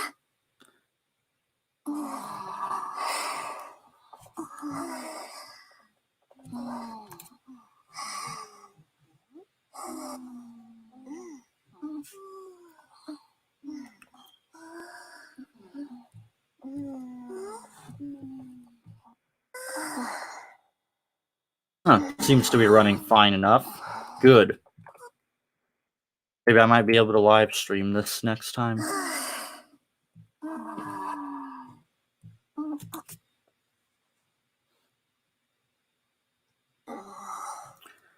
I'd rather have it lag every once in a while than buffer every 5 seconds, I can say that much. I'll let you guys know when I hear back from my animator. When I do get a sample of the animation, I'll do a podcast style thing in the same way that Death Battle does, where I'll show off the little sample that he gave me, and then we will discuss it. Like I said, the episode in question is Ghost Rider versus Simon Belmont, and everything is a go. And I'm going to hopefully be able to keep working with this 3D animator. I hope, if everything goes well. I have not seen what his 3D animation looks like yet, so I'm hoping it comes out good.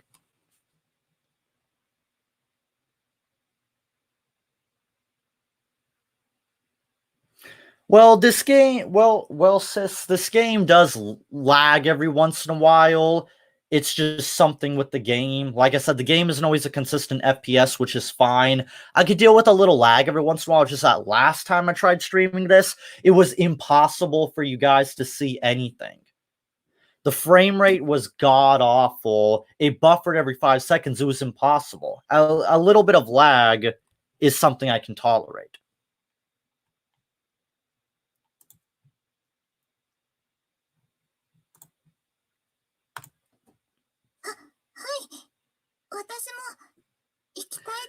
I used to like Torian. He used to be one of the only members on the team that actually had sense and knew how to do their job right.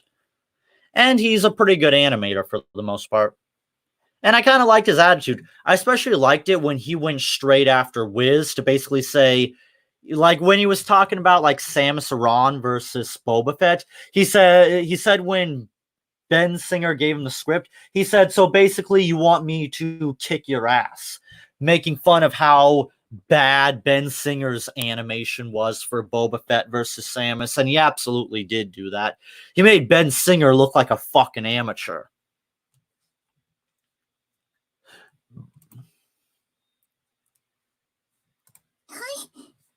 準備して待っていますね。 It sucks that Torian is gone. But, oh well. He's probably in a better place because I'm sure working for Death Battle probably sucked. I don't know what their work conditions are like. I would hope that they're not bad.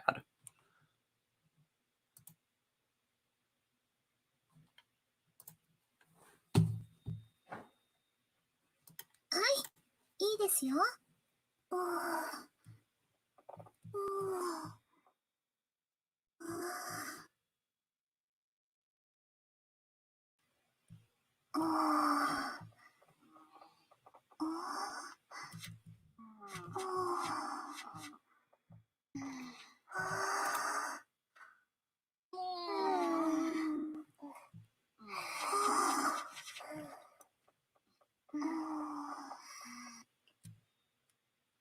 Ow.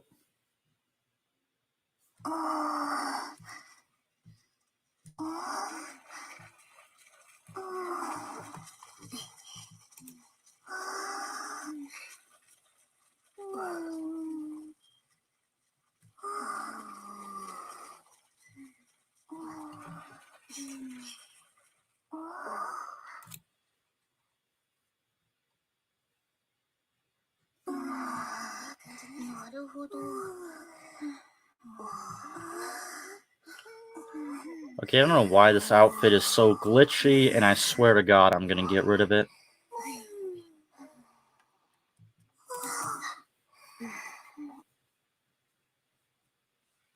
Yay!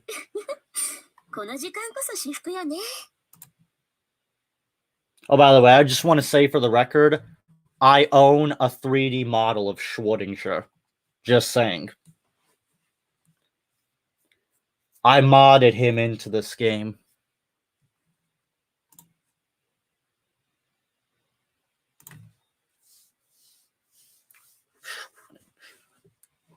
I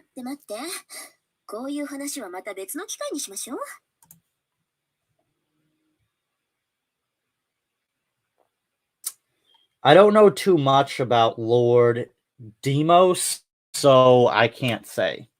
I would have to look up his powers and what he's like.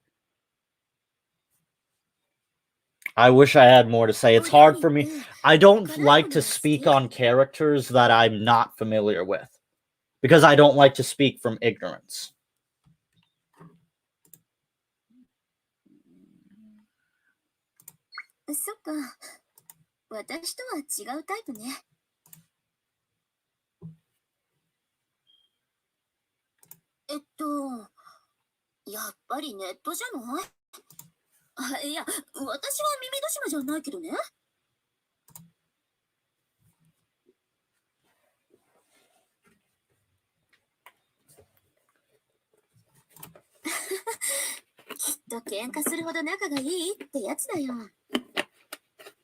Don't worry, guys. I'm going to try avoid anything too sexual happening.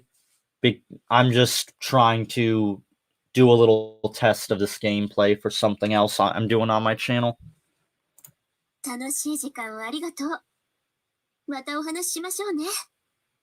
Oh, God. I don't want to think about Death Battle doing wrestlers. I could picture them listening to the stupid smarks in the wrestling community, making one of their garbage dream matches happen, like Chris Benoit versus Daniel Bryan. God, I'm just cringing at the thought. Thank God Chris Benoit is not alive. Otherwise, we'd be hearing Chris Benoit dream match.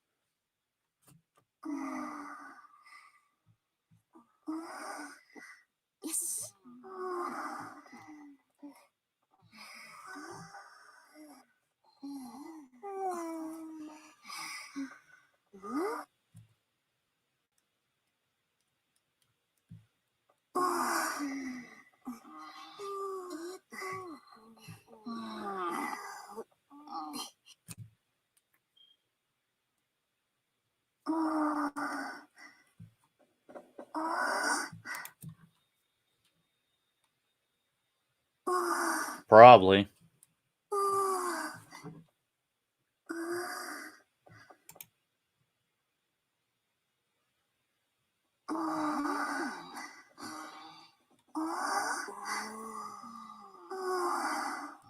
I don't know.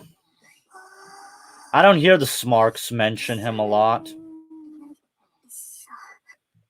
The Smarks are whining about Zack Ryder, though. That much I can say. I'm gonna have to make a follow-up video after my recent Keep 'em or Dump 'em stream about all the wrestlers that recently got released. Because WWE is finally taking my advice and getting rid of their dead weight. Now, if only Death Battle would listen to my advice. Now, of course, they don't have to, but if they did, that would be great.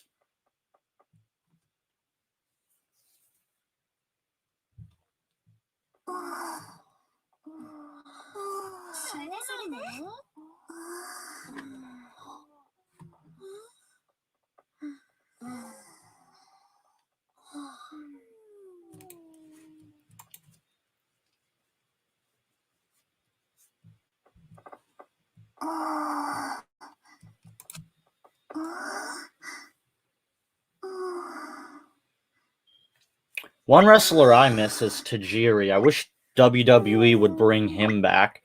Tajiri was one of the genuinely good wrestlers that they had in the company.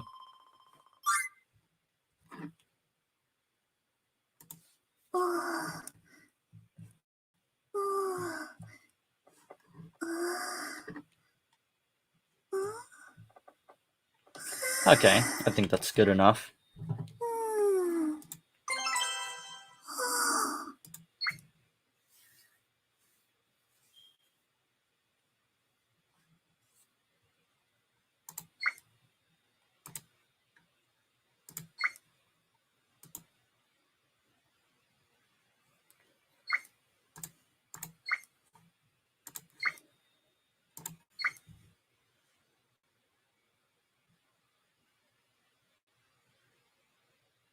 Ha!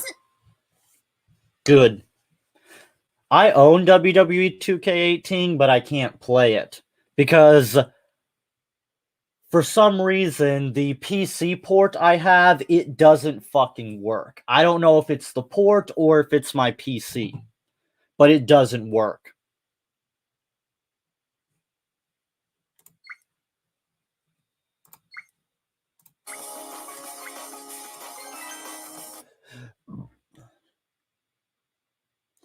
I would love to be able to play 2K18 or 19, pull out Lars Sullivan and start squashing some of my most hated wrestlers like AJ Styles and Daniel Bryan. I would love to see Lars Sullivan absolutely just destroy Daniel Bryan. That would make my day.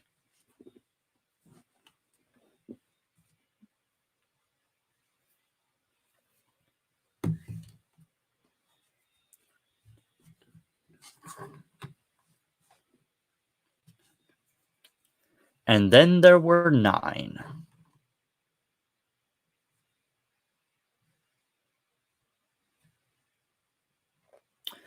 I'm definitely really tempted to do a busting Smarks because I'm always seeing Smarks on Instagram say stupid shit. And I've been tempted to screen cap some of their garbage. I post on my Twitter how one Smark tried to undermine what Sasha Banks did to Paige, breaking her neck and ruining her career, by saying she apologized for it, so therefore that makes it okay. Which is funny, because if Roman Reigns broke Daniel Bryan's neck, they'd be demanding he be fired. Just pathetic.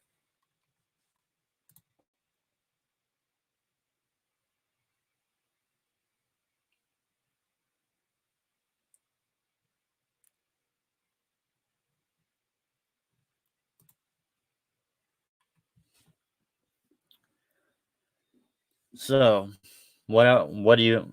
God damn it. I hate it when I can't talk. So, what else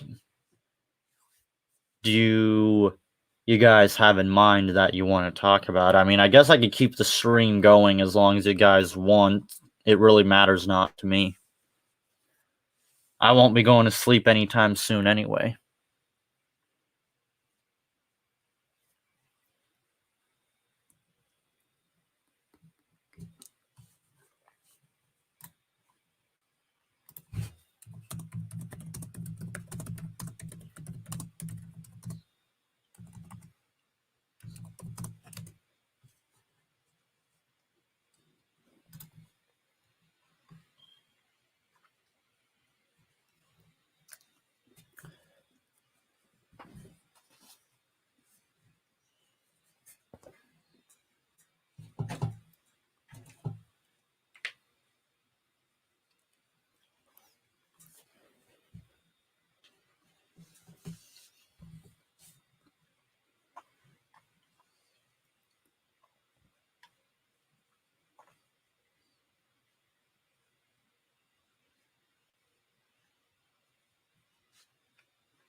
Lol.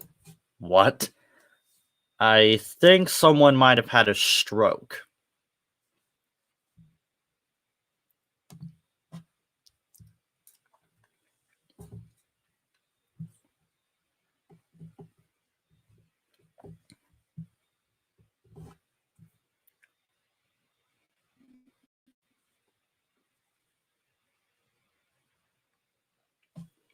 I said that I recently did. Whoa, damn. We just jumped from 8 people to 11 people. Wow, that was fast. But yeah, what I said about it was I recently did a live stream called Keep 'em or Dump 'em, where basically my mission was to look at every single wrestler on the roster and decide who to keep and who to fire in hopes of fixing the roster. And I fired almost everyone. I was only able to keep a small handful of wrestlers. And some of them I really had to give the benefit of the doubt. And most of the wrestlers I did keep were old part-time wrestlers like Brock Lesnar, Undertaker, Goldberg, and Big Show. Most of the new guys got fired because they're terrible. And thankfully, WWE has taken my advice in firing these people. And of course, the Smarks are crying about, like, bring back Zack Ryder, bring back all these wrestlers you laid off. I swear, these Smarks are such children sometimes.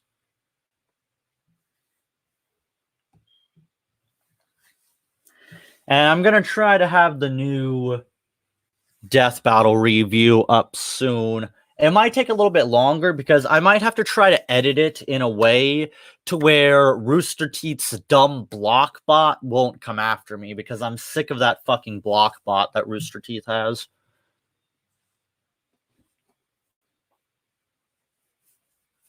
I almost want to make a review of RWBY explaining why it's one of the worst shows ever made just to spite Rooster Teeth. Because believe me, I could absolutely tear RWBY a new asshole in many different ways. I can explain why RWBY is one of the weakest universes in fiction. I can explain why RWBY is a terrible show. I can explain why Bumblebee is one of the worst shippings of all time and an absolute cancer. I can have many RWBY characters on Blood Royale and show them how easy it would be for them to get absolutely slaughtered. Rooster Teeth, probably it wouldn't be wise for them to pick a fight with me.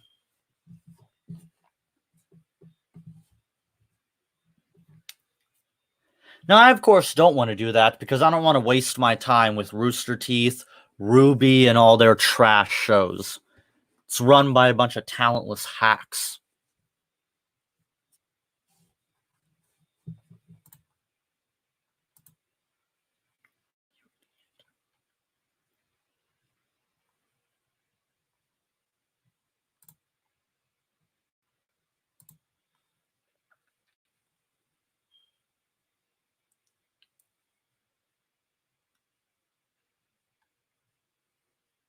Huh. One of my fans shared this tweet from Devil's Artemis. I'm finally able to say that the source filmmaker crew from Ganon versus Dracula is back. Okay, so this is confirmed as a 3D death battle.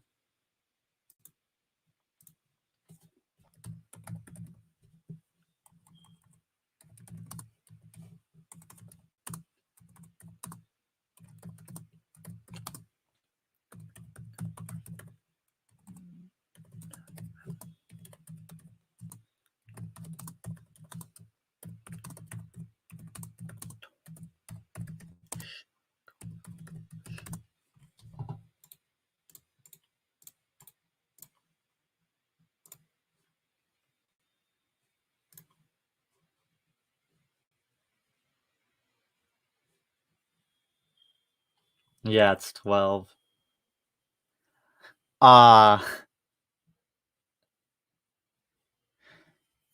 V, you're gonna hate this, but not too long ago, I was doing a test, and you missed some Trap Nation footage.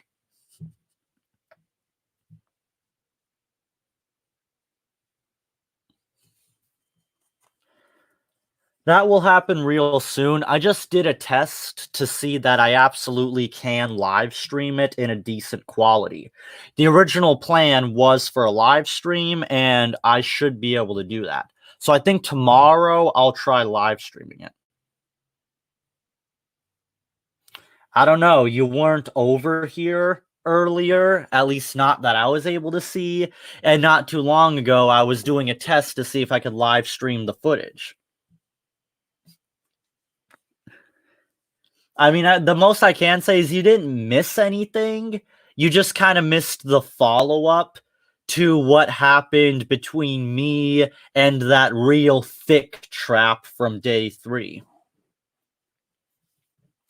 It was mostly just a test, because I originally wanted to live stream Trap Nation, but I was having issues around the time I tried live streaming it. The video kept buffering constantly, and the frame rate was so bad it was impossible to see anything.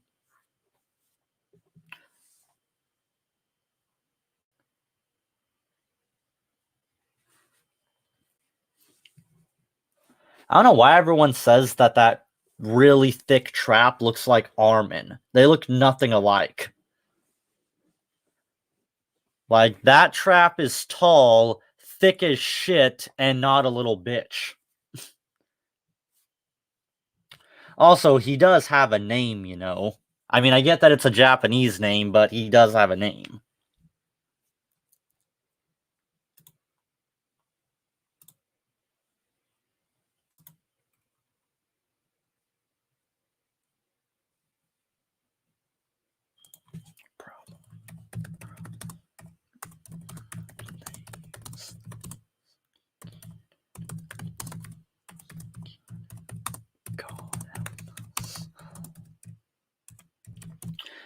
I swear, if Death Battle uses the Disney canon for their latest Death Battle, then God help us all.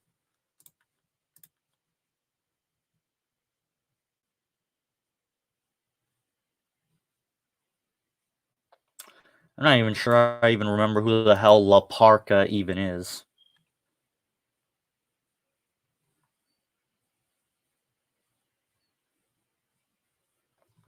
Yeah, I do. Some people might be surprised by this, but I once was a huge fan of WWE. I grew up with WWE, but WWE is basically unwatchable. Maybe I'll mirror the Smarkbusters video called 50 Reasons Why WWE is Unwatchable, and it might give some outsiders who may not be very deep into the wrestling community an understanding of why WWE is not as big as it once was. This may surprise people now, but back in the day, WWE was on top of the world. WWE used to be the thing.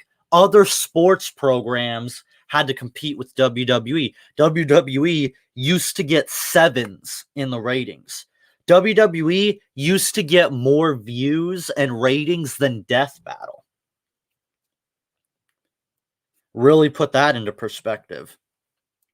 Now, WWE can barely even get 1s in the ratings. It's quite sad to see the collapse of a once great entertainment titan.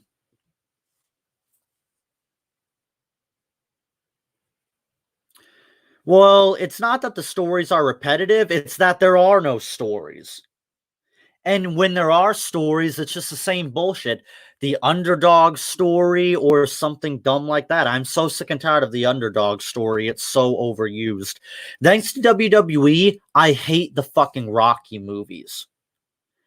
Because WWE overused the underdog story that Rocky made popular. I refuse to watch a Rocky movie ever again. Thanks, WWE.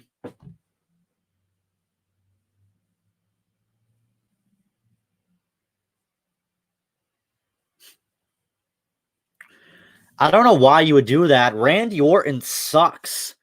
Randy Orton is one of the original wrestlers that led us to the PG era we are now trapped in. Randy Orton has not really been all that good.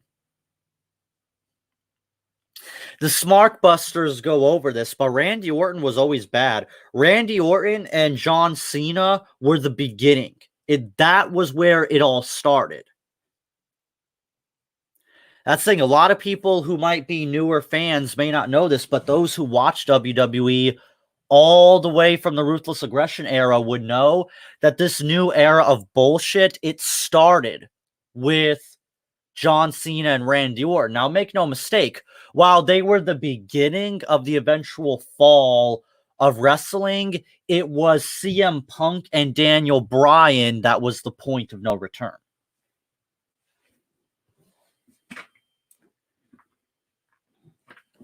But to put into perspective, Randy Orton was so bad that they had to take the belt off of him and put it back on Triple H because he got no reaction. The audience did not care about Randy Orton. He was having segments where he was bursting out of cakes and shit.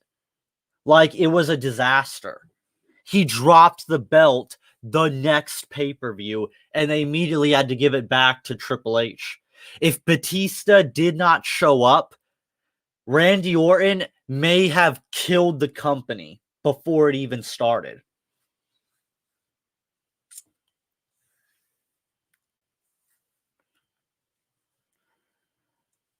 You know what? If Randy Orton got a gimmick where he went around beating up all the divas, RKOing them, and winning their and like just winning and destroying their belts, he would be my new favorite wrestler if Randy Orton just trolled the women's division. Oh yeah, that actually happened.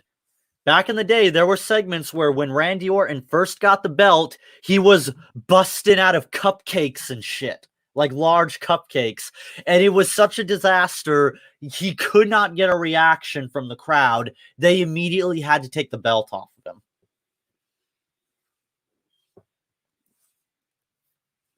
But yeah, going back to it, if Randy Orton just did a thing, because since the women want to think that they're good enough to wrestle with the men, okay, Randy Orton can go into the Divas division and just keep RKOing them. Like, if he just interrupted a Divas match, like maybe like during like one of Becky Lynch's garbage, unbearable matches, like Randy Orton just came out of nowhere and RKO'd Becky Lynch and just ruined her title match, I would immediately mark out if that happened.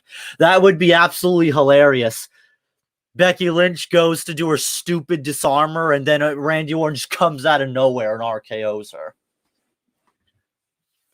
That would actually be hilarious. WWE, if for some reason you're listening, make that Randy Orton's new gimmick where he just goes around ruining Divas matches and RKOing Divas out of nowhere. And then have him win the women's championship only to throw it in a fire like when he burned down Bray Wyatt's compound. That would be fucking hilarious.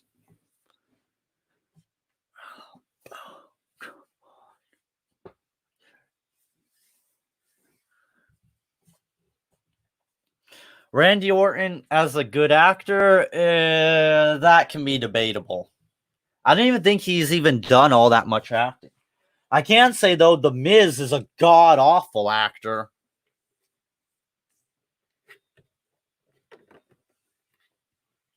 Sadly, Orton is not as good as his father.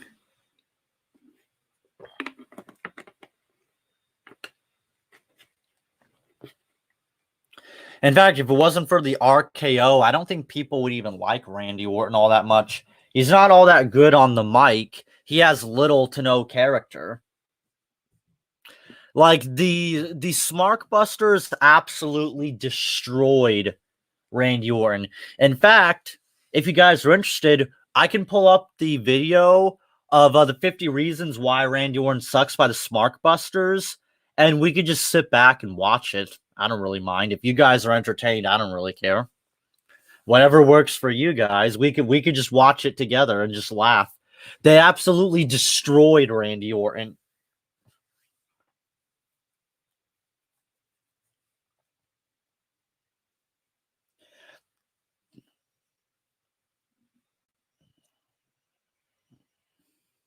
I don't know.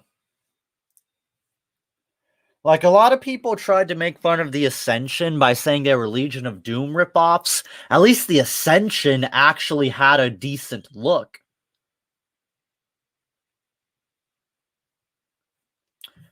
Yeah, it goes without saying Green Lantern would annihilate Cable. Green Lantern is extremely overpowered. Green Lantern is multiversal at the absolute lowest. He defeated Parallax. Put that into perspective.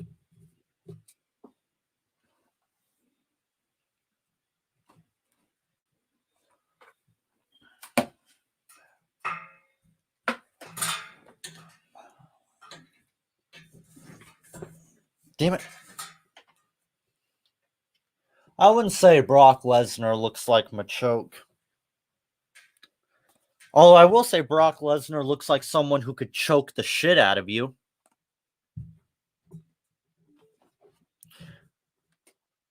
I would pay money, though, to see Brock Lesnar just choke the utter living shit out of Daniel Bryan. And I don't mean like some gay little submission. He just goes into the ring and just starts strangling him. Just for killing wrestling.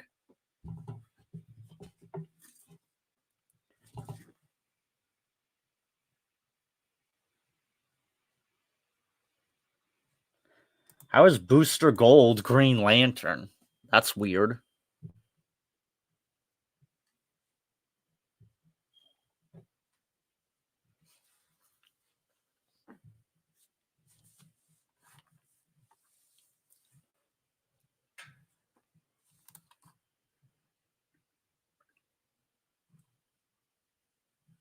Mm.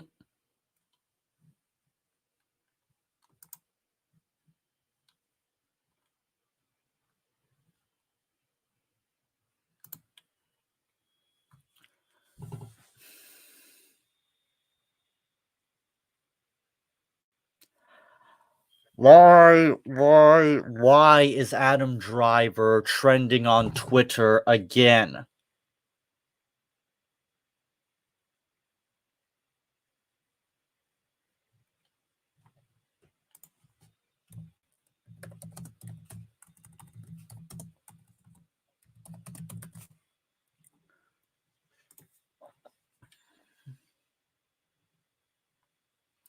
Why are these women so obsessed with Adam Driver?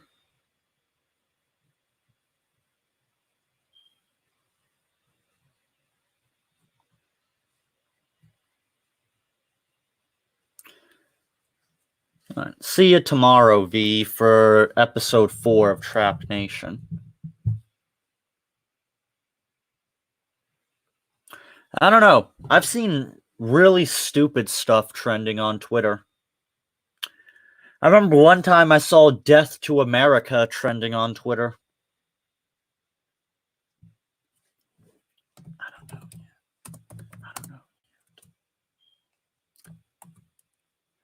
I'll try to shoot for 12 p.m. Mountain Time. I'll try though.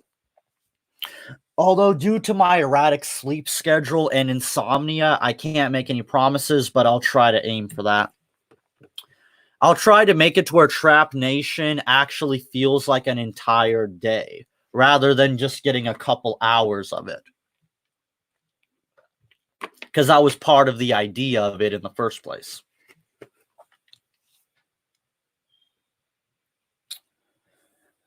Mustafa, he rips off Sub-Zero, and it's cringy every single time he does it.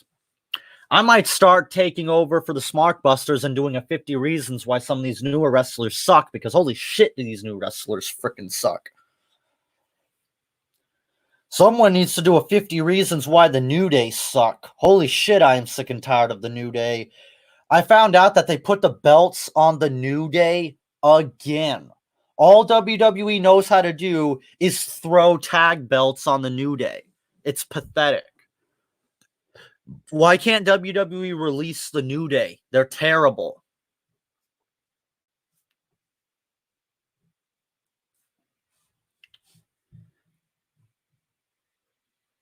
Well, as evidenced by today's death battle, apparently I guess he can beat Cable. Unless some kind of evidence comes out debunking it.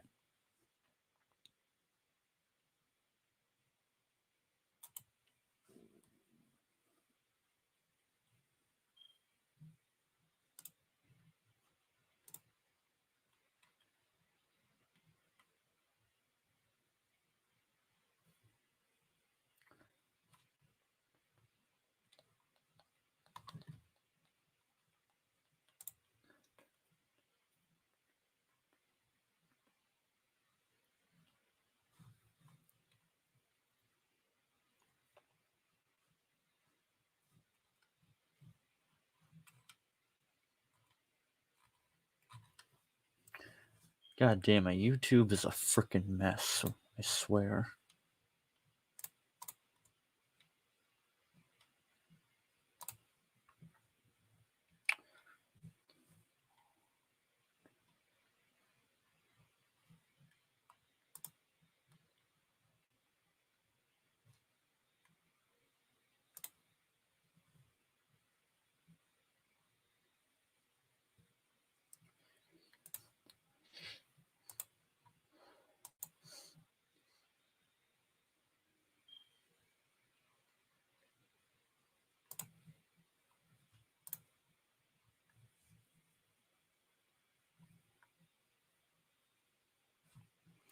Don't worry.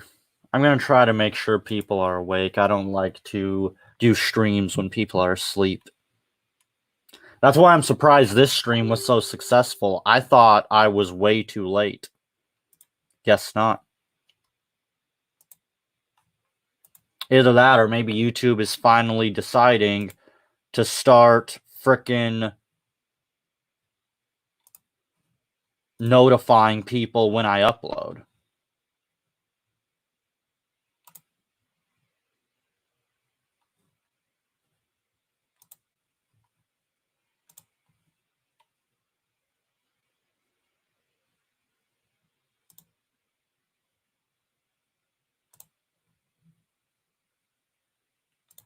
Gentlemen, we're here to rip off the wrestling Jesus. We see, here's the video he would never make.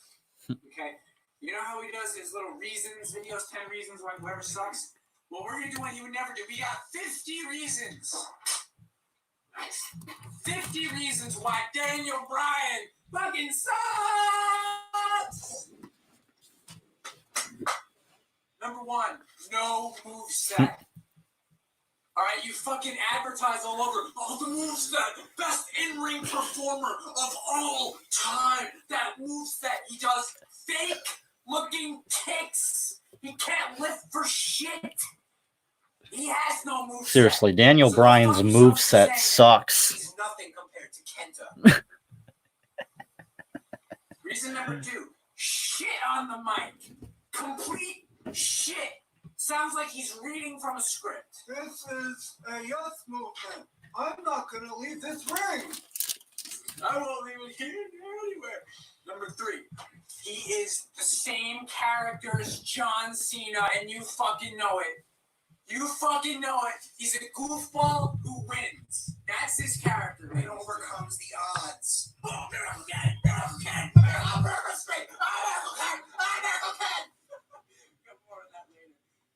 Number 4, he's a fucking midget. I'm tired of these indie fucks. Number 5,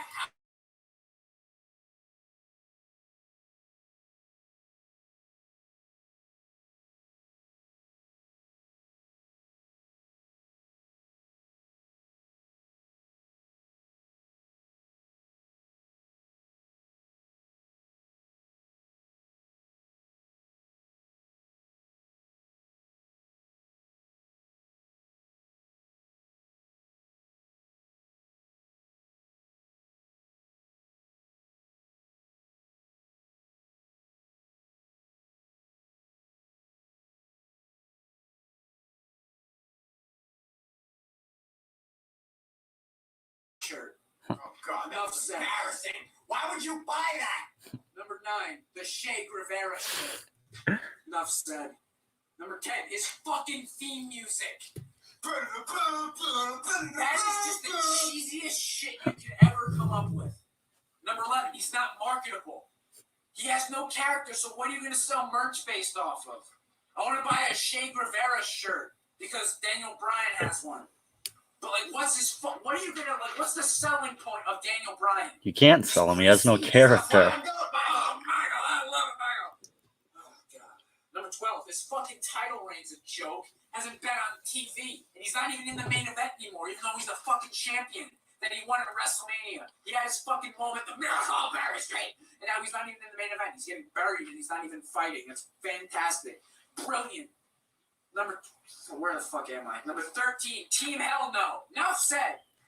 14, he's over fucking rated. I'm tired of hearing about how he's so great. But I have Bryan in my top 5 of all time with Ziggler and Frank Gotch and Kenta Kobashi and fucking Brock from Pokemon. I love Japanese people. To quote this guy, I really give a shit about your fave 5.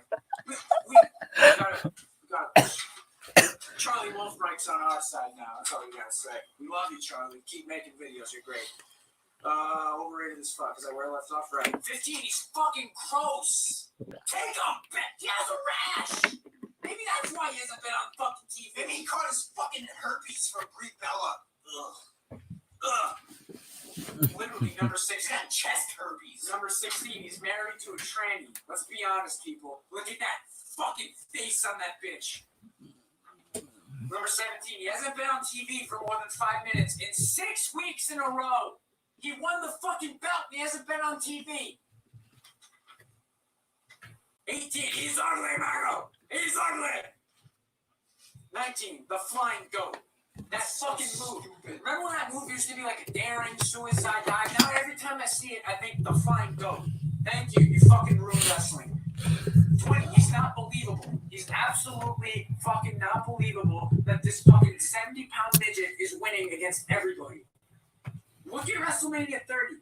He goes in injured, gets the shit kicked out of him by a guy 18 times his size, wins the match anyway, gets hit in the fucking face with a chair, goes into a triple threat match with 2 guys 18 times his size, gets beaten up, gets carried off on a gurney, comes back and wins. And you're not outraged? Fuck Daniel Bryan. He's not believable.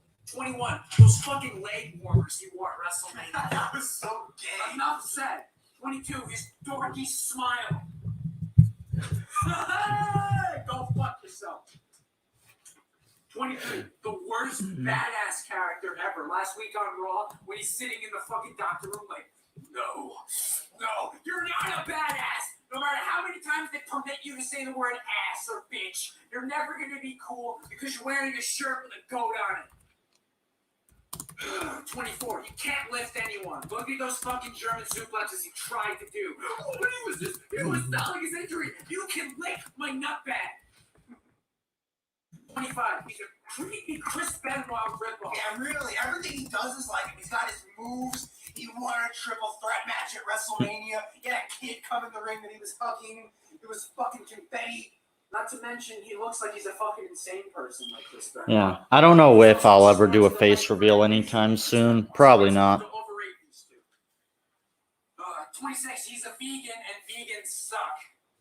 27, he's a John Cena dick lover. You know why he married Brie? Because she's sisters with Nikki, who's sister-in-law with John Cena. So now he's closer to Cena and he can lick his ball side. They're Eskimo brothers. Damn right.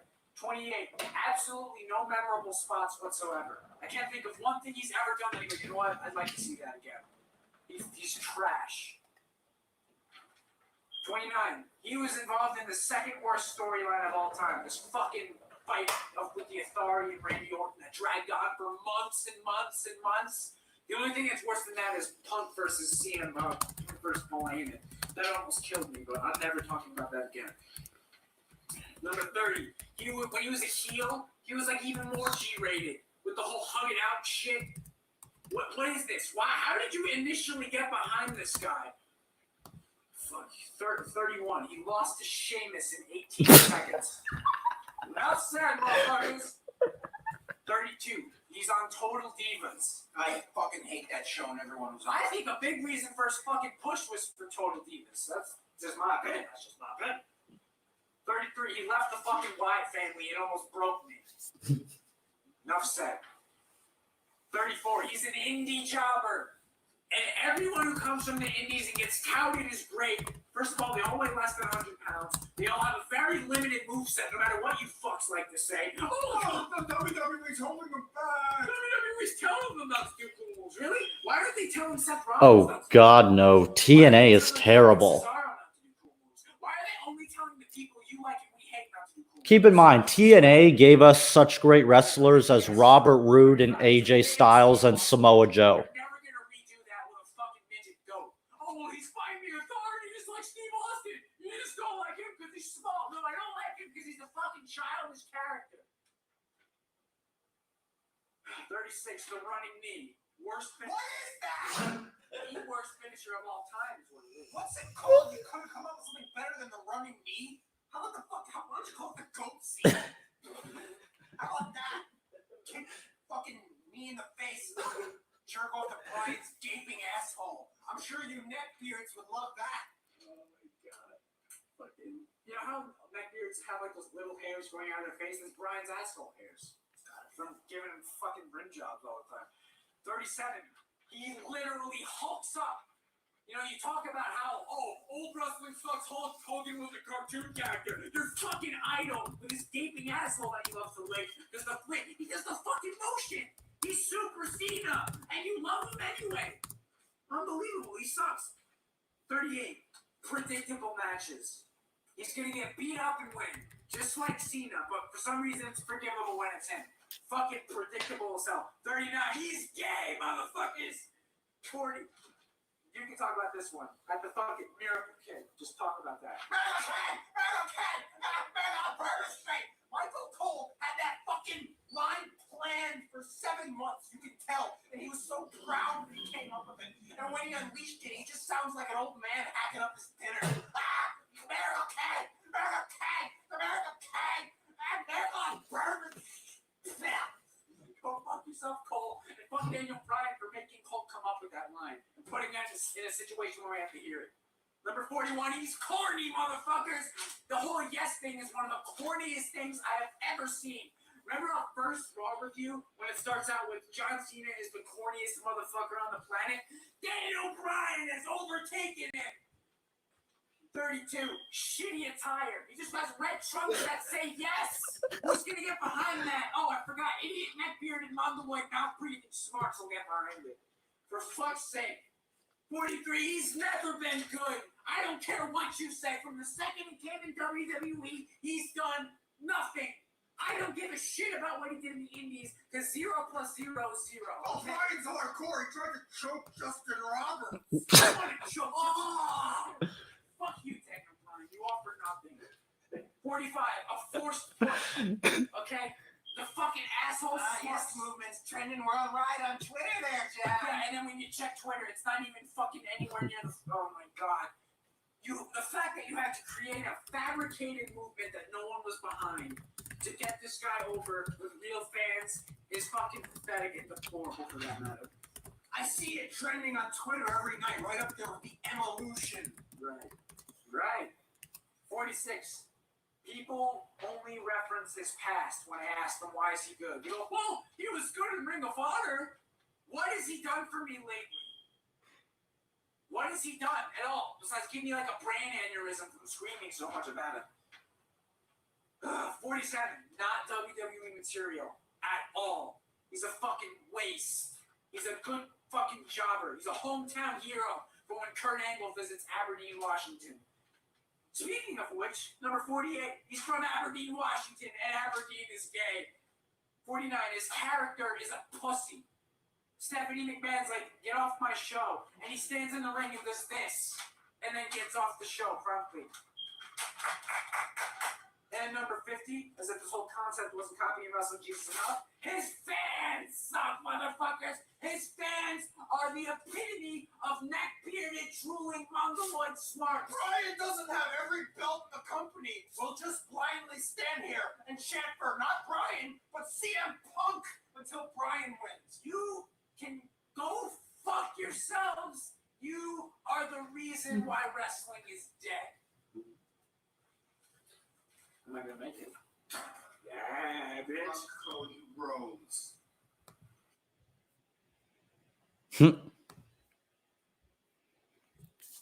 Never gets old.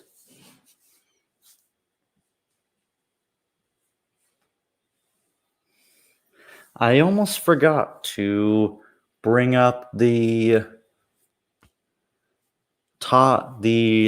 community list for the worst death battles. Maybe I should have brought that up. Oh well, maybe next time.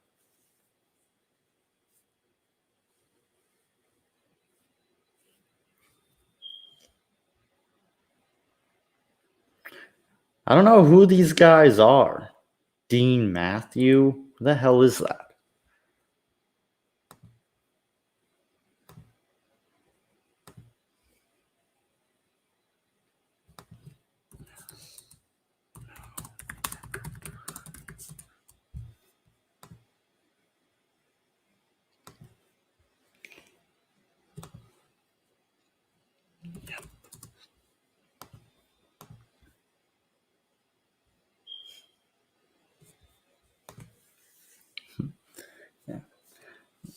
I might cut it off here. I know I keep saying that, but I don't know how much more longer I can keep this stream going for. I don't want it to just devolve into just watching videos. Unless maybe I decided, fuck it, and decided to do something where I watch anime with my fans or something. I don't know. But thanks for sticking with me. And I will be streaming again tomorrow, so no worries there.